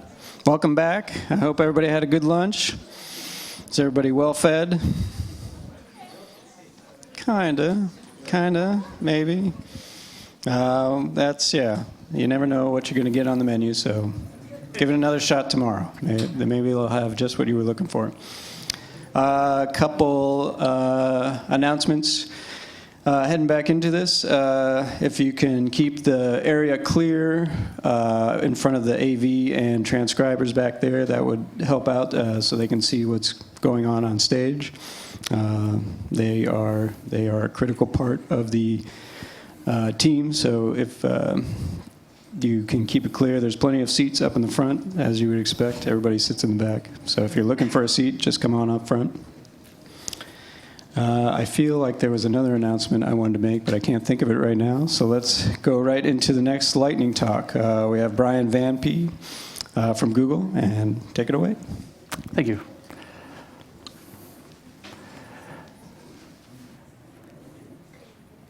Hello, everyone. My name is Brian Van P. I am a senior test engineer extraordinaire here at Google, and I'm going to take 15 minutes of your time to talk about the quirkier side of testing. Quick fun fact about me, I'm an identical twin, so if you want to come talk to me later, memorize the shirt I'm wearing. What is a quirk? So a quirk is an odd trait or behavior. So there we go. So here are some examples. So cats that have two different colored eyes because of a genetic mutation. Some people sort of build careers out of being quirky. The slides you see before you are actually in themselves quirky because one of them is actually a quark, not a quirk. Programming languages, of course, have quirks, and that's what we're going to mostly talk about today. What are a few examples? So Objective-C. Has anyone coded in Objective-C before? Quick show of hands. Quite a few of you. Did you know that there is a property called HM characteristic value lock mechanism last known action unsecured using physical movement exterior? This Objective-C is very verbose. It's very quirky. This is 87 characters of greatness. There's also an interior, in case anyone was curious. JavaScript is everyone's sort of favorite language to pick on, so of course we'll do that. So null equals undefined. Does it? It turns out, yes, null is in fact undefined. Makes sense. Is null finite? It turns out that, yes, null is of course finite. Is undefined finite? No, because of course not. They're equal, but they're not the same. So that's another sort of quirk you see quite a bit in languages. That's why a lot of languages sort of introduce the triple equals operator that say that it's not just equal in value, but also in type as well. So null and undefined are the same value, in quotes, but not the same type. JavaScript's fun, so we'll keep going. Which is larger, 3 or 0? Hands up if you think it's 0. The answer is 3. Makes sense. But what's greater, 3 or true? 3 is always greater than the truth. Remember that? What's larger, -1 or an array of 1? An array of 1, because in JavaScript, the value of an array is the value of the first element. Makes sense. We can keep going all day, of course. What's larger, -1 or the empty set? 0. We all saw that coming. What's greater, -1 or undefined? Not a number. Not a number is greater than, that doesn't even make sense. Which is larger, -1 or null? Turns out the answer is 0. One thing you'll notice is null is pretty much 0 for all intents and purposes. So if you take a value, take null and add 1 to it, the answer you get is 1. Great. So some quirks are found in many languages. Here's an example in Java. So if I were to say print my name but with a nice fancy B on top, and then I get fancy and I'm going to make it all uppercase. It turns out what that actually does is that not only changes the value of the string, but changes the length of the string. So a little tidbit there, when you're doing testing, you always be careful about changing case when you're using Unicode characters. The two often don't mix. FYI. Some quirks are specific, and I lost my slides.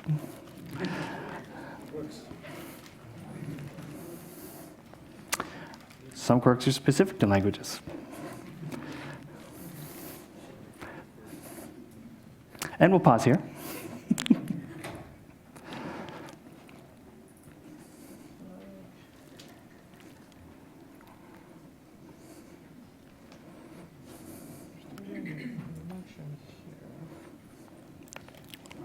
Does that import?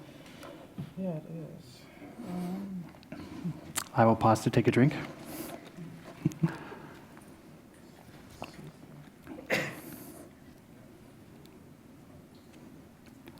Cool, that looks like that. We're just going to switch it back there. There we go. As I was saying, none of that just happened.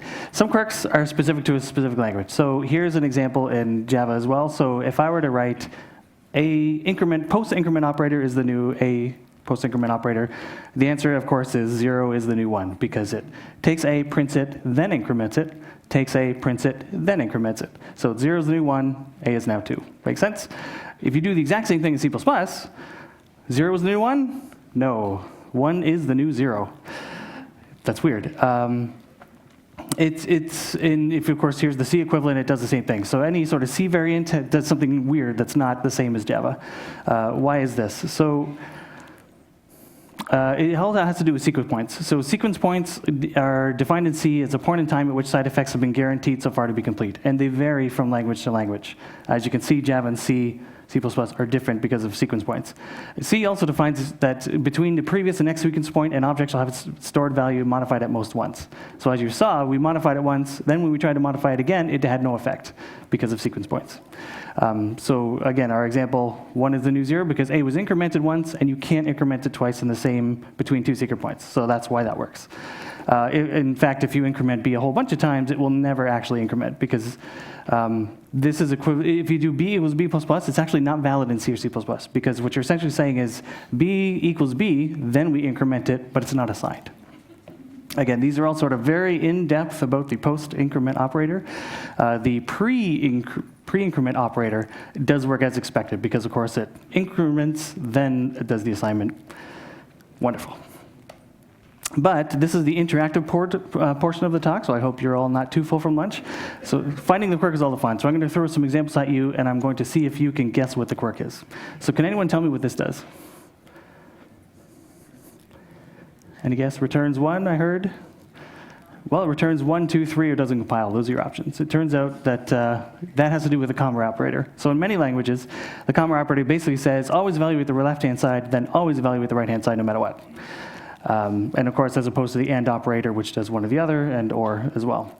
Not every comma is an operator, but you may have seen this before, for example, in for loops when you've seen this sort of syntax. So in this case, it returns the value 3 because it evaluates 1, evaluates 2, and then it returns 3 because the result of the expression is 3. Does anyone know what this does? It returns 3, which makes sense because just because I threw in some brackets in there doesn't mean I fool you, right? Does anybody know what this does? This, of course, also returns 3. You're starting to see the pattern here because the value of an expression is the expression. So does anybody know what this does? That's a syntax error. That does nothing. Ignore that. Can anybody give me a value for I that makes this statement true? What value is equal to its own negative? 0. I heard 0. Very well done. Not every quirk is a trick. In all these languages, 0 works. But is there a value for I that's not 0 that is also true? Sorry, was there a guess? Not a number? Close. Integer.mint value. That's a little weird. Why is that? If you remember that in most languages that treat integers as a 32-bit number, the range is -2 to 31 to +2 to 31 minus 0. So there's actually one more negative number than there is positive numbers. So if you take, for example, the negative number, which is 8 with a bunch of 8 sign bit, which is a bunch of zeros, and then you negate that, that's equivalent to saying take the integer max value, add 1 to it, and it turns out it's the same value. So long story short, integer.min value is its own negation. Fancy trick. Always be careful, especially when you're dealing with rollover situations. Get you every time. Is there any value that's equal to itself plus 1? Any guesses? Infinity? That's a great guess, and it turns out it's right. This is simple math. So any language that implements the 754 floating point spec defines an infinity value. So of course, infinity plus 1 is just infinity. Makes sense. Does anybody know a value for I that is not equal to itself? Is this even possible? It is possible, someone says. What value? Yeah, not a number, JavaScript. Not a number? That's an excellent guess. Turns out it's correct. Again, 752 floating point spec, there's a lot of detail in there, but the key is there is no, excuse me, the spec defines not a number to be equal to nothing, not even itself, no matter what. Can anyone tell me what this does? So here's a quick show of hands. Has anybody seen the approaches operator before in any language? That's because it doesn't exist, of course. So the trick to this is most people are probably thinking the first line, you've got it. So it's equivalent to saying 5 minus negative, negative, negative, negative, negative 6, which is, of course, the value 11. The approaches operator is actually equivalent to I minus minus is greater than 1. The trick here is that, and of course never do this, is that it doesn't matter how you write and how spacing works as long as it's parsable. So as long as the compiler can parse through what you're doing, it treats it as valid. Yeah, oh, there was one quick thing I forgot to mention. So if we back up a few steps, because I have time. There was one of these tricks that, you notice here, there's JavaScript and PHP. This trick doesn't work. Does anybody know why? First of all, did anybody see that first time around? Nobody called me on it, that's good. The reason this is because some languages like JavaScript and PHP treat all numbers as floating point numbers no matter what.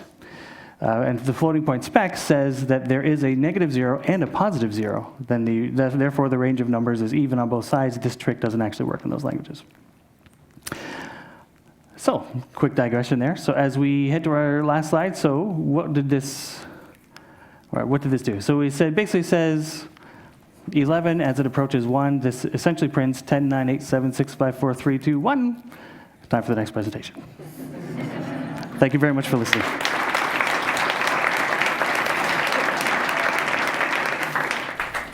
Excellent, thank you, Brian.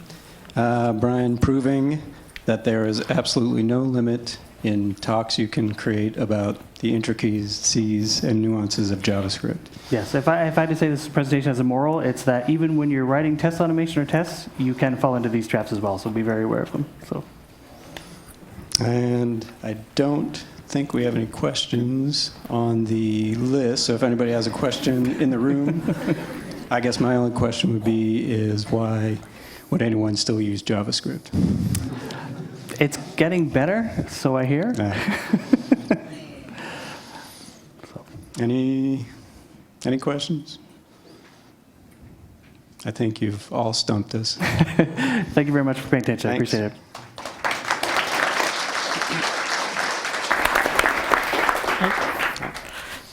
All right, next we have Raj Kumar. And he is going to take the next 15 minutes to tell us everything you need to know about machine learning and testing. Yes. No pressure. Thank you.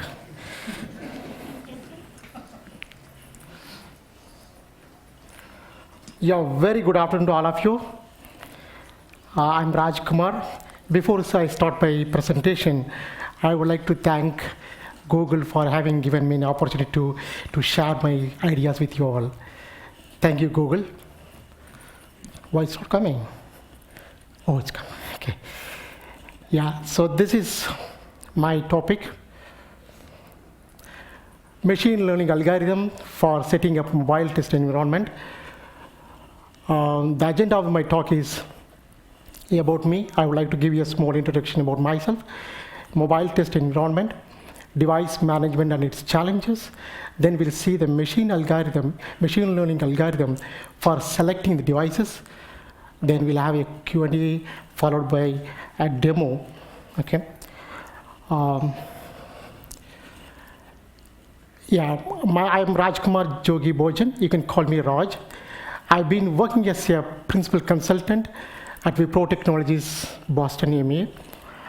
I have 2 decades of experience, both in academics and IT. I'm a research scholar, published many technical papers, and filed a couple of patents. I also worked as a test architect, QA manager, corporate trainer, Scrum Master, and test consultant. Yeah. Now, before we start the test automation environment, let us see what are the important factors to be considered. If you look at the slide, it talks about OS platform. So whatever platform I'm going to use it, whether am I going to use the Mac or Windows or the Unix, Linux, whatever, which platform I'm going to use it. Network environment, is it a 2G, 3G, 4G, or LTE? Mobile testing tools, there are say about 20 to 30 tools are there. So which tool am I going to use it? Then comes the testing types. Whatever testing am I going to do it in my environment? Regression, security, functional, or secure, or say the performance. So whatever testing am I going to do it? Now, along with that, we also need to think about the emulators, simulators, the application to be tested, AUT. Along with that, again, we need to think about the devices. So which type of device am I going to use it for my mobile test environment? If you look at the slide, all these things are countable except the devices. So which device am I going to select for my regression suite? What is the combination of devices for my testing environment? Then comes so that slide leads us to talk about the mobile device management challenges. So if you look at the challenges, the first challenge what we face is each and every year the devices getting released. Hundreds and thousands of devices are getting released every year. And devices getting refreshed every 12 to 14 months, 24 months. Then new capabilities, each and every year we are getting additional capabilities like camera, GPS, orientation, voice, so many things getting added every year. Then it comes the multiple carriers, network switching, disconnected use, throughput, latency. So these are also again challenges. On top of all these things, it is very, very expensive to buy the devices for my own testing, for everyday testing. If I want to buy, say, about 100 devices for my testing, it's very expensive. I need to allocate, say, about 15 to 20% of the project budget for my devices alone. So the next one comes, one second, sorry.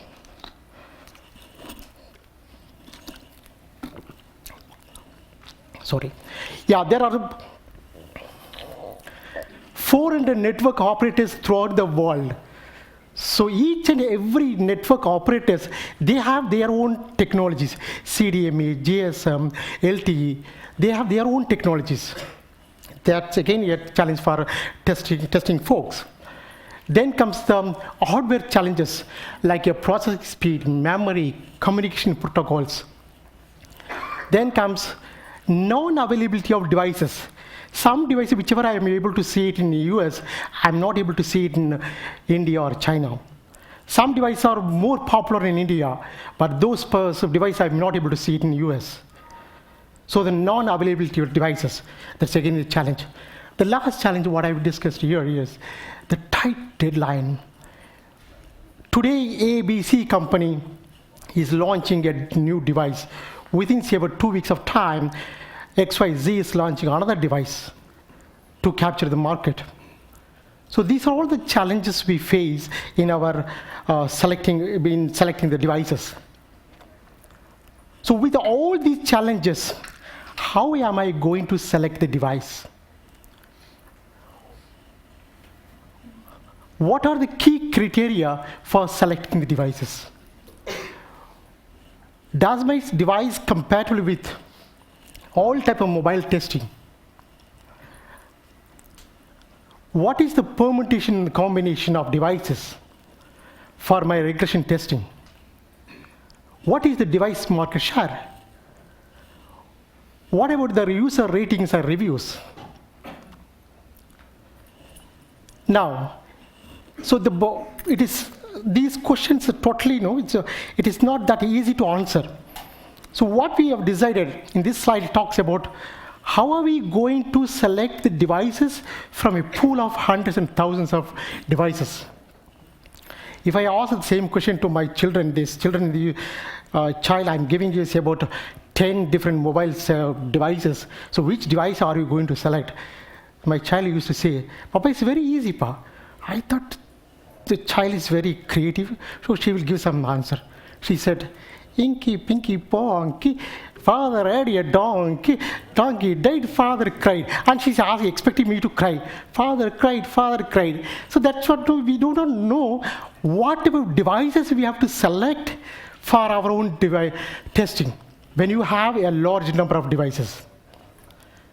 Should I have to go for the iOS? Should I have to go for the Android? Should I have to go to the BlackBerry? Which one I have to select? Right? In Android alone, we have 24,000 devices, plus iOS devices, plus BlackBerry, plus Windows. So how am I going to select for my regression suite? How am I going to classify these devices? How am I going to select the right combination for my devices? So we thought, why don't we go for machine learning algorithm? So you guys, you all know that machine learning algorithm, there are so many algorithms. In fact, I'm talking the Google place. Google itself is a pioneer in machine learning algorithms, right? TensorFlow, deep learning. And similarly, the Wipro is also doing a lot of focus on the machine learning and the AI tools. So here, we have decided to go for decision support algorithm as well as the random forest algorithm. So if you look at the decision algorithm, so we have taken some 120 samples out of 15,000 samples, and we have done some of the research like this. And actually, I'll show you the next slide. This is our sample data. These are the classification graphs. Now this is the demo screenshot I've taken from. What did we do? First, we have imported all the required library for our prediction. Then we loaded the data from the CSV file. So the CSV file we have named as device_demo.csv. Then we have cleaned, just now we saw NAN, so you will get a lot of NAN. So we have to clean the data. So all this data we have cleaned, and then we started to use the decision tree classifier. So when you use the decision tree classifier along with the features, so the features, we had about 7 different columns. We got this type of decision tree. Now, if you look at the decision tree here, the topmost part, you have a Gini value. So Gini is nothing but it's an entropy level. And if it comes to there are samples there, we have taken 10, and 4,6 has been divided. And the Gini value, if you look at the Gini value, it comes down, it goes lower and lower. It is coming at the 0.0. That means there's no more impurities. So the first level, it will be like a 0.48. As it goes down lower and lower, it comes to 0.0. That means you need not go further decision. So there, the growth of the tree stops there. So there are some type of disadvantage of the decision tree. So we thought of doing a random forest algorithm with the same data.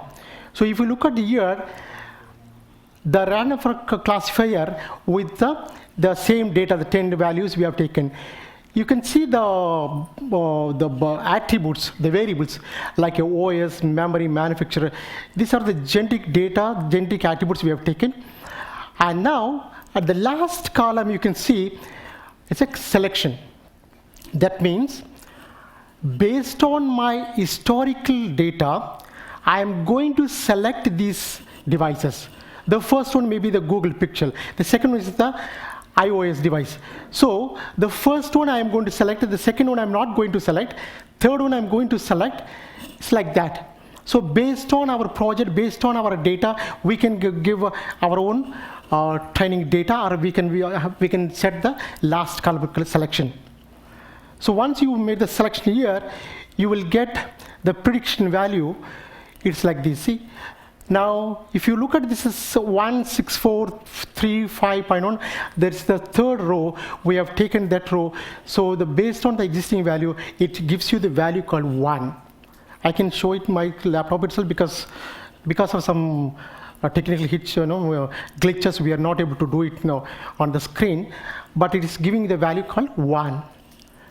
The second one, if you look at this, that's 2, that is another value, another row of data we have taken, and based on the random forest estimator, it is random forest classifier, it is giving it the value called 0. That means you are not going to select the value. Then what we did, we have selected the same set of data with the new data. Instead of 64 MB, 64 gigabytes, we are giving 128, 1,128 new data we gave, and it's giving us number 1. That means it can be selected. So now, based on the based on the 10 values, we have arrived at this type of prediction. Now, based on our projects, whichever project we do, what we can do, we can train our data, and based on the training data, we'll be able to select the right set of devices. Now, in my results, I've selected just only one device. But the same thing, what we can do, we can make like a set of devices. At number 20 or 30 number of devices we can put together in the same random forest or decision tree, and you can predict the values. Now comes the main takeaway from my presentation is, the first one is predicted value is equal to the set of recommended devices for the regression testing. We can leverage the machine learning algorithm for identifying the right number of devices, the right combination of devices. The second one is ultimately it will reduce the time and cost. Third one is we will also be able to overcome the device-based issues by selecting the right devices by using the machine learning algorithm. So as I already told you, at present I have used the decision tree and my random algorithm, but we can use any type of algorithms. It's not necessary that we have to stick only these 2 algorithms. Okay, that's all. Thank you so much once again. If there is any questions, please let me know.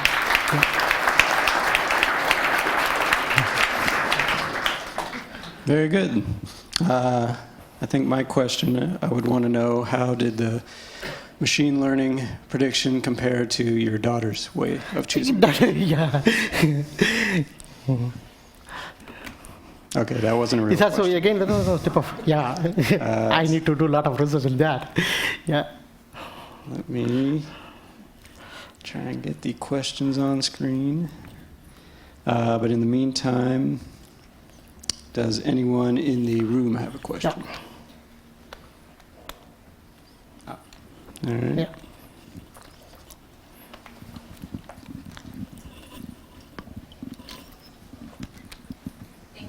Yeah, I have a question because I came from the statistical background, and the random forest and the decision tree I'm pretty familiar with. Okay. Yeah, because the data volume is really not. I think personally, it's really not suitable for the to use the decision tree and for those. But anyway, yeah, it's a good idea. But I just have some thoughts on it. Yeah. Okay. Thank you. Yeah. No, I didn't get that. No. Yeah, come again. Yeah. Oh. I'm sorry, I didn't get you though. You said that a decision tree cannot be used for this type of analysis? Yeah, because actually, you know, I work on the data mining for a while. Okay. And you know, I kind of feel, you know, for the you know the data volume on, you know, the mobile device is really, you know, small. You know, there's lots of, you know, noise when you know, training the model. So you know, is yeah, I thought, you know, for this. Yeah, I you know. totally agree with you. That's why, you know, the decision tree, you know, cannot be used for a small volume of the data. That is why we have switched to the random forest algorithm. It is not necessary that we have to stick to one algorithm. This is an idea. You know, we have already implemented POC, and we can use any type of algorithm. It's the data mining, and it need not to be only for the large volume data, right? We can also it is also applicable for the small set of data. Yeah. Okay. And since that was a lightning talk, okay, we're out of time. But yes, thank you. Thank you so much. Round of applause. Okay, next up, we have Alexander and Dan, who will be talking about audio quality, something we could really use for conference audio planning. So perfect environment for it. So take it away, Alexander and Dan. Okay, thank you. Can you hear me? Which is actually the title of our talk. Could you switch slides, please? Oh, okay. Oh, yeah. Right. I got it. Okay, so can you hear me? This is the title of our today's talk. We want to show you how you can survive audio quality testing. Audio quality makes or breaks real-time products. If audio quality is bad, people will use a different solution. They will move away eventually from your product. So as we at Citrix have several products using real-time communication, we developed a web service, a common solution that tackles common problems. Our solution is now adapted by different teams, and we are going to present you the solution today. I'm Alex, I'm a student from Germany, and besides studies, I've always been involved in audio. I've been involved in scale testing, automation, and also most recently in audio quality automation. And I'm Dan, and I've worked at Citrix as in many roles all around audio, so as a test engineer, as a manager, and as a test architect. And we're here representing a large team that has worked to deliver something, and that team is now, we're just lucky enough to be the ones here presenting while that team's at home working on the innovation that we'll show next year. So we're going to start at a very high level, and then we're going to funnel down into something specific, which Alex will present. And so I'm going to share the scale of audio at Citrix, some of the testing challenges that we set out to solve a few years ago. And then I'm going to set up one specific end-to-end test and show you the components involved in that. And finally, then we'll focus in on a component that Alex worked this last year to build called the Audio Quality Assessment Service. So you're probably familiar with, in fact, have used one of the products on this page. So go to My PC and go to Assist at the bottom. Don't have as much to do with audio, but the top four is what we're talking about today. And OpenVoice is our telephone-only conferencing system. And then as well, GoToMeeting, GoToWebinar, and GoToTraining, which are online conferencing systems typically involving a screen share, a webcam share, and then for today's talk, the audio. So each of these products have a client piece, maybe a Mac Win, PC, mobile, web, and we're basically taking screen, webcam, and some other information and some audio, and we're sending it up to a conference bridge, centrally located, that's mixing, and then sending back out with some thought to what gets sent out. For instance, you don't want to hear your own voice back at you, or perhaps one of you is muted and you want to make sure that person's not heard in the conference. And all of that audio comes back and goes out at a rate of 1.4 billion audio minutes per month. So that's the scale that we're working to test, and we've been working hard to improve a couple other metrics. While the audio numbers keep going up, we've also reduced the number of customer escalations. So these are the cases where customers call in with an issue that can't be solved by first line, and they go up to our audio ops. So that number's been going down even while the minutes go up. And then we're really proud of this. Our footprint, the number of servers it takes to deliver audio has actually been reduced by a factor of 10. And all along the audio minutes are going up, so we've increased the scale and the quality and the efficiency. Okay, so let's get into some specifics here. What are the testing challenges that we're trying to solve? The first thing that we've learned is that no audio in an online meeting is a deal breaker. So we work very hard to deliver screen sharing, webcam, and some other features without any interruption. But if you have a minute or two of interruption on your screen share, you can typically live with it because you've seen what was there before or what may be coming. But if you miss a second or two of audio, it's pretty critical. And you all know this from being on phone calls or conference calls. And you can imagine being on a call with your boss who's happy to tell you that he's going to give you a $1 raise. Well, you missed a pretty important word there. You want to know how much it is. And so obviously the network and other factors are always a part of it, but we want to work as hard as we can to deliver the best audio we can given the situation. So let's look at a couple equations we were trying to solve. The first is that we have a limited number of audio experts for testing. And so we're very concentrated on the audio at Citrix. We have over a dozen PhDs just simply focused on delivering audio. But guess what? Each of those PhDs have only 2 ears. So we needed to find a way to clone them and to get their work into automation so that everyone can use it. And secondly, there's many teams that are consuming the audio platform into the product. And so the first goal, let's make testing easy for non-experts. Secondly, we know that testing audio manually is time-consuming, and it can be subjective as well. And so we wanted to find a way to, number one, make it objective, and then also something that is repeatable. And what we find is that if you make it easy enough, then any team will consume and add this to their basic acceptance test. But otherwise, you have teams on the peripheral whose work is somewhat related to audio delivery, but not specifically, and they're less likely to introduce a new basic acceptance test unless it's made very easy for them. So these are the 2 testing challenges that we set out to solve, and all with the idea that better audio testing would lead to better audio quality and then happier customers. And as for all of us, our goal is just let's get out of the way and let our customers talk to each other. We want them to have the same delight that this tin can conference has on the screen right now. And so that's what we're setting out to do. So let's talk about a pyramid. We looked at a pyramid earlier today.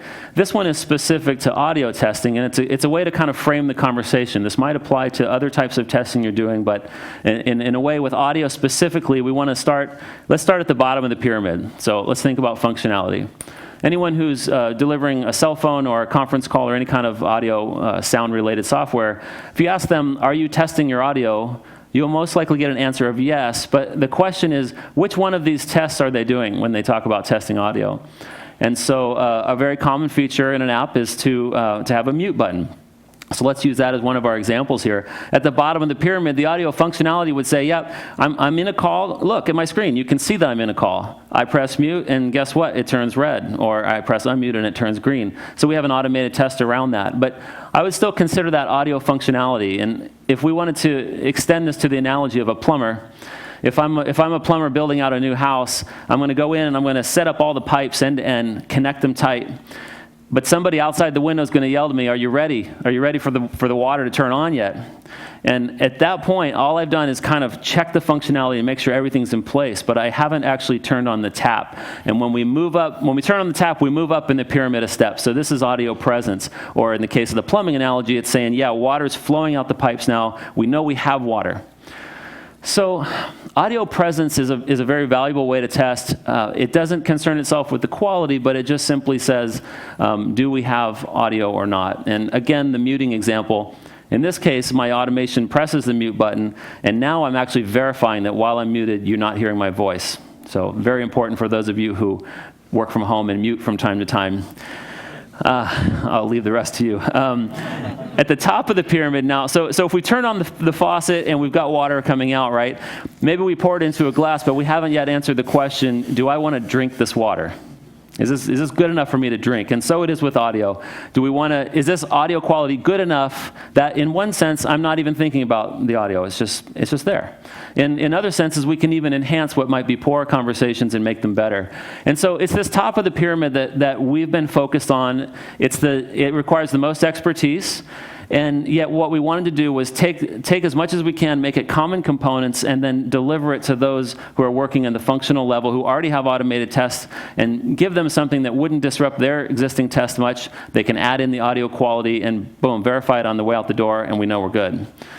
So again, just kind of restating our design goals here, what we see in green are the product teams, the many teams who have their automation working on their functional tests, and what we see in the orange, our desire is to separate out that which required expertise, and we can build into common components and deliver. So it's one universal test solution that all teams can use. Okay, so let's get a little more specific here. I'm going to set up for you what we call an end-to-end test, and we have a lot of different kinds of tests that we do at different levels, component levels and so forth, but this is kind of our end-to-end. Let's get a view of it and make sure that, number one, our quality is good, but also that maybe we haven't introduced something that would cause a regression. So here's the 4 key components you would need. First of all, a standardized input file. Like any kind of testing you're doing, you need a control set. We're using actual voice files. We found that using different voices, because it processes and sends differently, we want to make sure that every kind of voice would sound good in the product. And then we've got to figure out a way to get that into the product in an automated fashion. So just as my voice is going into this microphone, goes into a system, let's call it a black box, and then comes out the other end, and then it's out in the airwaves again. Your ears can hear it. What we're trying to do is kind of automate or virtualize or mock those interface points, right where the air meets the digital world. And so we had to arrange a mock microphone that would inject audio as if it were a microphone selection in the GoToMeeting application. And there's third-party tools to do this, some open source, and we started with those. And then eventually we adjusted our own audio engine to include the inputs ourselves. And then from there, now we've got a known input file that's going into the product. And of course, then you send it through the typical, the conference bridge that I described, and bring it out the other side. So we've got a client on the other side that we've started with automation, and the audio arrives there. And now again, we have a mock speaker which captures that and pulls it out into something like a WAV file or a RAW file. So now we're sitting with 2 files. One's a known good, one's an unknown. And now this is where we need a way to analyze and figure out what to do with that audio. Is this good or not? Have we improved or at least not regressed on the quality? And so the audio quality analysis services is what we came up with and what we've been working to build. And it includes several key components here. And I'll show you on the next slide. So Alex is going to talk in depth about this. One of them is the Polka license, which is a third-party objective measurement tool that we chose. We've also doing some frequency analysis, and he'll give you a lot more detail on that. But again, we're here with the orange. We've abstracted the common layers and made it available to anyone. And then whatever client type we're working with, whatever platform we're working on, and whatever automation our teams had, we wanted to give them something that they could use. Something simple, maybe a REST interface that they can upload their audio files to. We'll give them back a score, and then they can decide whether that's a pass-fail. So here, the area in red is what Alex is going to be focusing on as he comes up to share next. Okay. Thanks, Dan, for providing the background. And let me take over on the motivations. I will recap and go more into technical details. So first, motivation. We want to make audio quality testing as easy to use with no expertise needed. Second, we want to have platform support. We have different tools for automation. We see we have different endpoints, Windows, Mac, mobile endpoints, Android, Windows Mobile, but also web-based endpoints and automation. We want to support all of that. Third motivation, we want to visualize results over time. We want to track results and see how the audio quality evolves in different builds. And fourth, license restrictions. Some algorithms we use are bound to certain machines, and making this audio quality analysis as a service tackles this problem. So we, it's quite a bit catchy, AQA as a service. That's an internal service we expose to our infrastructure and our tests. And we provide tests for quality, the top of the pyramid we heard earlier, and presence, which is the medium level. This all is accessible through simple interfaces to the testers. So here it's getting a bit more technical. It's the design and implementation of the service. On the left-hand side, on the top, we see there's a client side and a service side. The service has a backend. It connects to a database and object storage. And let me just go through a simple interaction between client and our service. First, we upload audio files or audio raw data with parameters like sample rate. Second, we describe and we create a job. We call it a job that is specified by files and by a method of evaluation. Then third step is starting the job, and in the end we just fetch results and see what the evaluation gave us. Implementation-wise, we had some requirements to the service. It had to have a native component because signal processing algorithms are running natively.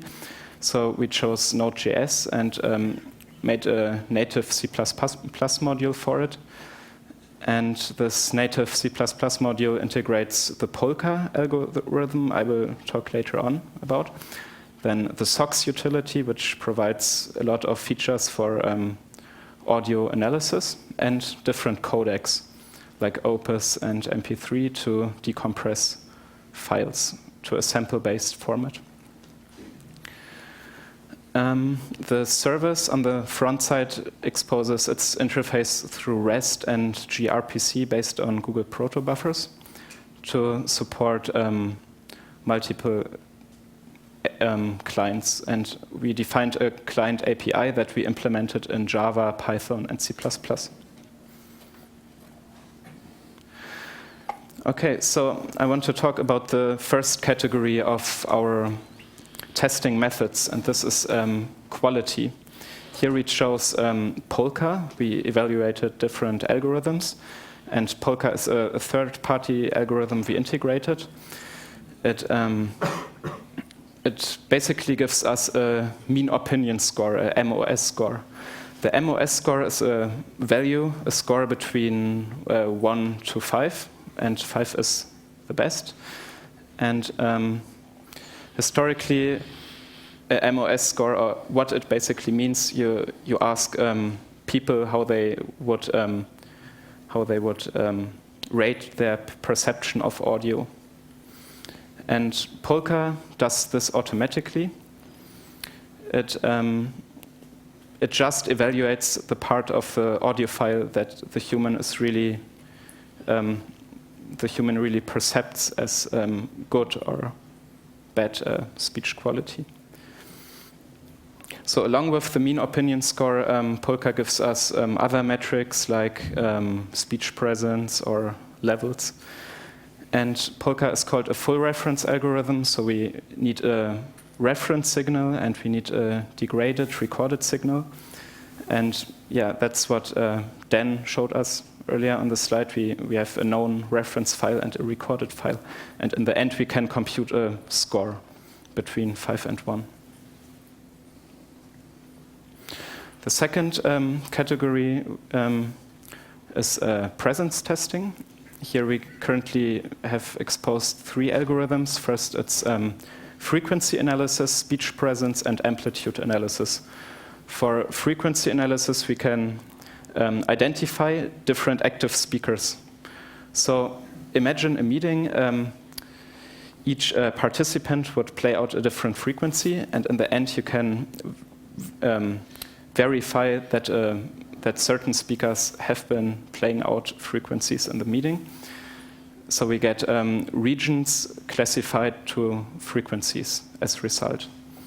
Then a second category is speech presence. Here we get regions classified as active speech.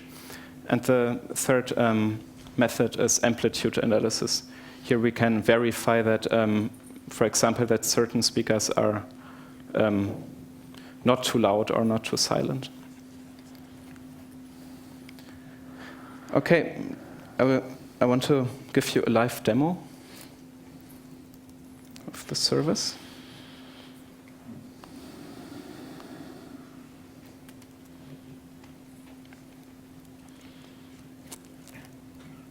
Okay. We should see it in a second.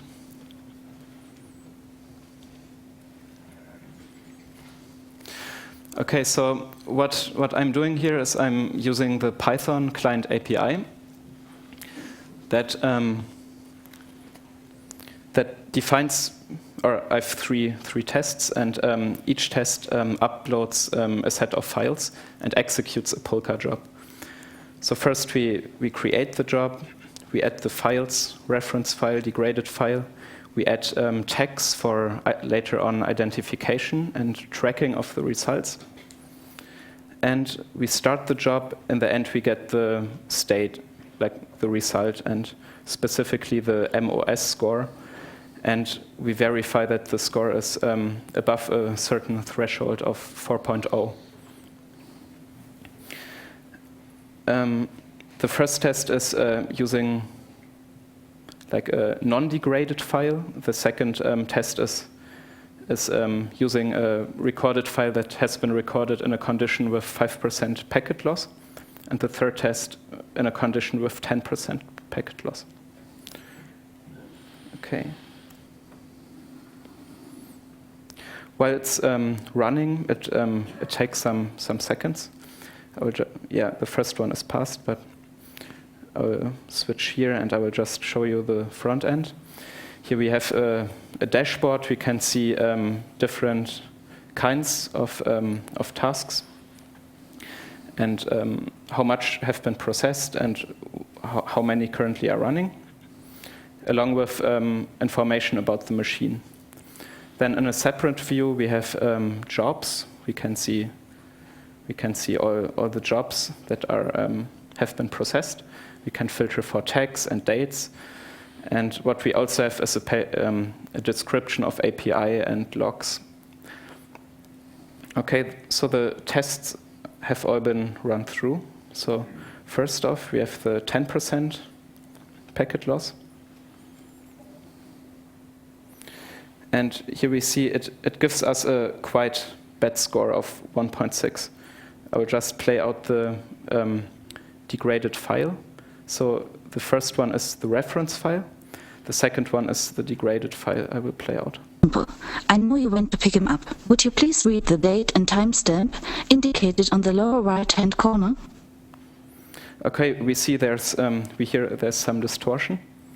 So the 5% packet loss. Simple. I know you went to pick him up. Would you please read the date and timestamp indicated on the lower right-hand corner?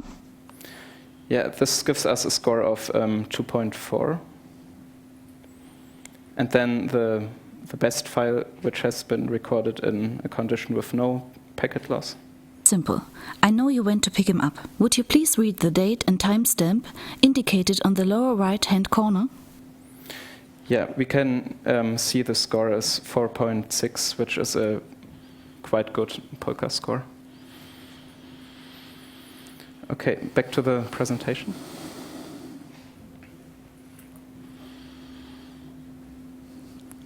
Okay.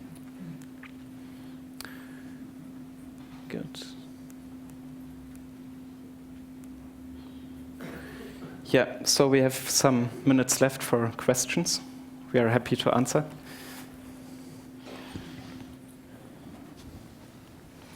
Very good. Now a round of applause for Alex and Dan.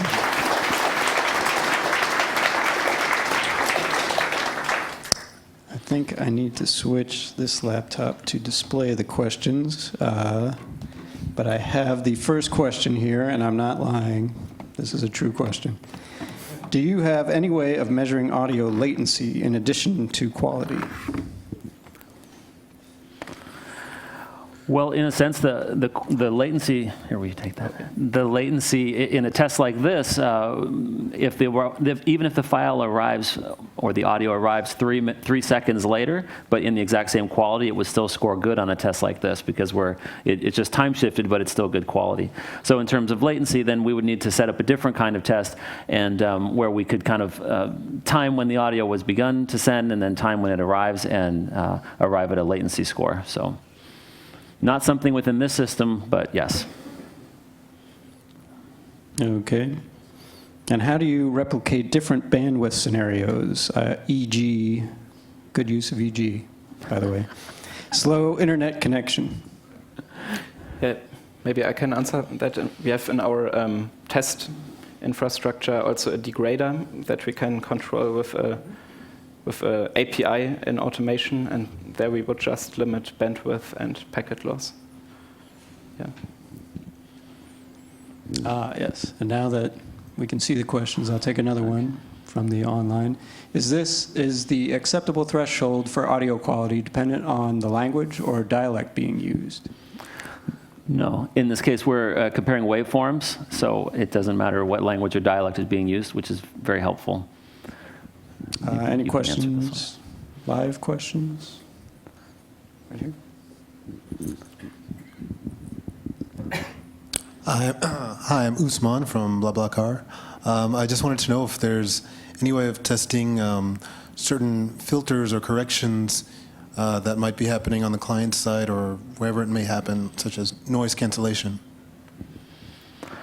Right. This is a challenge for objective testing because in many cases it's comparing a source and an output file, whereas in the case you're talking about, the client's actually improving the audio through something like noise cancellation. So in effect, it makes the input file different from the output file in a better way, but the algorithm does not always detect that. So for that kind of testing, we have to go back to those 24 ears I was talking about. Yeah. How consistent are the measurements? If you run a test many times, will you always get the same outcome?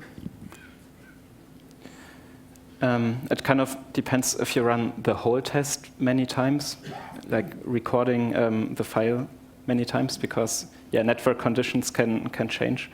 But the algorithm, the Polka algorithm, for example, is completely deterministic, so you would get the same outcome.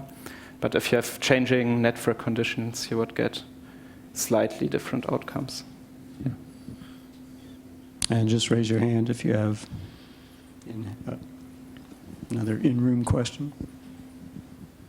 How would you, do you think this would be effective in a podcast scenario where maybe delivering via web, some sort of applet or mobile-based audio quality testing? That's a good question. So it's one-directional audio, so we no longer have kind of the time sensitivity. We can buffer and make things sound better on the other end. So a little bit less of a challenge for the audio quality, but I don't see any reason why we couldn't as well put it in, get it out, and then compare the two scores. It seems right. I think we have time for one more. So if you run an algorithm with 10% packet loss 10 times, how much score variability? Wouldn't this indicate true value of your Polka test? Well, there's a couple parts of that answer. Maybe I'll take one and Alex can talk about the second. Right, the packet loss itself, again, whether it's deterministic, whether it changes over time, that is going to affect what comes out the other side. And so we can work with degraders that do both, which degrade it in the exact same way 10 times, or we cannot. Maybe just to comment on the true value of the Polka test, I think the true value of this end-to-end test that I'm showing, describing, that we're presenting here today is essentially making sure that audio quality stays the same over time, no matter what you do and what changes you make. And so it's not that this test itself is kind of the, hey, here's the number and here's how good GoToMeeting is in audio. It's a 4.7. It's a matter of, hey, we scored 4.6 yesterday and today it's a 4.2. Why? What went wrong? What can we double check there? You have anything to add? No. No. All right. Well, thanks, Alexander and Dan. Thank you.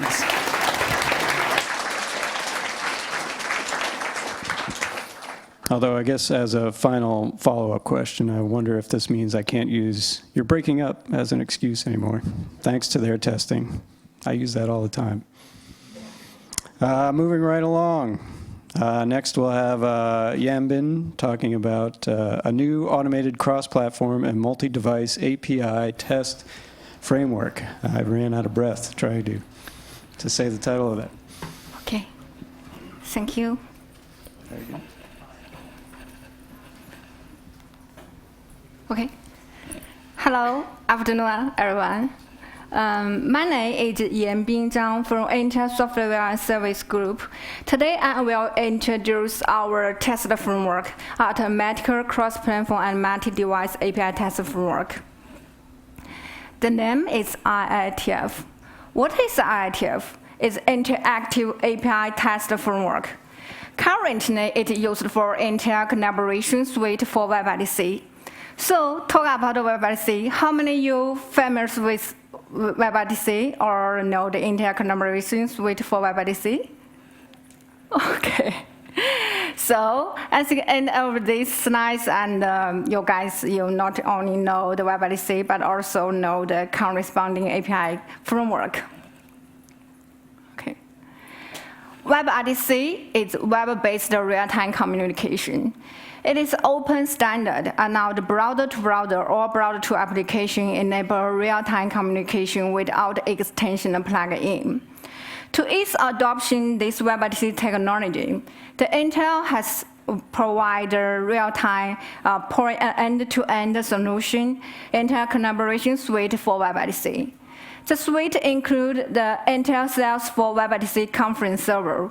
It enables not only peer-to-peer communication, but also provide MCU-based conferencing. In addition, it also provides comprehensive client SDK, such as Android SDK or the Windows native SDK, JavaScript SDK, iOS native SDK.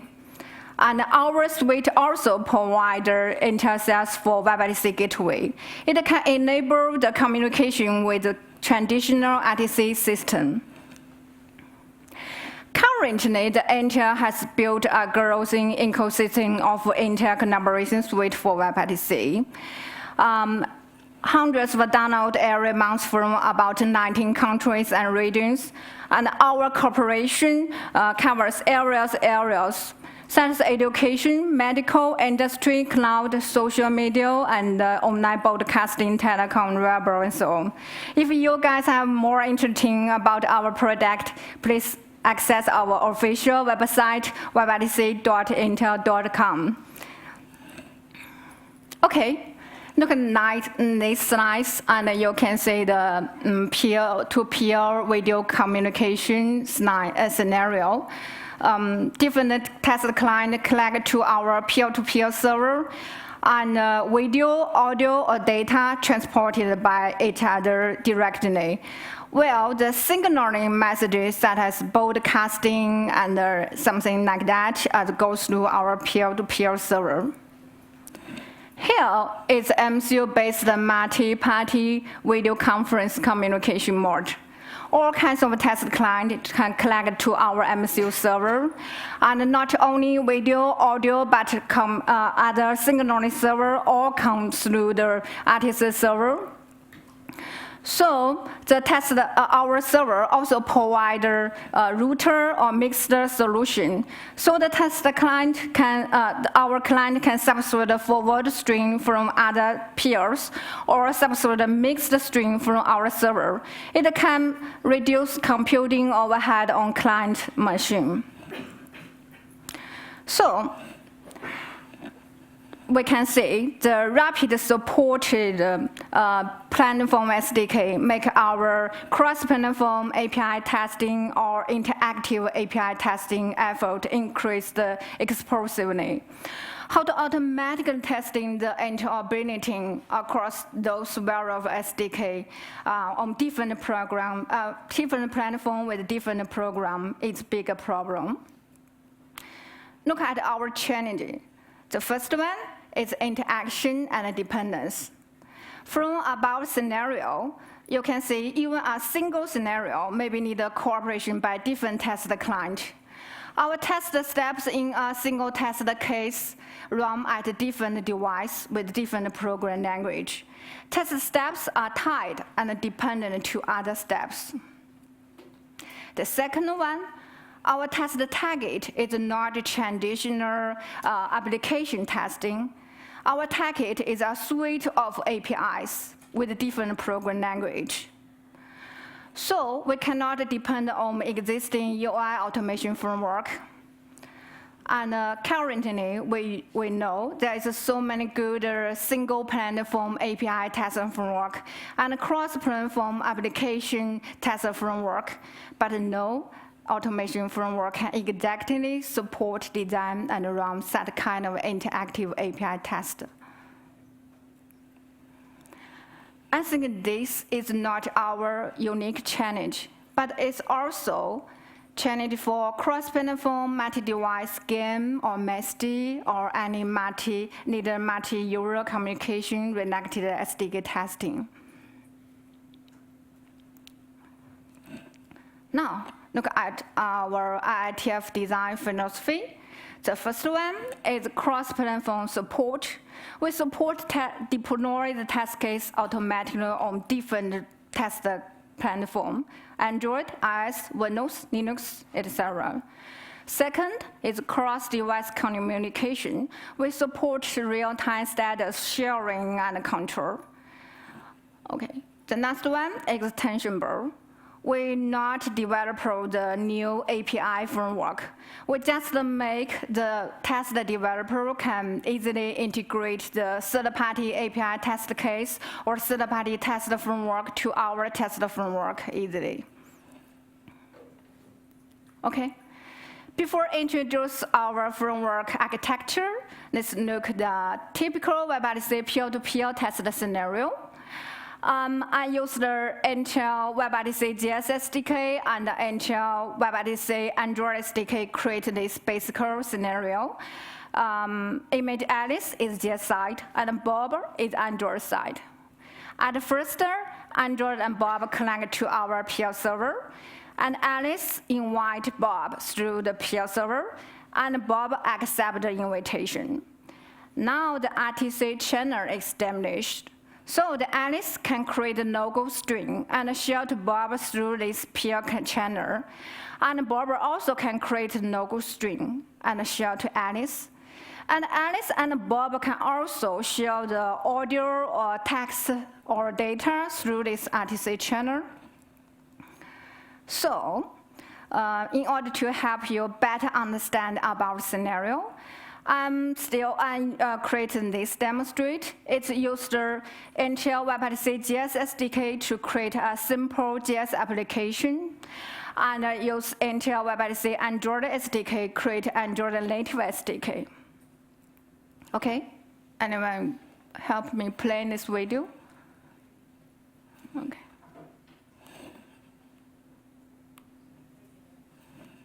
So,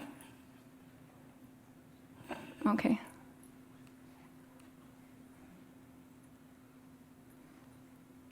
Okay, it's beginning. Left side is a JS side, and it's a simple application, a simple JS HTML page. Left side is an Android native application. So Alice create a no-go string and share to Bob. Bob also create a no-go string to share to Alice. Because Bob side, we use the virtual camera because we use the Android emulator. So the Alice can share the data to Bob, and Bob also can share data to Alice. Okay.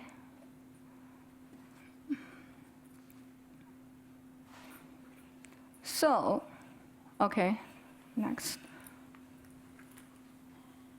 So, from our scenario, we can see they are running on different program language. So, in this demonstrate, here is another demonstrate, is used to show how to test about peer-to-peer test scenario with our IITF framework automatically. Okay. Okay, play again.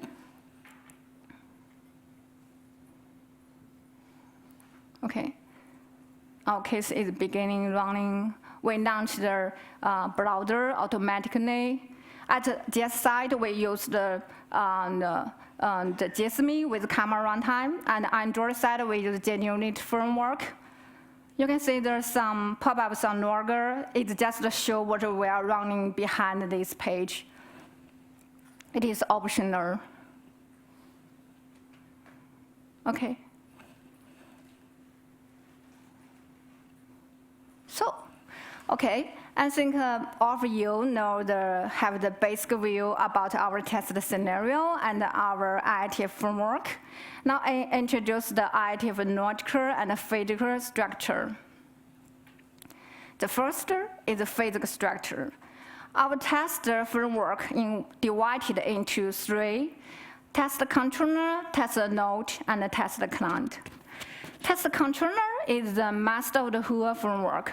It is responsible for the logical control or the status maintain. There's bi-directional communication between the test controller and test node. Test controller sends the controller message to test node and listening the requirement from the test node. So we can see the test node. Test node, in fact, is a physical devices. Maybe Windows, Linux, macOS. So on which the third party, all kinds of test clients such as different browser, Firefox, IE, Chrome, or the Android emulator, iOS simulator, Android phone, Android Pie, iPhone, iPad collected. The test client is a device on the test on which our test API with different corresponding third-party API framework are running on it. So here is our logic structure. It can be divided into 4 layers. The first layer is the status control.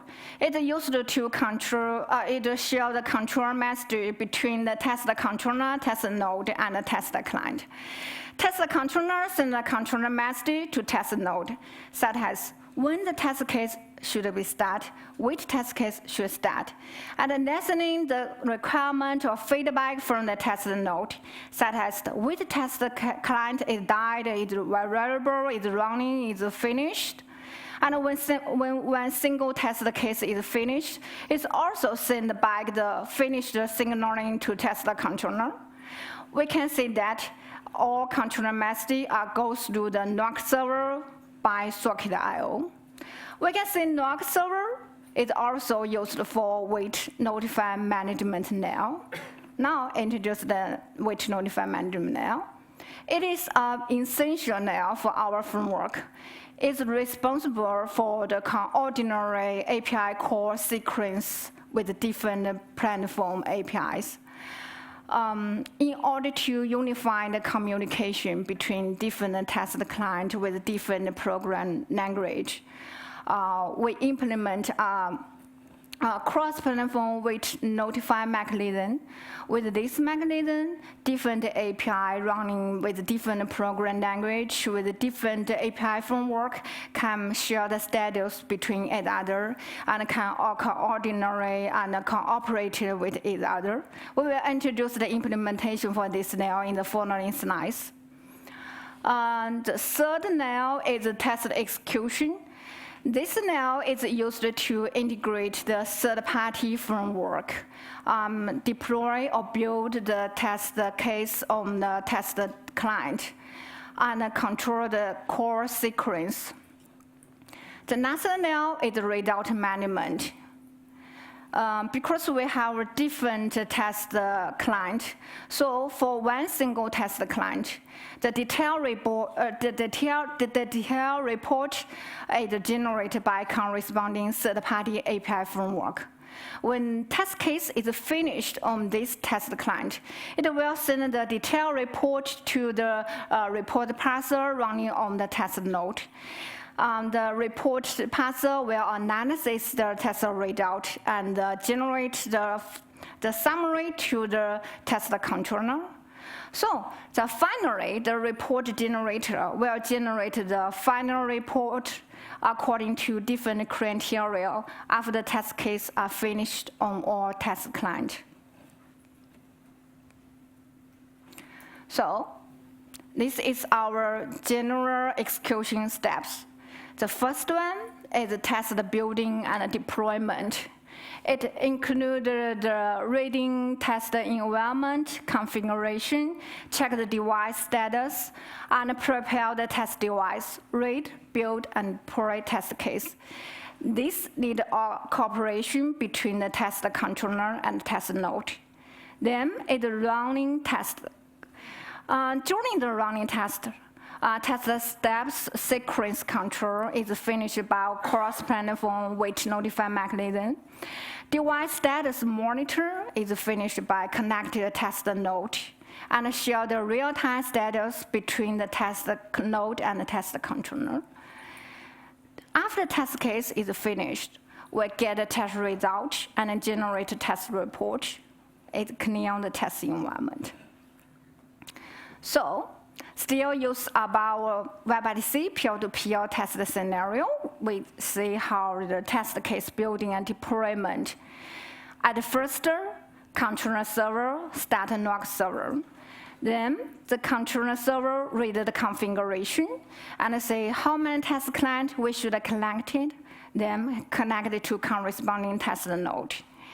The test node will check the test device status and prepare the test device and share the information to test the controller. So then the test controller read the configuration, such as the third-party API framework configuration or the test suite, and get which test case should begin start now. So he sent the comment to the corresponding test node. Test node begin build and deploy test code, test case to corresponding test device. Now the test case is running. After case is running, the sequence control message goes through the test client and the test server directly. So, in order to control the API call sequence through different test clients with different program language, the key problem we should solve is communication. The communication between different test clients still use about the peer-to-peer test scenario. Alice is JS side. He was running is running with Jasmine, maybe with camera runtime. And Bob is Android side. He's running with Android unit framework. We should solve the communication between these two separate test framework. Make they can understand other peers' status and can cooperate with each other. We should also solve the communication between the test client and the test server. No matter before or running or after the test case, test server should know the test client status. Is it running, is it finished, or is it crashed? Okay, so this is our solution. Our solution is provide a platform-dependent API. That means these three API is implemented by different program language: JavaScript, C++, Objective-C, or JS. You can choose to buy use the third-party API framework. The first API is connect. If the test client called the connect function connected to our IITF server, the test client can share the status between each other. The test client can also share the status between the server and client. The second API is wait knock. If the test client call wait knock, that means he's knocked, cannot go forward to next step. He's waiting for the other parties to running some API testing. The last one is notify knock. Generally speaking, if the test client call notify knock, it means he already finished some API testing. Currently, he just wanted to notify other parties to go forward, or just want to notify the server he was finished or his test client is crashed. So let's see how to use about 3 API to control to separate the test client. At the first, test client 1 and test client 2 call connect function to connect to our active server. Then the test client 1 call wait knock. The knock event is wait to test client 1. So our server during the test client 2 wait list, and the test client 1 become knocked. He cannot go forward to the next step. Now, the test client 2 finish some API testing now. He just call notify knock. The knock event is sent to server, and our server will broadcasting this event to all connected test client. The test client 1 got that event and compare the event he was waiting. Okay, it's equal. So now the test client 1 become unlocked. So let's see how to use above cross-platform wait notify mechanism to control the API call sequence on above WebRTC peer-to-peer scenario. At the first, Alice and Bob connect to IITF server, and Alice and Bob go forward. The next step is wait knock. The knock event is start test.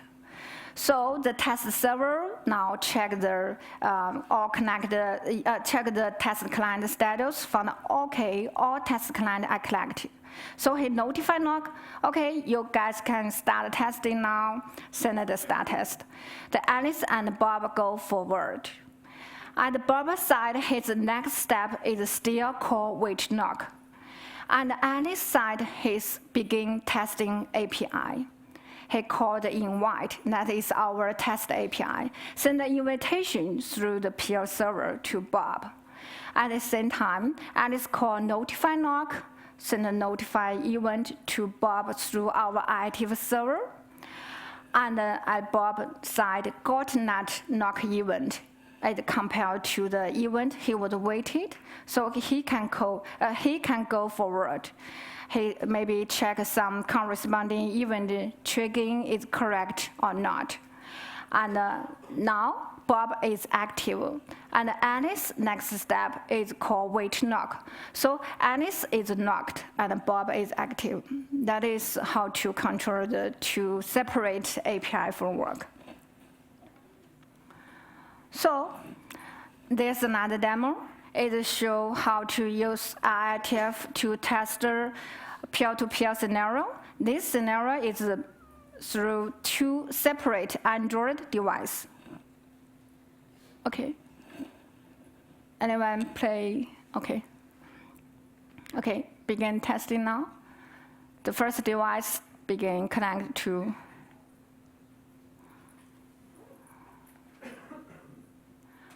Okay. Create a no-go string. Both sides create a no-go string and share to each other. And on one side we use the real camera, and another side use a virtual camera. Okay. Okay. Here is another demo. Is the last page for my slides.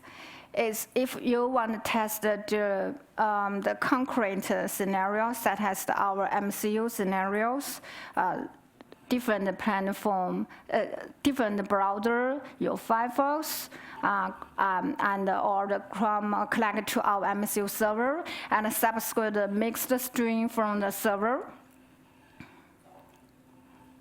Okay, we can see the GSSDK running faster, the Android side.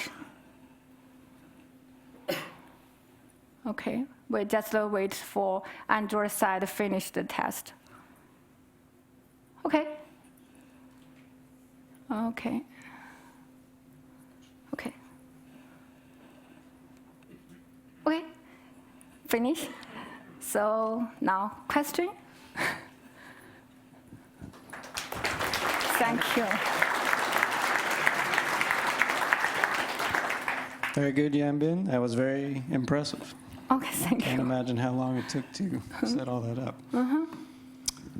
So first question, can this framework be used to test other apps, not WebRTC? How does it control the app?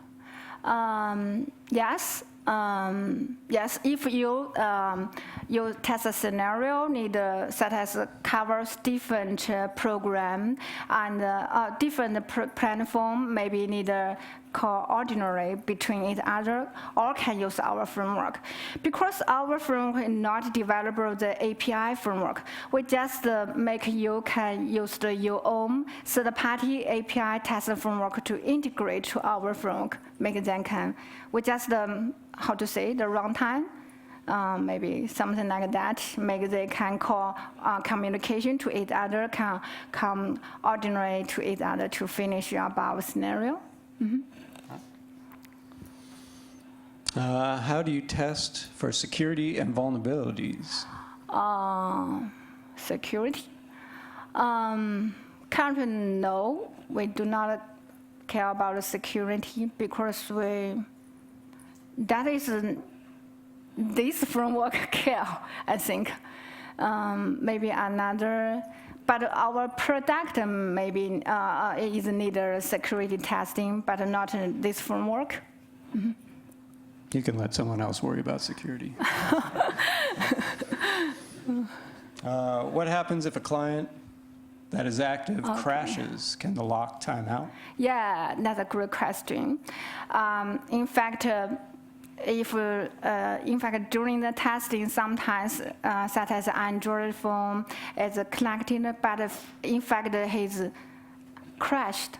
So we have how to say 2 levels to detect this crash. The first level, because we set a socket IO client. If the socket IO client is disconnect, we will trigger the disconnect event, so the server will got okay, then the client is died, and if you do not, if the another same wait, every knock event have a timeout. If the after that timeout is reached, we still do not get the feedback. We think that the device is crashed. Okay. Any questions in the room? Okay, I'll keep going. Do you use containers or something else for building and cleaning the environments? Containers. Like set up and tear down of this entire environment? Building. And containers, I guess they're asking about Docker containers. Or? In fact,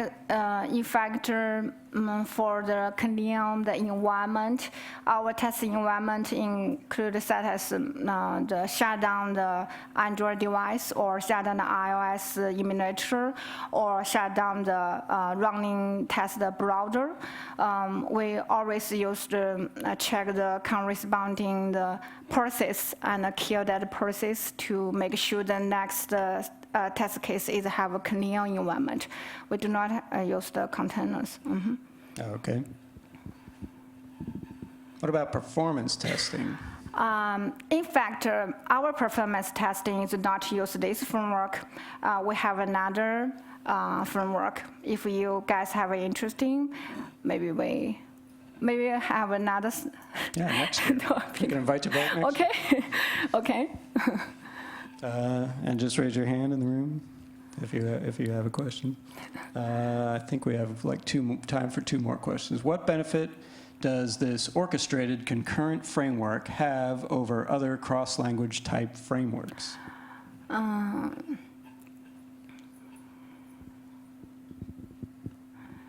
Over other. Well, it's got a cool name.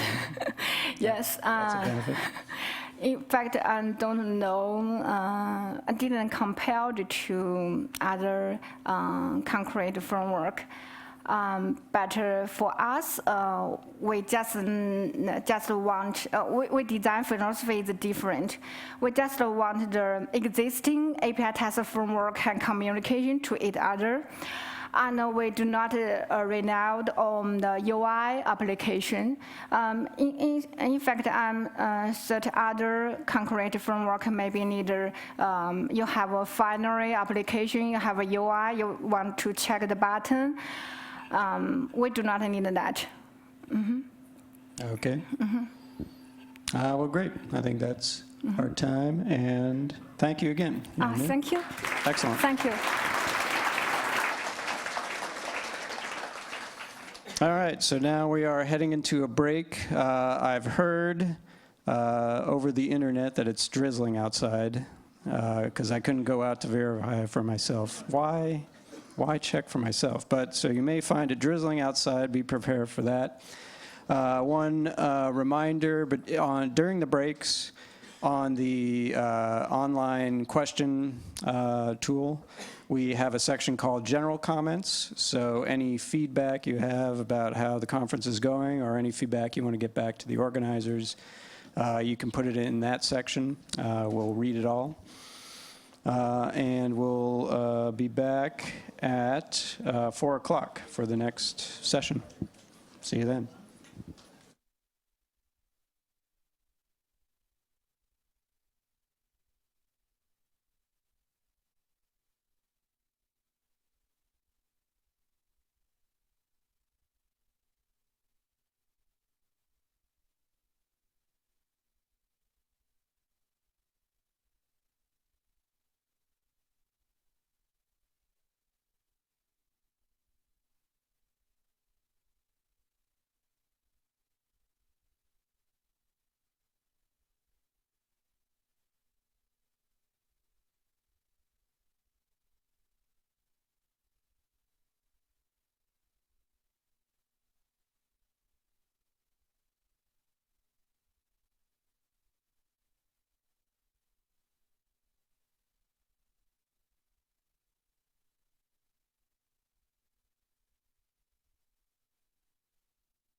feeling?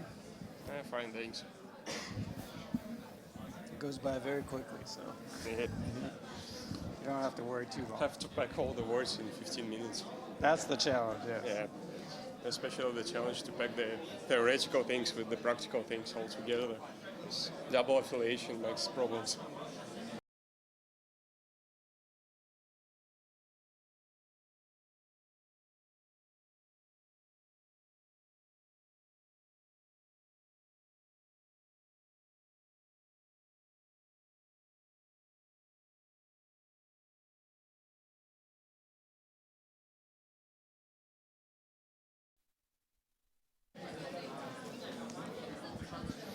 Okay, welcome back. We're in the home stretch of day one. How's it going so far? Is that good or bad? No noise, but thumbs up. I think it's because we ran out of hot water. People are a little drowsy. So let's get right to it. Next lightning talk is from Fedor, or he goes by Ted, but he also has a fascinating history about his name that you should ask about afterwards. And I'll hand it over to you. Take it away. Okay, thank you.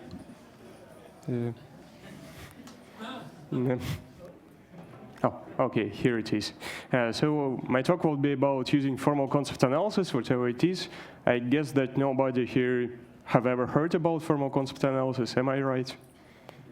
Yeah, that's the case. So I have a double affiliation. So one of them is Yandex, and the other one is Higher School of Economics. And so it is the theory comes back from Higher School of Economics, and the practical tasks are from Yandex. So it would be a challenge. So I would wish to be able to use the previous experience, but nobody today told any words about model-based, so just to remember some key facts about this. It is a kind of cycle between the abstract things like models and abstract tests and the real life where you have the system and the test that you run. And there are several ways how to get actually the model. It could be obtained either like Oracle, that is a kind of implementation that works just the requirements are. And so the other hand is to get test sequences which should be ran over the system under test, and after you implement the model, you can get the test output, either it is pass or fail. And as for the modeling, there are several approaches how to do this exactly. First of all is to extract from the existing system how does it really works.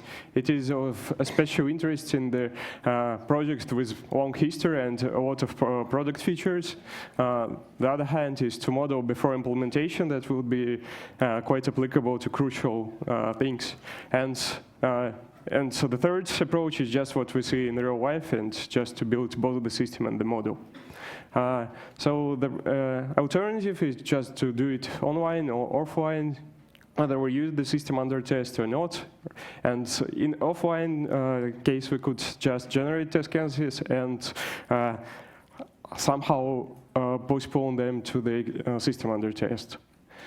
So for possible implementations of the model-based, there is a set of them, like theory improvement, state machines, and so on and so forth.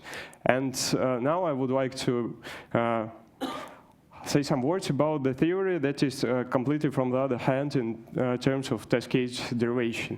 So it comes from algebraic theories. It is rather new. It is called formal concept analysis, and it mainly works with such thing as formal context. It is a triple when you have a set of objects, set of attributes, and binary relation over these things. And this binary relation means that an object has an attribute. Quite intuitive. And so then we have special operator that are shown with this quotation mark, and they say that from the set of objects we can get all the attributes that are common for them, and vice versa, from a set of attributes gets the set of objects that has all these attributes. And how can we use this? Actually, we can find, in some sense, maximal subsets of objects and attributes that share and form ideal concept. What's a concept? It means that you have set objects, they share some set of attributes, and this set of attributes is just general for all the objects. And these objects can be, this concept could be naturally ordered with such kind of thing like set theory operations. You mean that one concept is more general than the other if all objects are just included. So the intuition behind this is like this, that you have all attributes, and in real world, usually no object has all attributes. It is a kind of bottom concept. And on the top, you have the vice versa situation where you have all objects, and usually they do not have any common attributes. And then we can proceed to such a concept as an implication. Implication is just designed to show the dependencies between sets of attributes. So there is a mathematical concept how to show the implication, but in natural world, it's can be described in the following way. If you have an implication from A to B, it means that all objects that have A, they also have B. There is some system that could make more implications from the basic theories. They are called Armstrong rules. For example, you can have always written the rule, if you have A, then you have A, and some more interesting things, like you can add attributes to the left-hand side, which is called promise, and it is a restriction on the set of objects that you are just interested in. And so how can we use this? To get from the formal context a set of implications, there is a procedure called an attribute exploration. The main advantage of this procedure is that it is interactive, and it cooperates with two types of data. On one hand, it is a set of implications, so you have the dependencies that are expressed in the form if A then B, and on the other hand, you have a set of counterexamples, and they are just your formal context. So I have a demo available on GitHub. You can just proceed with the following example with me. To make things easier and more intuitive, let us consider an example. Let us have a simple program, and input is just one number, and the output is a set of features of a given number. I take into consideration just 5 of them, like even, odd, prime, factorial, and if the number is divided by 3. So this attribute exploration procedure starts with the following. It just asks you whether some implications are true or false. For example, it starts with like following. Is it true that all numbers share all the features from the given set? And we have to provide a counterexample for the system to make it understand that the world is built in some other way. For example, I took the number 2 and have to describe it in terms of features that it is even, factorial, and prime. And then the system thinks that all the numbers are just like the 2 and say that every number is even, factorial, and prime. And so on and so forth. I could provide counterexamples, fill in my table, which is just the representation of binary relation, or formal context, it's just the same things. And when I proceed with answering the questions, at some moment, I give the implication that really should stay true. For example, yep, if you have factorial divided by 3, then it is even. Yep, we can think of theory of numbers, and if we consider a factorial number which is divided by 3, it already has a 3 in its divisors, so it has 2 just by the definition of factorial. So yes, it should be even. And then, after the procedure just takes you the whole way from all the implications, you get 2 types of knowledge, actually. On the one hand, you get this set of counterexamples, which say that there are typical numbers that you should check. And for this procedure to work, you need a domain expert that should precisely know how the domain is just organized. So it would be difficult for an arbitrary person to fill the features if he's not acquainted with the domain specific features. And so in the end, there are 2 types. On the left-hand side, we can see all the implications that hold for our small worlds of number is described in terms of 5 attributes. That, for example, if the number is prime and divided by 3, then it is odd, and so on. And in some sense, it is very likely to look like a model-based, because you have a set of dependencies, and somehow you could generate the things on the right-hand side. But to make the difference more clear, we could try to rewrite this example in terms of model-based. So we have a set of outputs, and there are just two values for them, true or false. So the first thing is quite easy, and for example, using pairwise, we get the set of outputs that could be in no way described in real world. Then we have to think of conditions and check that not all of these numbers are just in the set of n, and then we have to consider that if we would like to have just the same numbers, we could add them as a result. And moreover, we have to consider the implications. For the model-based, they're just written as in the previous thing. If you have something, then you have something.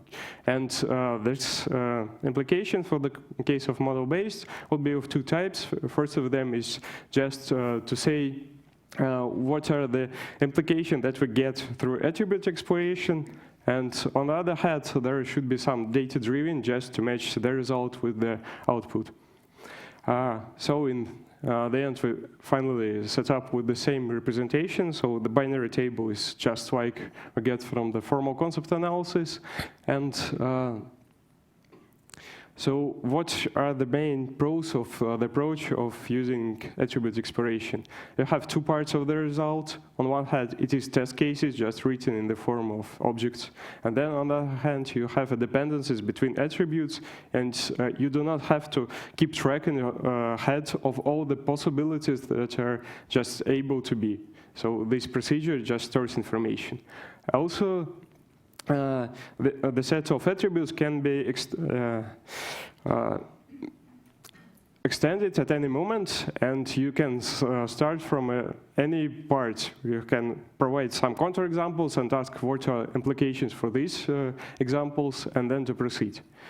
And if you just decided to extend the set of attributes, what you have to do for the existing objects, you have to mark what objects just really has these attributes.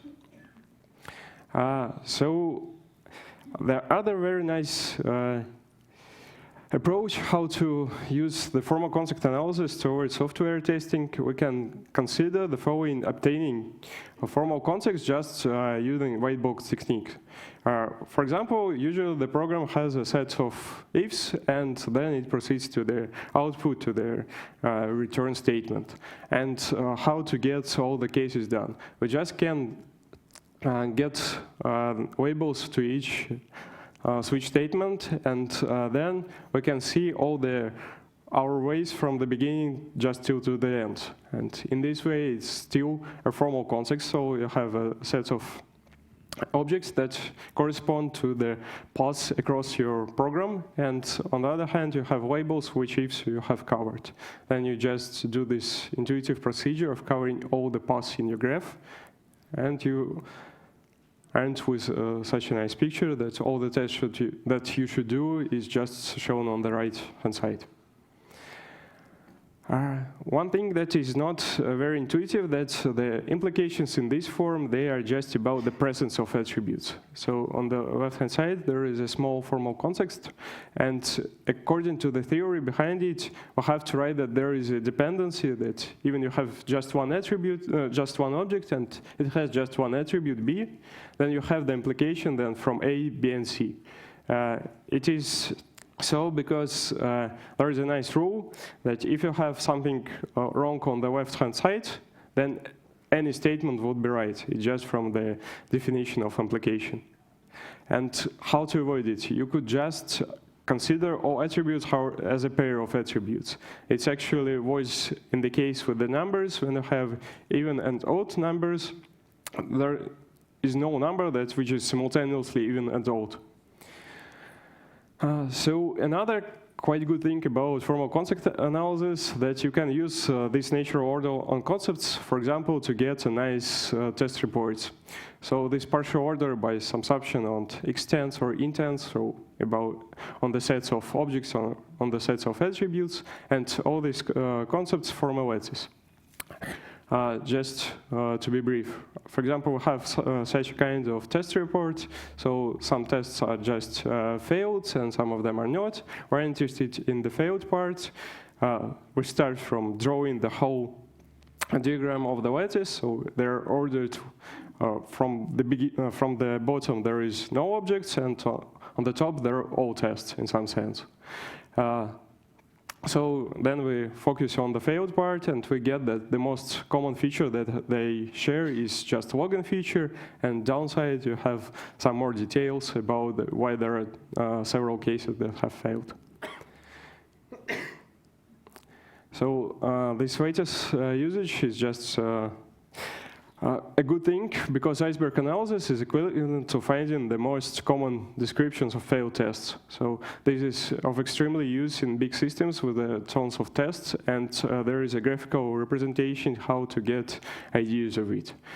On the other hand, in big systems, this technique could be very useful to get a good representation for finding similar functionality. That would be of a special interest if you just do with features that are quite common and you have almost the same tests and how to find the same tests. So about the future work, this framework is quite useful, but unfortunately there are some borders. For example, we do not use non-binary attributes, but it is doable. It is called pattern structures and is a part of future work. And another thing, we could use machine learning based on this formal concept analysis. We can just find the hypothesis why some tests failed, and this iceberg picture is just a good glitch how to do this. So thank you. I just hope that this talk was a bit inspiring, and you could find me in the break and give the questions or use the online contacts. All right. Excellent. Thank you. I just have to wonder is if we use this model, can we use it to actually figure out JavaScript operations? That might be a good... Actually, yeah, because there are some research that use these techniques to explore the world of algebraic structures, and I believe that JavaScript is more bounded. Oh, wow. Well, that would be welcome. I kid JavaScript because I care, people. I actually like JavaScript. And we just have one question. Do you have to provide counterexamples manually, or can it be automated? Counterexamples should be provided manually, but there are some researchers when you have to find out the features of the counterexample, and this part could be automated. So if you could find that here is an object and what attributes are typical for him, this part could be automated. So the procedure overall is semi-automated. You do not have to keep track of all the possibilities because you just answer one question at a time. But this knowledge of domain is really useful here. Well, excellent. Thank you again. Thanks. Another round of applause for Fedor.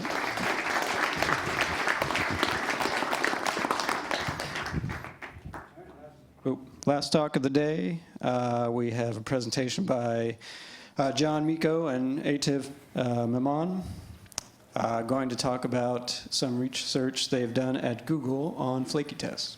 So take it away. Okay. My name is John Miko, as he said, and I'm a manager managing internal testing, continuous integration at Google. This talk is mostly about some work that we collaborated with Atif Memon. He came and worked on sabbatical with us for about 6 months, and we sent him into our data, and he came back with some interesting stuff. And so here's the stuff. Anyway, Atif, if you want to introduce a little bit yourself, too? Sure. I'm Atif Memon. I'm from the University of Maryland in College Park. And I spent the first half of this year in John's group during my sabbatical. Yeah. So let me talk a little bit. I want to set up the problem a little bit, and then let Atif talk about some of the stuff that he's found from our data. Atif thought I was really great managing his project because basically I was too busy to help him. And I gave him terabytes of data and said, go find what you can find in there and let me know what's interesting. And he did, so it was cool. But one of the things we're going to focus on a little bit is about flaky tests. A lot of people don't think it's an important problem. I even was talking to a grad student who sent out a paper, a PhD thesis on flaky tests, and was told by peer reviewers that it's not an important problem. Well, I'm here to sort of dispel that rumor and to say flakiness is a problem for us. We define it as a test that passes and fails when run on the same exact code. So if you can take the same code and run it twice, or run it n times, and if you observe a different result, then we call that a flaky test. One of the most startling observations, which was just sitting in our data waiting to be discovered, was that 84% of the time when a test was passing and then it starts failing, 84% of the time that indicates a flake and not something that somebody broke. That's huge, and that's across all of our test corpus. Almost 16% of all of our 3.5 million tests have some level of flakiness. They've been observed to flake at least once. Flaky failures frequently block and delay releases for us, pushing out to the web. People have to investigate to figure out whether it's a real failure or not, or run it again, or wait, or whatever. And we spend somewhere between about 2 and 16% of our continuous integration compute resources rerunning flaky tests. And this little box diagram that you see at the bottom that's very busy and looks like almost Christmas time, maybe it is almost Christmas time, you can see here that this little box is the test history for a single test that's flaky. And anybody, any person looking at that can say, yeah, that's a flaky test. It probably never broke for real, at least not in the window that we're seeing here. Maybe there's like 3 in a row right up in the top row. Could be a real failure, I don't know. Probably more likely a flake. And so this is just we start monitoring this, and this is how much of our compute resource pool we spend on rerunning flaky tests. It might not seem like a lot. Oh, it's only 5%. If you knew the size of our pool, it's pretty expensive. Let's just put it that way. And what are the things that cause tests to be flaky? Well, we haven't done a good analysis yet. This is an area we'd like to do some more research in. But it's all the things you would expect, race conditions, waiting for resources, multi-threaded testing, environment issues. Either it's the code under test or it's the test case. I mean, we really don't have a good breakdown yet, and we'd like to have good data about the root causes of all the flakiness. That would help us sort of characterize things better. So it's an area we're still trying to figure out from our data. There we go. What we also see is that when we run tests, we run our 3.5 million tests, we do it continuously. We're seeing about a 1.5% of the tests that we start running end up resulting in a flaky failure. That's a pretty big number, and like I said, it continually blocks our releases. And also, if you imagine, in order to ship a project like Gmail has 30,000 tests that they care about. So if you have 30,000 tests and 1.5% of them are going to flaky fail when you run them, are you ever going to be able to ship? Well, yeah, you can, but it's kind of a little bit of a pain to do it. And despite we've made a large and concerted effort to fix flakiness, to go after the developers and say, damn it, you should fix the test and make it less flaky. We tolerate a certain level of flakiness across the board. We still observe that the insertion rate is about the same as the fix rate as developers write new code. So we really haven't been able to make much progress in reducing the total number. And really, CI systems all have to deal with a certain level of flakiness in the tests. And we really want to try and minimize the cost to developers and to releases and to velocity of having these flaky tests in our continuous integration system, because they're not what the continuous integration system is all about. We're trying to find developers actually breaking the stuff, right? So, again, I've used the number a few times. Every time a developer at Google submits a change, we look at what he changed, and we do a reverse dependency map through our build system and find all of the tests that depend transitively on the thing that was changed, and we schedule them to run. And we do that as fast as we can and as frequently as we can. Most tests have 2 distinct flag combinations that they run with on average, like say opt and fast build. So some optimized build and some debug build, we run them both. And then we record the pass-fail result of each and every test in the database. And we uniquely identify those by the test that was run, the flags that were used, and the change that was submitted by some developer. And we have 2 years of test history of all of these test results, pass-fail. And every night, every time there was a down transition, a transition from pass to fail, we stick our deflaker on it, and it runs the test 10 times and says, did it ever observe a pass? If it did, then that test is marked flaky. And we keep a database of all the flaky tests. And we're starting to do a few things that are a little better than that, but that's something for the future. And we're just really touching on the very beginning of analyzing those terabytes and terabytes of data. But they allow us to do a lot of good hypothesis and to see if it's borne out by the data. Is it that tests fail more frequently when the systems are loaded? Is the test, I mean, any kind of thing that you can think of, you can look at our data set and you can answer it without having to run any tests, without having to do anything much about it. You can also get the correlations between changes that were submitted by developers and failures that occurred, right? So you can say, oh, you know that this CL caused this test to break. And so you can start answering questions about, well, what are the commonalities between changes that cause tests to break? And that's some of the research work that Atif will talk about in his half of the talk. It's really pretty cool what he's discovered on some of the data. So I want to talk a little bit about how our continuous integration system works. We have our happy developer over there. He submits some code. I'm going to make Gmail better today. I'm picking on Gmail. I hope nobody's here from Gmail. And he submits a change. That change goes in. We say, hey, what tests should be run on that change? What did he change? And what tests depend on the thing he changed? Let's schedule all of those. So we send them to our test scheduler. We batch them up. We batch them into groups. We run on a massively parallel backend, but it's like a two-stage system. I don't want to even go into the details. It's very complex. But first, we have to batch up the tests that we're going to run together. We pick usually between 400 and a couple thousand tests that we're going to run together. And we run them into the massively parallel backend and get the results. So we build, we run the tests, and we record the tests back in the database. Along the way, there's a certain amount of infrastructure failure when you're running, millions of tests. Every now and again, something goes, oops, and a machine crashes or Borg evicts a job or whatever it is, and the test doesn't get completed, and we reschedule those until we get a result, pass or fail. So we guarantee that every time, as frequently as we can, we get a positive or negative pass or fail result for every change that was submitted. Now, we skip over some of the changes when we don't have enough resource to run them all, because we don't. We basically end up running less than half of the triggers, the times when we think the test should be run, but we always schedule it at the next time when we have resources. So I know that's a little confusing, probably a little more information than you needed, but we actually can't run every test at every affecting change because there's just too much work to do. But we actually give back to developers a result after submission supposed to be within 2 hours is our SLO, trying to give results to a developer that their submission passed or failed all the tests that were affected by it. We don't always meet that SLO, I'll be honest. Some people here from internal could probably call me on that, but we're doing our best, and generally it's within 3.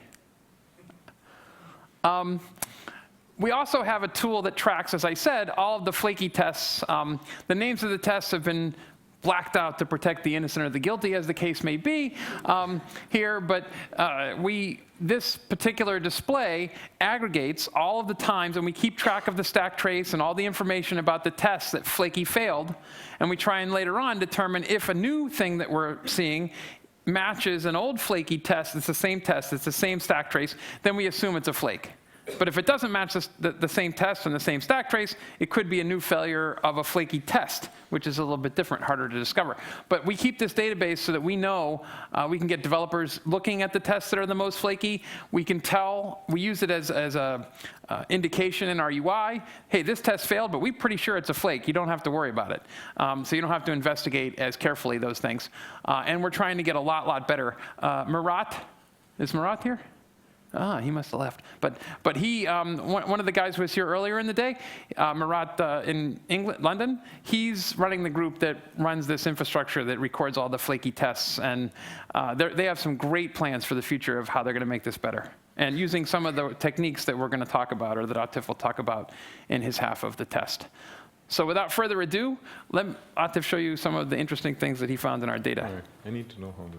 Just the green. That's it. Okay. It's pretty simple. Cool. All right. Okay. So as I mentioned, I was on sabbatical at TAP, and it's an amazing group to be in. If you are looking for a sabbatical, you should contact John. It was amazing for a couple of reasons. One is that the TAP team is amazing, so they're very helpful and very friendly folks.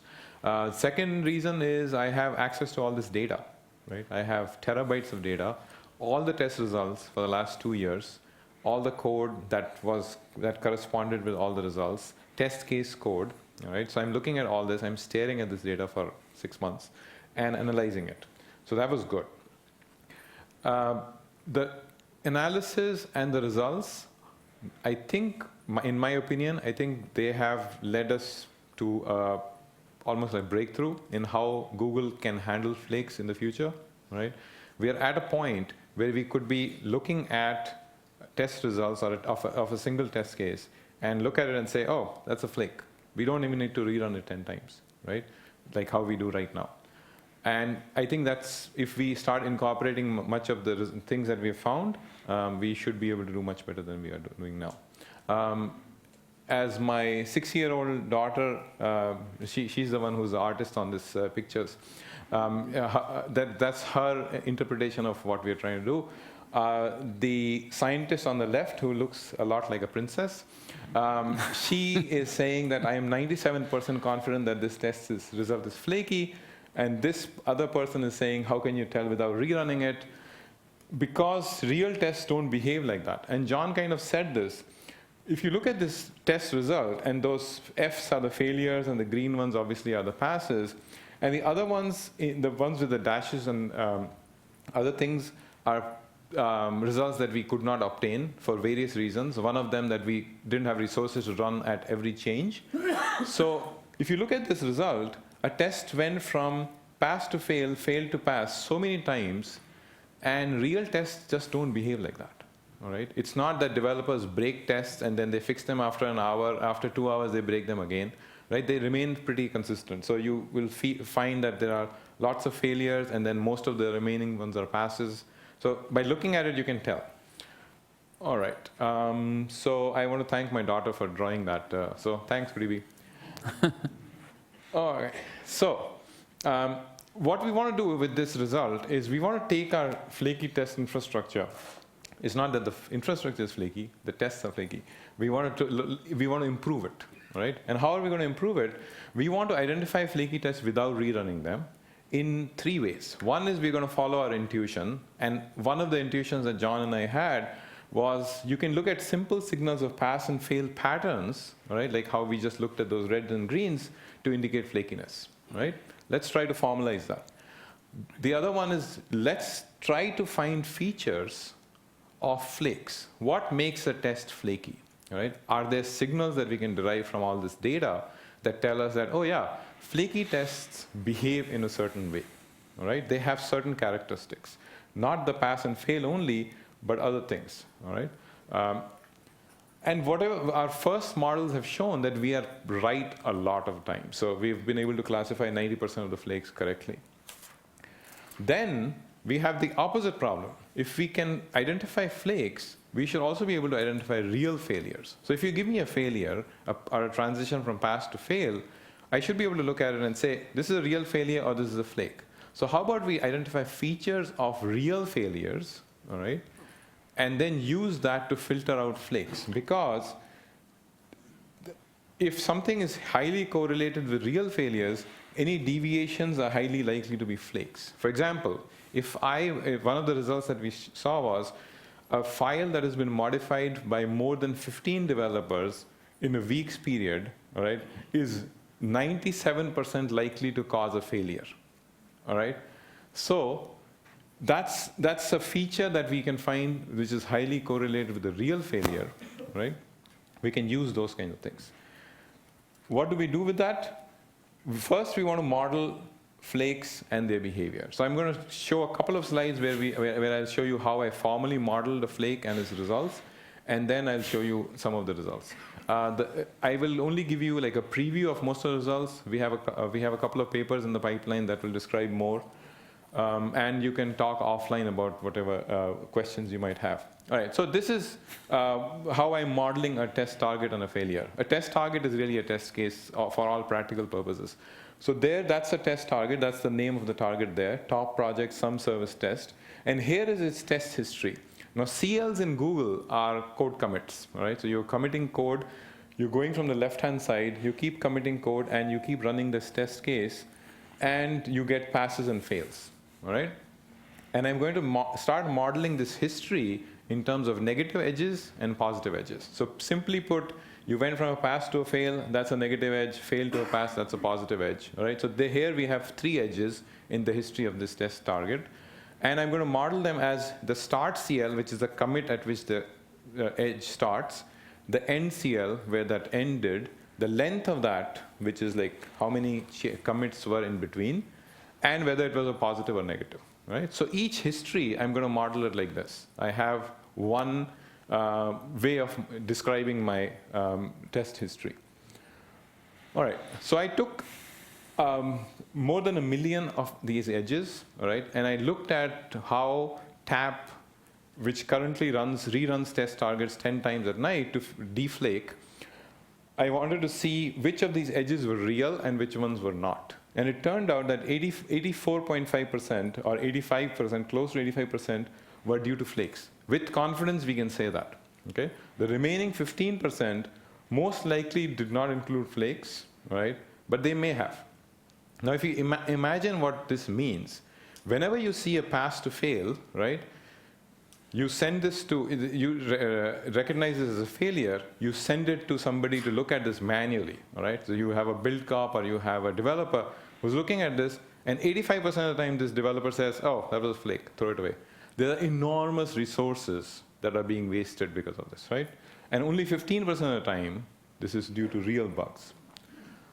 Okay, so the takeaway message from this slide is that even though a small percentage of flakes at a given instant, a small percentage of overall results are due to flakes, 1.5 to 2% are tests are flakes. But if you look at over a time period, a flaky test that can go pass to fail very frequently will give you so many edges that it becomes 85%.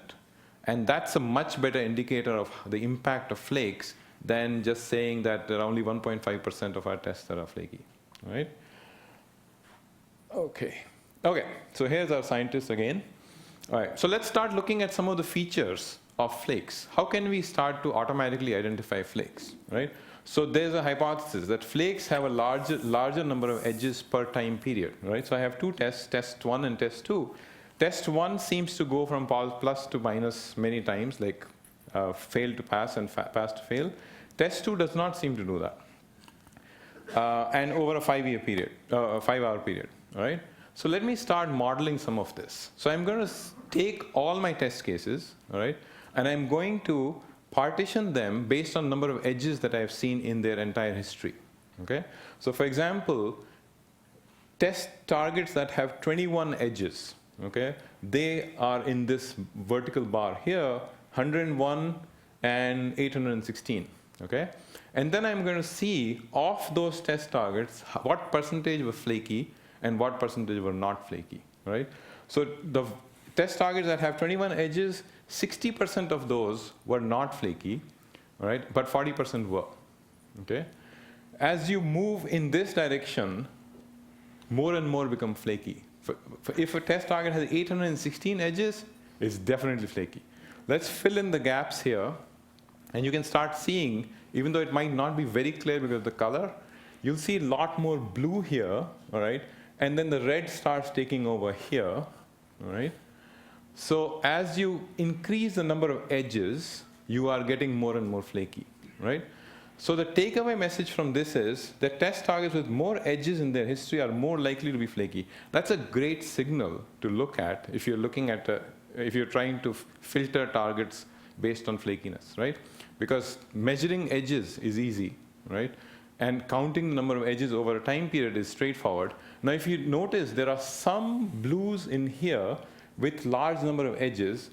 And when I showed this to some folks at TAP, their comment was that most likely these are flakes which were not detected by a TAP. All right.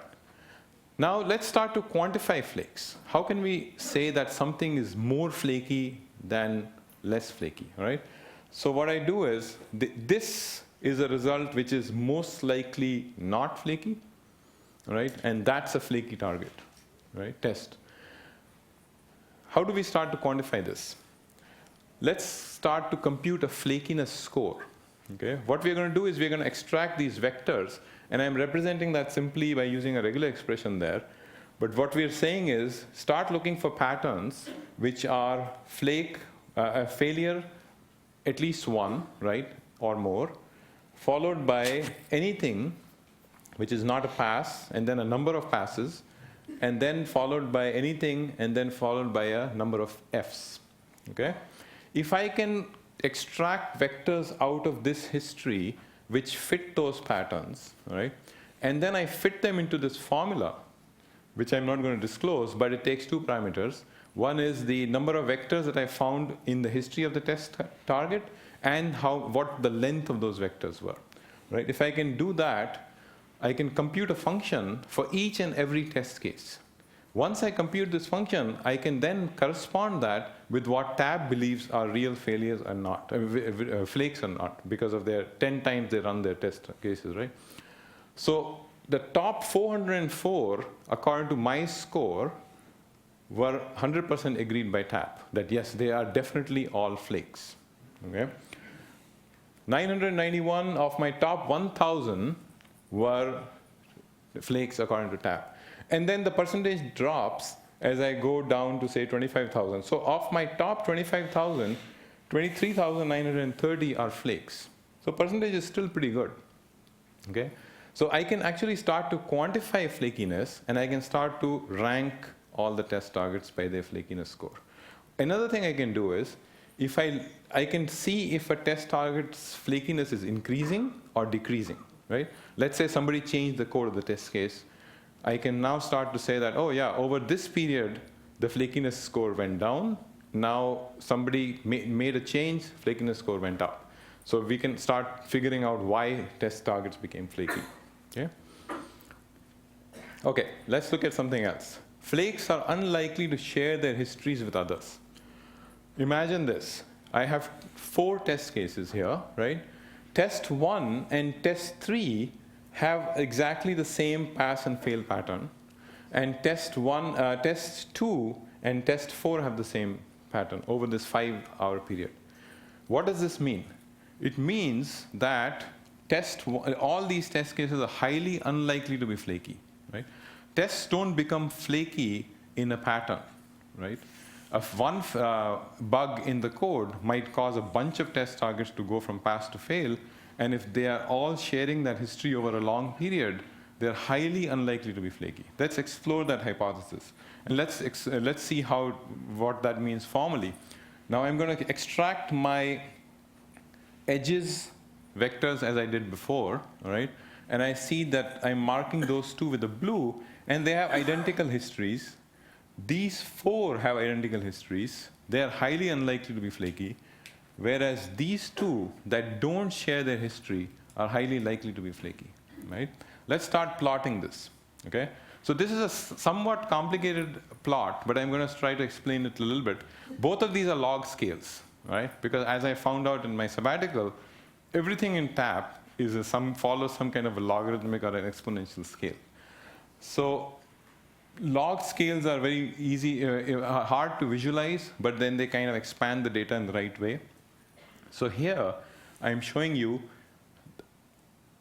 2 targets, because this x-axis here is 2, all right? 2 targets share their history, okay? I'm going to draw a plot here, draw a dot there, and the number of edges in the history, which is pass to fail, are roughly 20, because on the y-axis, you have roughly 20 there, all right? And that's how we're going to read this. Very little sharing, okay? Because there are only 2 targets that are sharing here.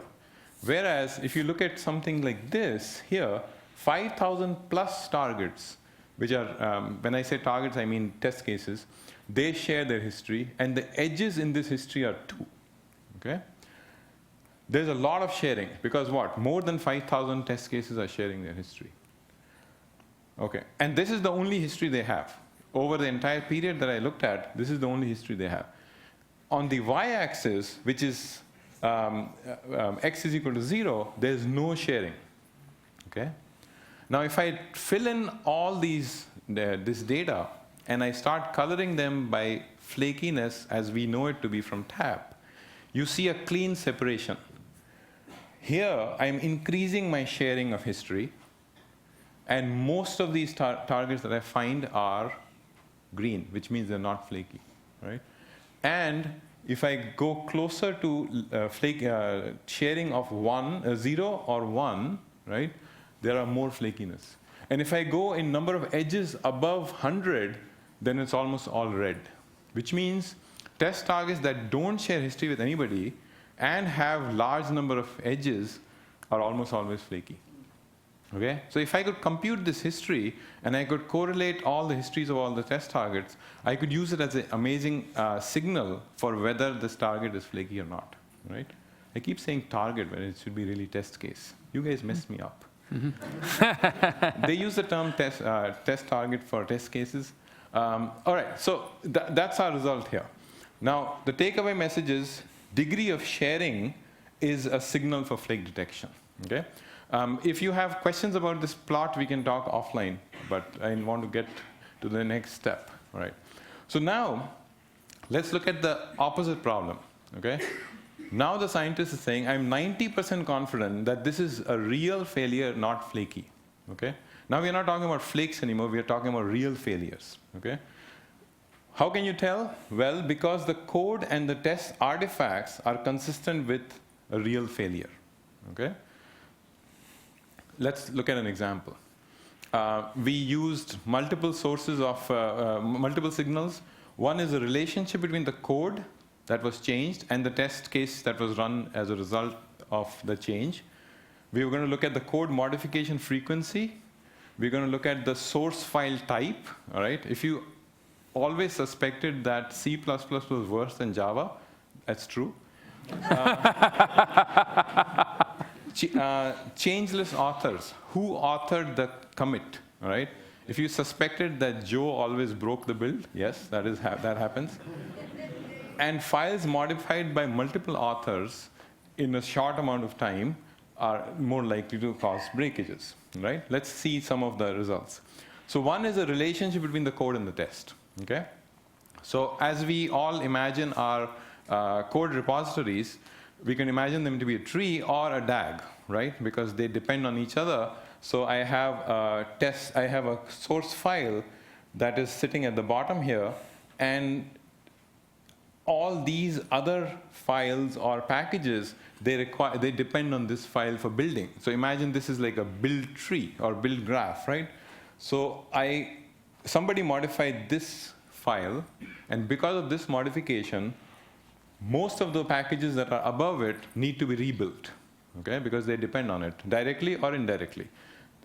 Okay, so this is my source file that got changed. That's my test case or test target that needs to be run as a result. How far is it in terms of number of edges? What is the distance between that and that? Okay, if you look at the minimum distance, can somebody count? What's the path that's the shortest? 4, right? Okay, so we're going to call that the min rank, which is the term that Google has used in its documentation. That's a min rank between that node and this node, which is the shortest length of the shortest path. Okay, is there a relationship between tests that break and the code that gets modified and the distance between them? Okay, so if you look at the min ranks of code, the files that were modified, and the test targets, right? If I plot all of them in Google, I get this plot, right? Now, these are all the min ranks. They start from 1, right? And they go all the way to 41 here, right? That means a piece of code that was modified here and a test target that was run, they were at a minimum number of edges was 41. Okay, so that's a pretty deep stack there. But if you look at this, most of them tend to be roughly in this area, right? So it's like a wide kind of a graph, and then it goes up quite a bit, right? This is the total population, okay? But if I wanted to look at what happens to only the targets that go in edges, they go from pass to fail or fail to pass, and I plot the probability, most of them tend to lie between 2 and 9, okay? Which means when you modify some code, test targets that are beyond 10 min rank are highly unlikely to break. Okay?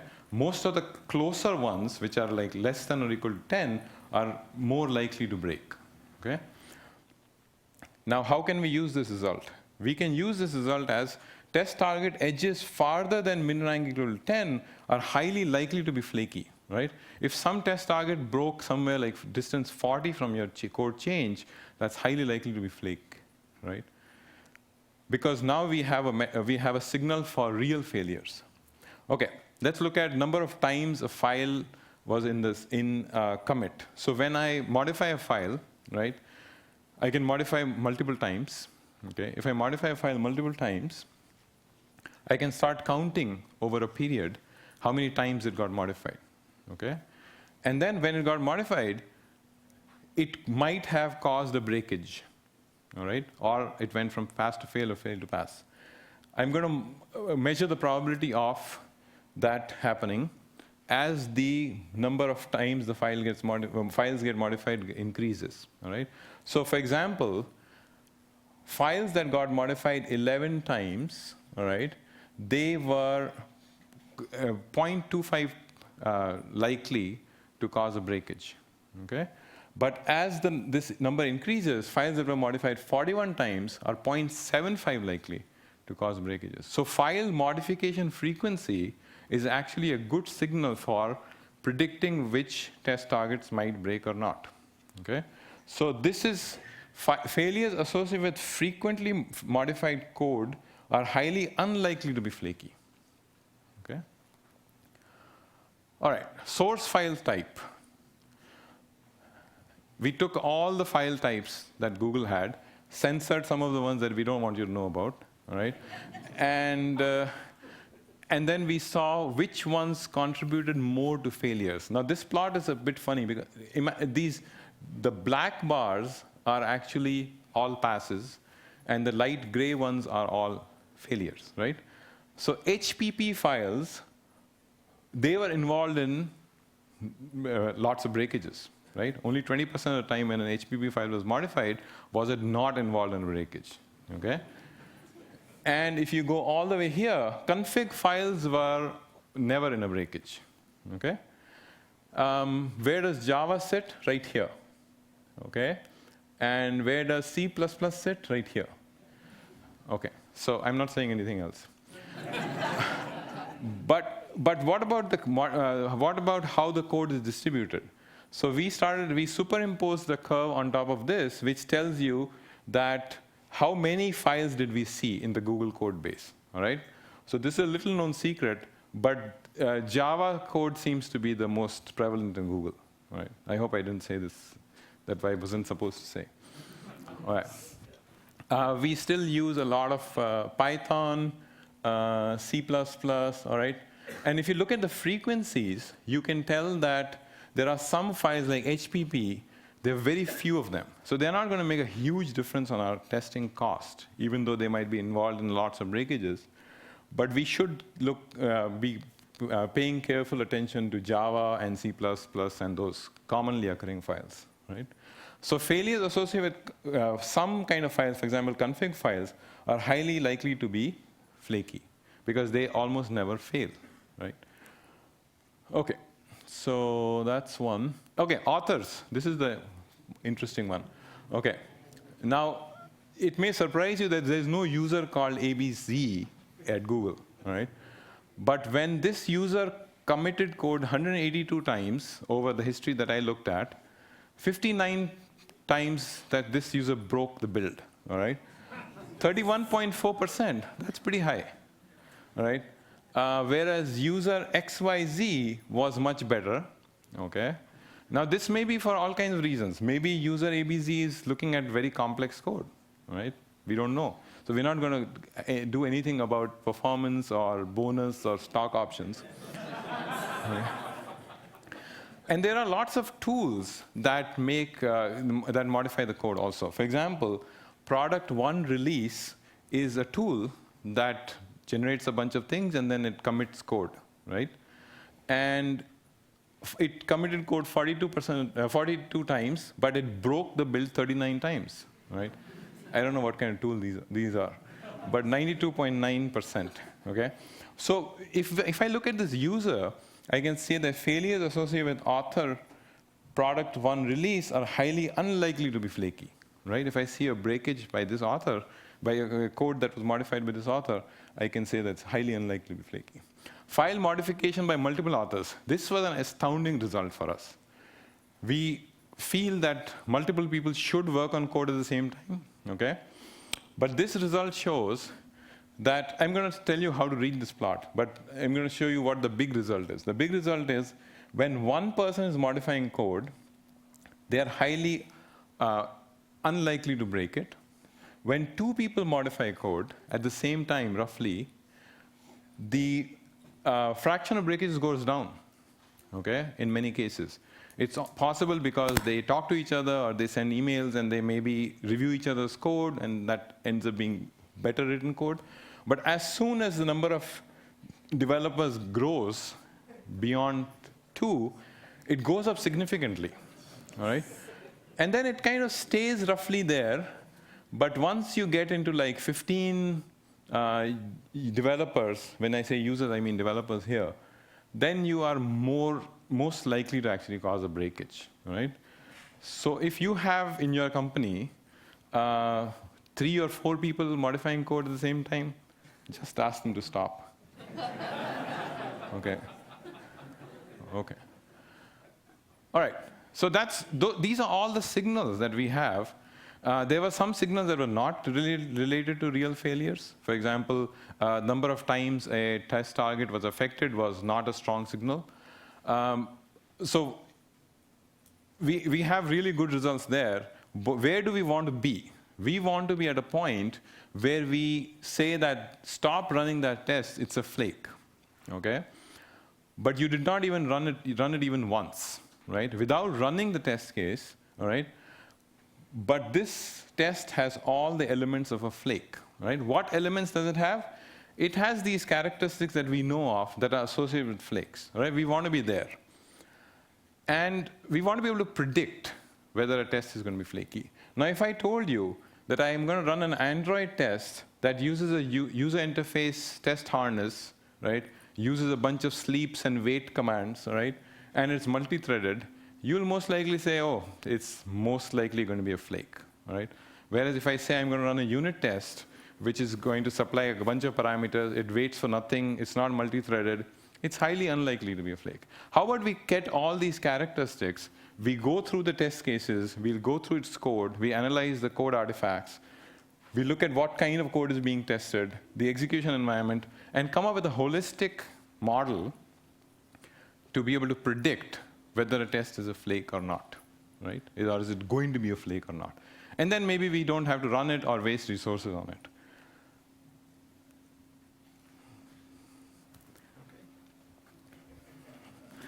All right, so I have one more quick thing here to say. We did an awesome collaboration with Atif. We learned a lot. He learned a lot. We're publishing papers. It's really cool. But we're still looking to collaborate with other companies, with other researchers who are working on the same kinds of problems that we're working on with flakiness and with predicting breakages. We really want to do, we have lots of data. We have tons of data. If you're interested in piling into data, come and talk to me. And we really do have, the largest test pool, the largest code base around. We've seen a lot of researchers in academia they study open source projects with tiny code bases and small numbers of changes, and it's really hard to draw good, crisp correlations. With our large data set, we can answer your questions pretty quickly.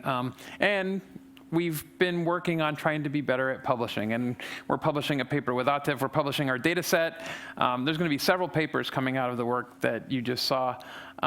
We also, I run a journal review club once a month. We pick an academic paper, we review it, we talk about it. We're always inviting the paper authors to come and to talk, and most often they do, and it's been a good exchange so far. It's completely open to the public. We do sort of a Google Hangouts, I'm sorry, but every month, and we have this paper that we review. If you're interested, there's a link here. These slides will be up online in case, so you can actually get the link from my little link thing there. Other than that, I think we're kind of done. If you have questions or. One more click. Oh yeah. And Annika did the wonderful illustrations. Yes, excellent. Thanks, John and Atif. I have so much ammunition now to use against developers. This is fantastic. We can give you the real names internally. All right, look out. So yeah, we have a lot of time for questions, which is good. Wait a minute, how did a developer submit this? Why not just delete all the flaky tests? Who let that developer in? Well, I mean, if you talk to some of the teams who have flaky tests, first of all, it's impossible to get rid of it all. If you look at the 16% of tests that have ever exhibited flakiness, if we just deleted them all, I think some of our key apps would probably stop working. And some of them have very low levels of flakiness, which are fairly tolerable and don't often cause problems for the project. And ones that don't, we have active enforcement that moves them out of blocking releases. So we basically we ignore the results of tests that are flaky beyond a certain point until they get fixed and bugs get open for developers to fix them and put them back into the test pool. So a certain level of flakiness is just a fact. It's a part of life, and we're willing to tolerate it if it's low enough, and if it's not, we just remove it from the blocking the releases, and then we do either delete the test or make it better. So. I always find it interesting that developers can spend an entire week trying to get a different color to print out of their bash script, but when it comes to flaky tests, they say, just delete it. Mm-hmm. My own opinions, not of those of the speaker. How do you distinguish between flaky tests and real bugs due to concurrency, which will also pass-fail non-deterministically? I'll let you take that one. Oh, come on. So I think the question really is that the bug is possibly in the concurrent code, and depending on the execution, the test that's testing it may pass sometimes, may fail sometimes. And I think the answer to that is, I don't think we distinguish. I mean, we still call that a flaky test. Yes. And then we pass it to the build cop, and then in the debugging process, they have to figure it out. Yeah. But I think from the signals that we have, until we start to categorize code as concurrent or not, until we use that as a signal, it's going to be very hard to distinguish. Right now, it's really impossible from the outside, just observing the pass-fails, to be able to tell whether it's a bug in the code under test or the test. Questions in the room?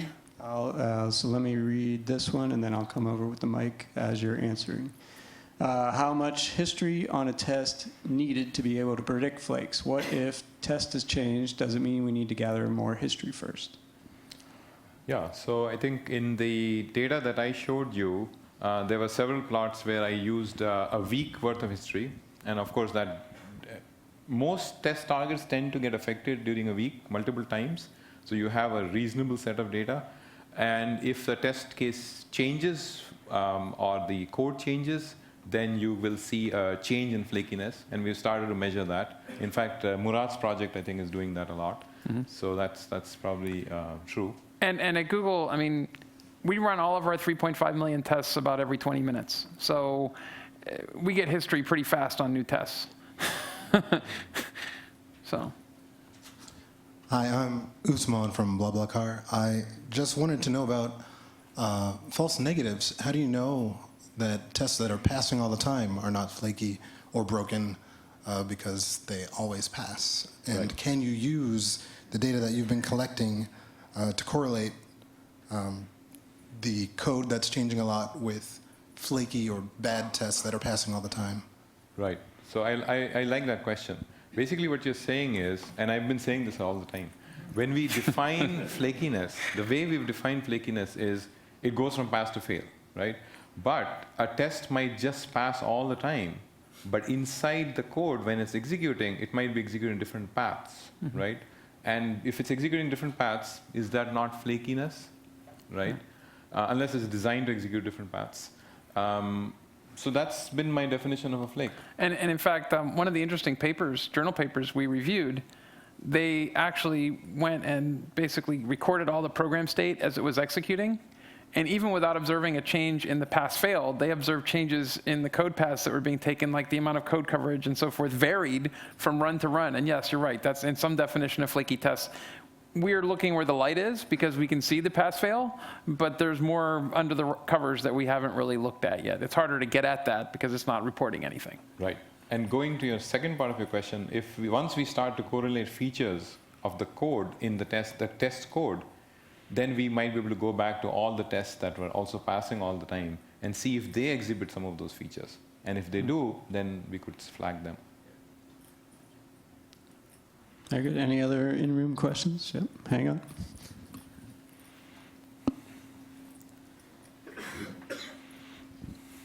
I have a question for the, continuous integration testing, especially for the pre-commit testing or pre-merge testing, right? We need a quick turnaround for the test verdict against the patch from developer because everything is automated. We test pass, then we, get it +1, +2, right? If some case fail, we will -1. So then the patch will be gated. So at this stage, there is no room for flaky test. So I would like to know the Google's practice at pre-integration stage. How you identify the? Definitely you have the mechanism to identify the flaky test. But the more interesting thing I would like to know is what happened then, because everything is automated. If you, from my understanding, if you are confident that, okay, this is a flaky test, then this result will not block the patch, right? Yeah. So we need some mechanism there in CR system. So I can talk about a couple of things. We've had some recent advancements in there, but the basic practice at Google is most teams block submission unless the pre-submit passes, and they indicate which projects they want to pre-submit against. So that's part of it. Yes, we do block submissions, just like you're talking about, and we do the same thing posting the results to the code review. There's a way in our system to indicate that a test is flaky. Developers opt in, and they say this test is flaky. If they say that, we rerun, if it fails, we rerun it up to 3 times and look for a pass.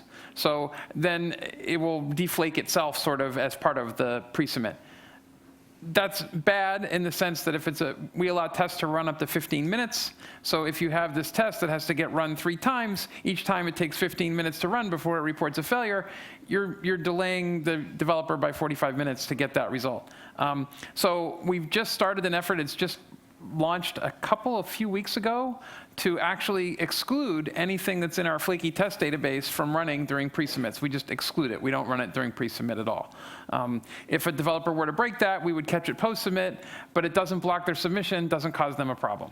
So we actually keep statistics and we exclude them from running on the pre-submit. Now, we do have a very fine-grained ability to control exactly which tests run during our pre-submits, and we run them all in parallel, so we get a result very quickly, and we also prioritize all of that work over anything for post-submit. So if a developer's waiting for our result, we give it our top priority in our back-end infrastructure, so it just goes out and farms and runs quickly and comes back. So between those different efforts, being able to deflake on the fly, being able to exclude the tests from running, and parallelizing massively the pre-submits, we give developers results pretty quickly on pre-submit. So.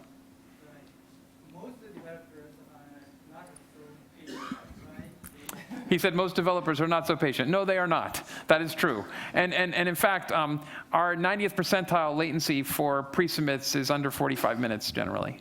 So you get back a result pretty quickly. And usually we spawn them off when you send the code out for review. We spawn them off, and then we post back to the review thread. Generally, the reviews take longer than 45 minutes, so we have a pretty good track record of posting the result before they need it. The rerun is fully automated. He's asking me if the rerun is fully automated when you say flaky. Yes, if you mark the test as flaky, the rerun is completely automated, happens end to end up to 3 times, and then only if it fails 3 times in a row, it'll report back to the user, no, you failed, you actually broke it. Hello, I'm Rahul Gupta from Oregon State University. So my question is something slightly different. In your graph about the number of authors who modified a file and how many of them caused failure, I saw a Goldilocks location at 2 authors. I mean, it's better than one single author modifying a file. So what's happening there, actually? You mean the breakages go down when you have more than one author, right? Yeah, And only until 2, but then it goes up again after that. I mean, the breakages go up significantly so you have 3 authors. And I don't think we explored that. I think we have we guessed that when 2 authors are working on the same file, they most likely are better at collaborating with each other, right? Because they can send, and this is very specific to how Google does stuff, right? You have a single code base. If somebody is modifying a file, you can know when somebody modified the file. You can contact that person. Everything is open. So maybe they talk to each other, or they send email, they review each other's code, so breakages go down. It's almost like another review process. So is it something like a pair programming or something, or is it more distant in time? I think it's something to explore, but I wouldn't say directly pair programming. I don't think they're sitting together, but yeah, I mean, I think it's more of a code review. So far, we've observed the astonishing result, but we haven't dug in to figure out exactly why. Right. And we'd like to know more. Yes. I just assumed it was the developer's intern came in, and that's the second author. He told him to fix all their bugs. Another question, a good question I saw up here. How can other companies leverage this research? I'm happy to talk about the research with anybody else up to the extent that I can. I am a professor, so I will do anything for a free lunch. Believe me, he wasn't free. No, but in all honestness, we really are publishing all this results in papers. We want to work with other companies and collaborate to share our ideas and our results. Contact Atif, contact me. Happy to collaborate with you, explain what we did, come and talk about it. We really want to get other companies to, at least if they can't share exactly the code that we have, at least share the ideas. And we really want to be open with our data sets and our ideas to the extent that we can be. I'll read this one and come on over with the mic, but what priority do the teams place on fixing flaky tests? On fire or meh? I'll take that one. So in terms of working practice at Google, every team decides for themselves how strictly to adhere to any process. They define what their processes are, and they define their adherence levels. I will say large groups, most of the large groups at Google that develop most of our main apps pay very close attention to flaky tests. They're all using the same work practice of removing flaky tests from blocking their builds and blocking their submissions. And they aggressively pursue developers to fix flakiness. And when your test is quarantined due to flakiness, your choices are to fix it or to delete it. I mean, it's pretty, I'd say most of the work practices are good, but again, there's always exceptions. There's 30,000 developers at Google broken into small teams. It's hard to say that all teams are doing it, but generally the work practices in that area are pretty good. Hi, I'm Anisha here. Oh, hi, Anisha. Anisha, I'm from Red Hat. And so there was this slide predicting that a test will be a flake before running it. So all the parameters that are mentioned there, they relate to a UI test with Selenium WebDriver. So are the UI tests the only ones that you are terming as flaky ones, which we know that are the most prone to? Or you've seen the other ones, some relating to the API or the backend that have given this trend of being flaky? I think, so UI tests are not the only ones that are flaky. We've observed that most of the time tests that depend on external resources, like if they're making some RPC calls or they're waiting for something, they tend to flake out more. Okay, and when it is during the day, right, when the test is running, those resources tend to be used more also, right? And this is one problem with the current approach where we run tests 10 times at night, right, to kind of figure out if there were flakes or not. And those resources that they're waiting for, they happen to be available at that time because they don't get used that much at night. So if we suddenly see that, okay, this test is passing. But you know what, we didn't do the statistical correlation between sort of test type, whether it's a unit test, system test, partly because we don't have good information about which of our test targets are, say, web tests, or we didn't divide the space in that way. I think it'd be interesting to know what those correlations are, but we have observed flakiness in absolutely every kind of test and absolutely all of our code base at some level. Okay, is it more in web tests than maybe it is in unit tests? Maybe in less than, I think yes. I think it's probably going to turn out to be true, although we haven't studied it, that integration tests and web tests tend to be more flaky than smaller, more isolated tests. But it would be great to show that from the data. There has been some work, although I don't know if I can talk about it, where they were able to partition successfully into test types and then say that these are less likely to be flaky and these other ones are more likely to be flaky. But if you think about test cases that run for a long time, right, and require many, many more resources, let's say this one test depends on 5 services to be available at the same time, and it's going to run for 15 minutes. That's most likely more likely to be flaky than a unit test that just calls a bunch of methods, right? So I think that result is lurking somewhere in the data. All right, thanks. I have another question. You mentioned about the positive edge and negative edge. So I just want to know, how do you measure the number of edges? Like if I'm using Jenkins as my CI tool, I see that the number of builds passed, failed. So how do you measure the edges based on the amount of data that you had? Is there a tool or? No, I just wrote a bunch of MapReduce to go through the test history, and then whenever it went from pass to fail, fail to pass, just start collecting all those. But we did it at the test case level, which means you'd have to get out the XUnit XML files from the Jenkins invocation to go down to the next level and say, here are the 300 tests that I ran, and this one, here's the history of that test. Our system automatically breaks those down for us so we can see each individual test, its history individually, and you would have to start recording that data for you to be able to analyze it in the same way and find edges for individual tests to say that test is flaky, this test is not flaky. If you just look at the Jenkins top level display, you're going to see the whole build passed, the whole build failed, the whole build passed. There isn't any edges there really, right? You would have to go digging into the actual XUnit XML files and extract them. Jenkins lets you do it now. Some of the newer pipeline versions let you extract the XML and parse it right out of the box. You can do that. I'm sure there's also plugins that do it. Yeah, we need to parse the data then for that. You need to parse the XML. It's there. Yeah. Thank you. I think we had time for one more question back here. Hi, I have a fact to share. I'm Abhijit from MathWorks. So we also have a lot of Selenium, which are web UI based tests, and we were having a lot of flakiness.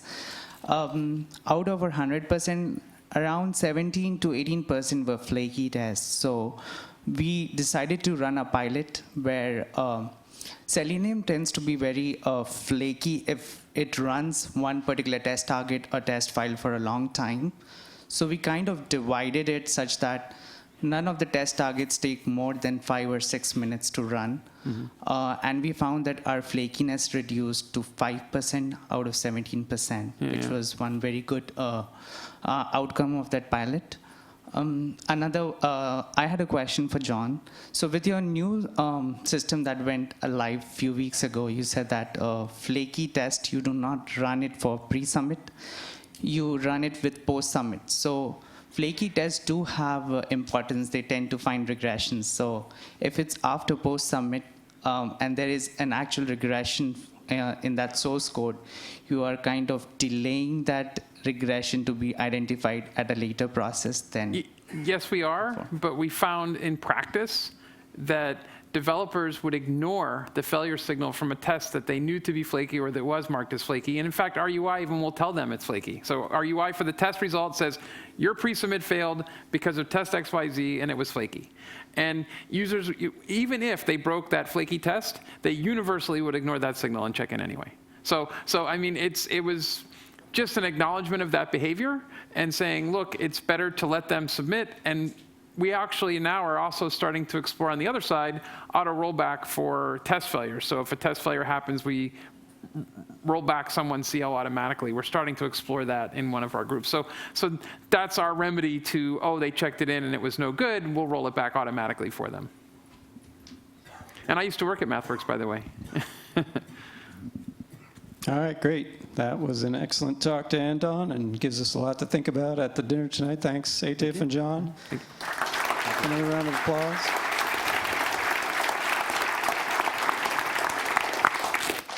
All right, that was a great first day.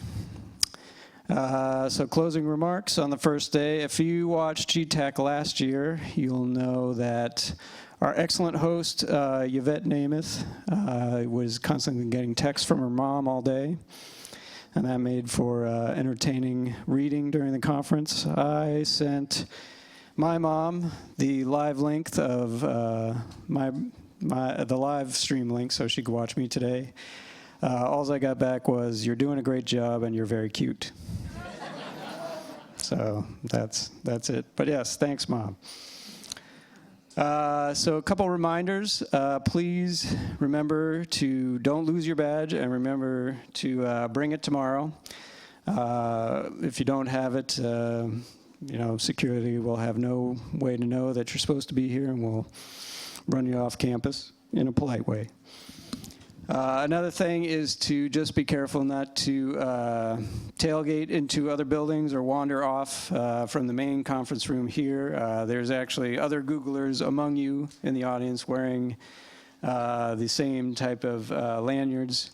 So they may have badges and may be wandering off into micro kitchens or back to their desk or whatever. So it's not just anyone wandering into those other buildings. So another reason why security might round you up and take you away. So just be careful of that tomorrow.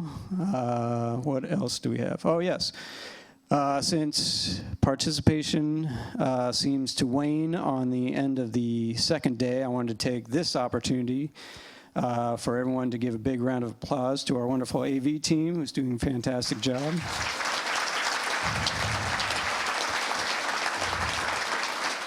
Yes, excellent. Also, of course, the super women behind real-time translation, Laura and Terry back there typing fiendishly away. Give them a round of applause. That should say huge applause, not just applause. That's the only mistake they've made today. But yes, if you ladies run for president, you certainly have my vote. And also our admins that are helping us put on this event. We have Josephine, Andrea, and Lena. You probably won't see them, but they are busy taking care of everything that might potentially go wrong. So give them a round of applause to let them know they're doing a fantastic job. And with that, who's ready to party? The carnival is actually all set up and ready to go, actually this way. It is out in the open courtyard, kind of where the lunch, where you could eat outside for lunch. It's all set up and ready to go, so enjoy yourselves, mingle and discuss the day, and we'll see you tomorrow.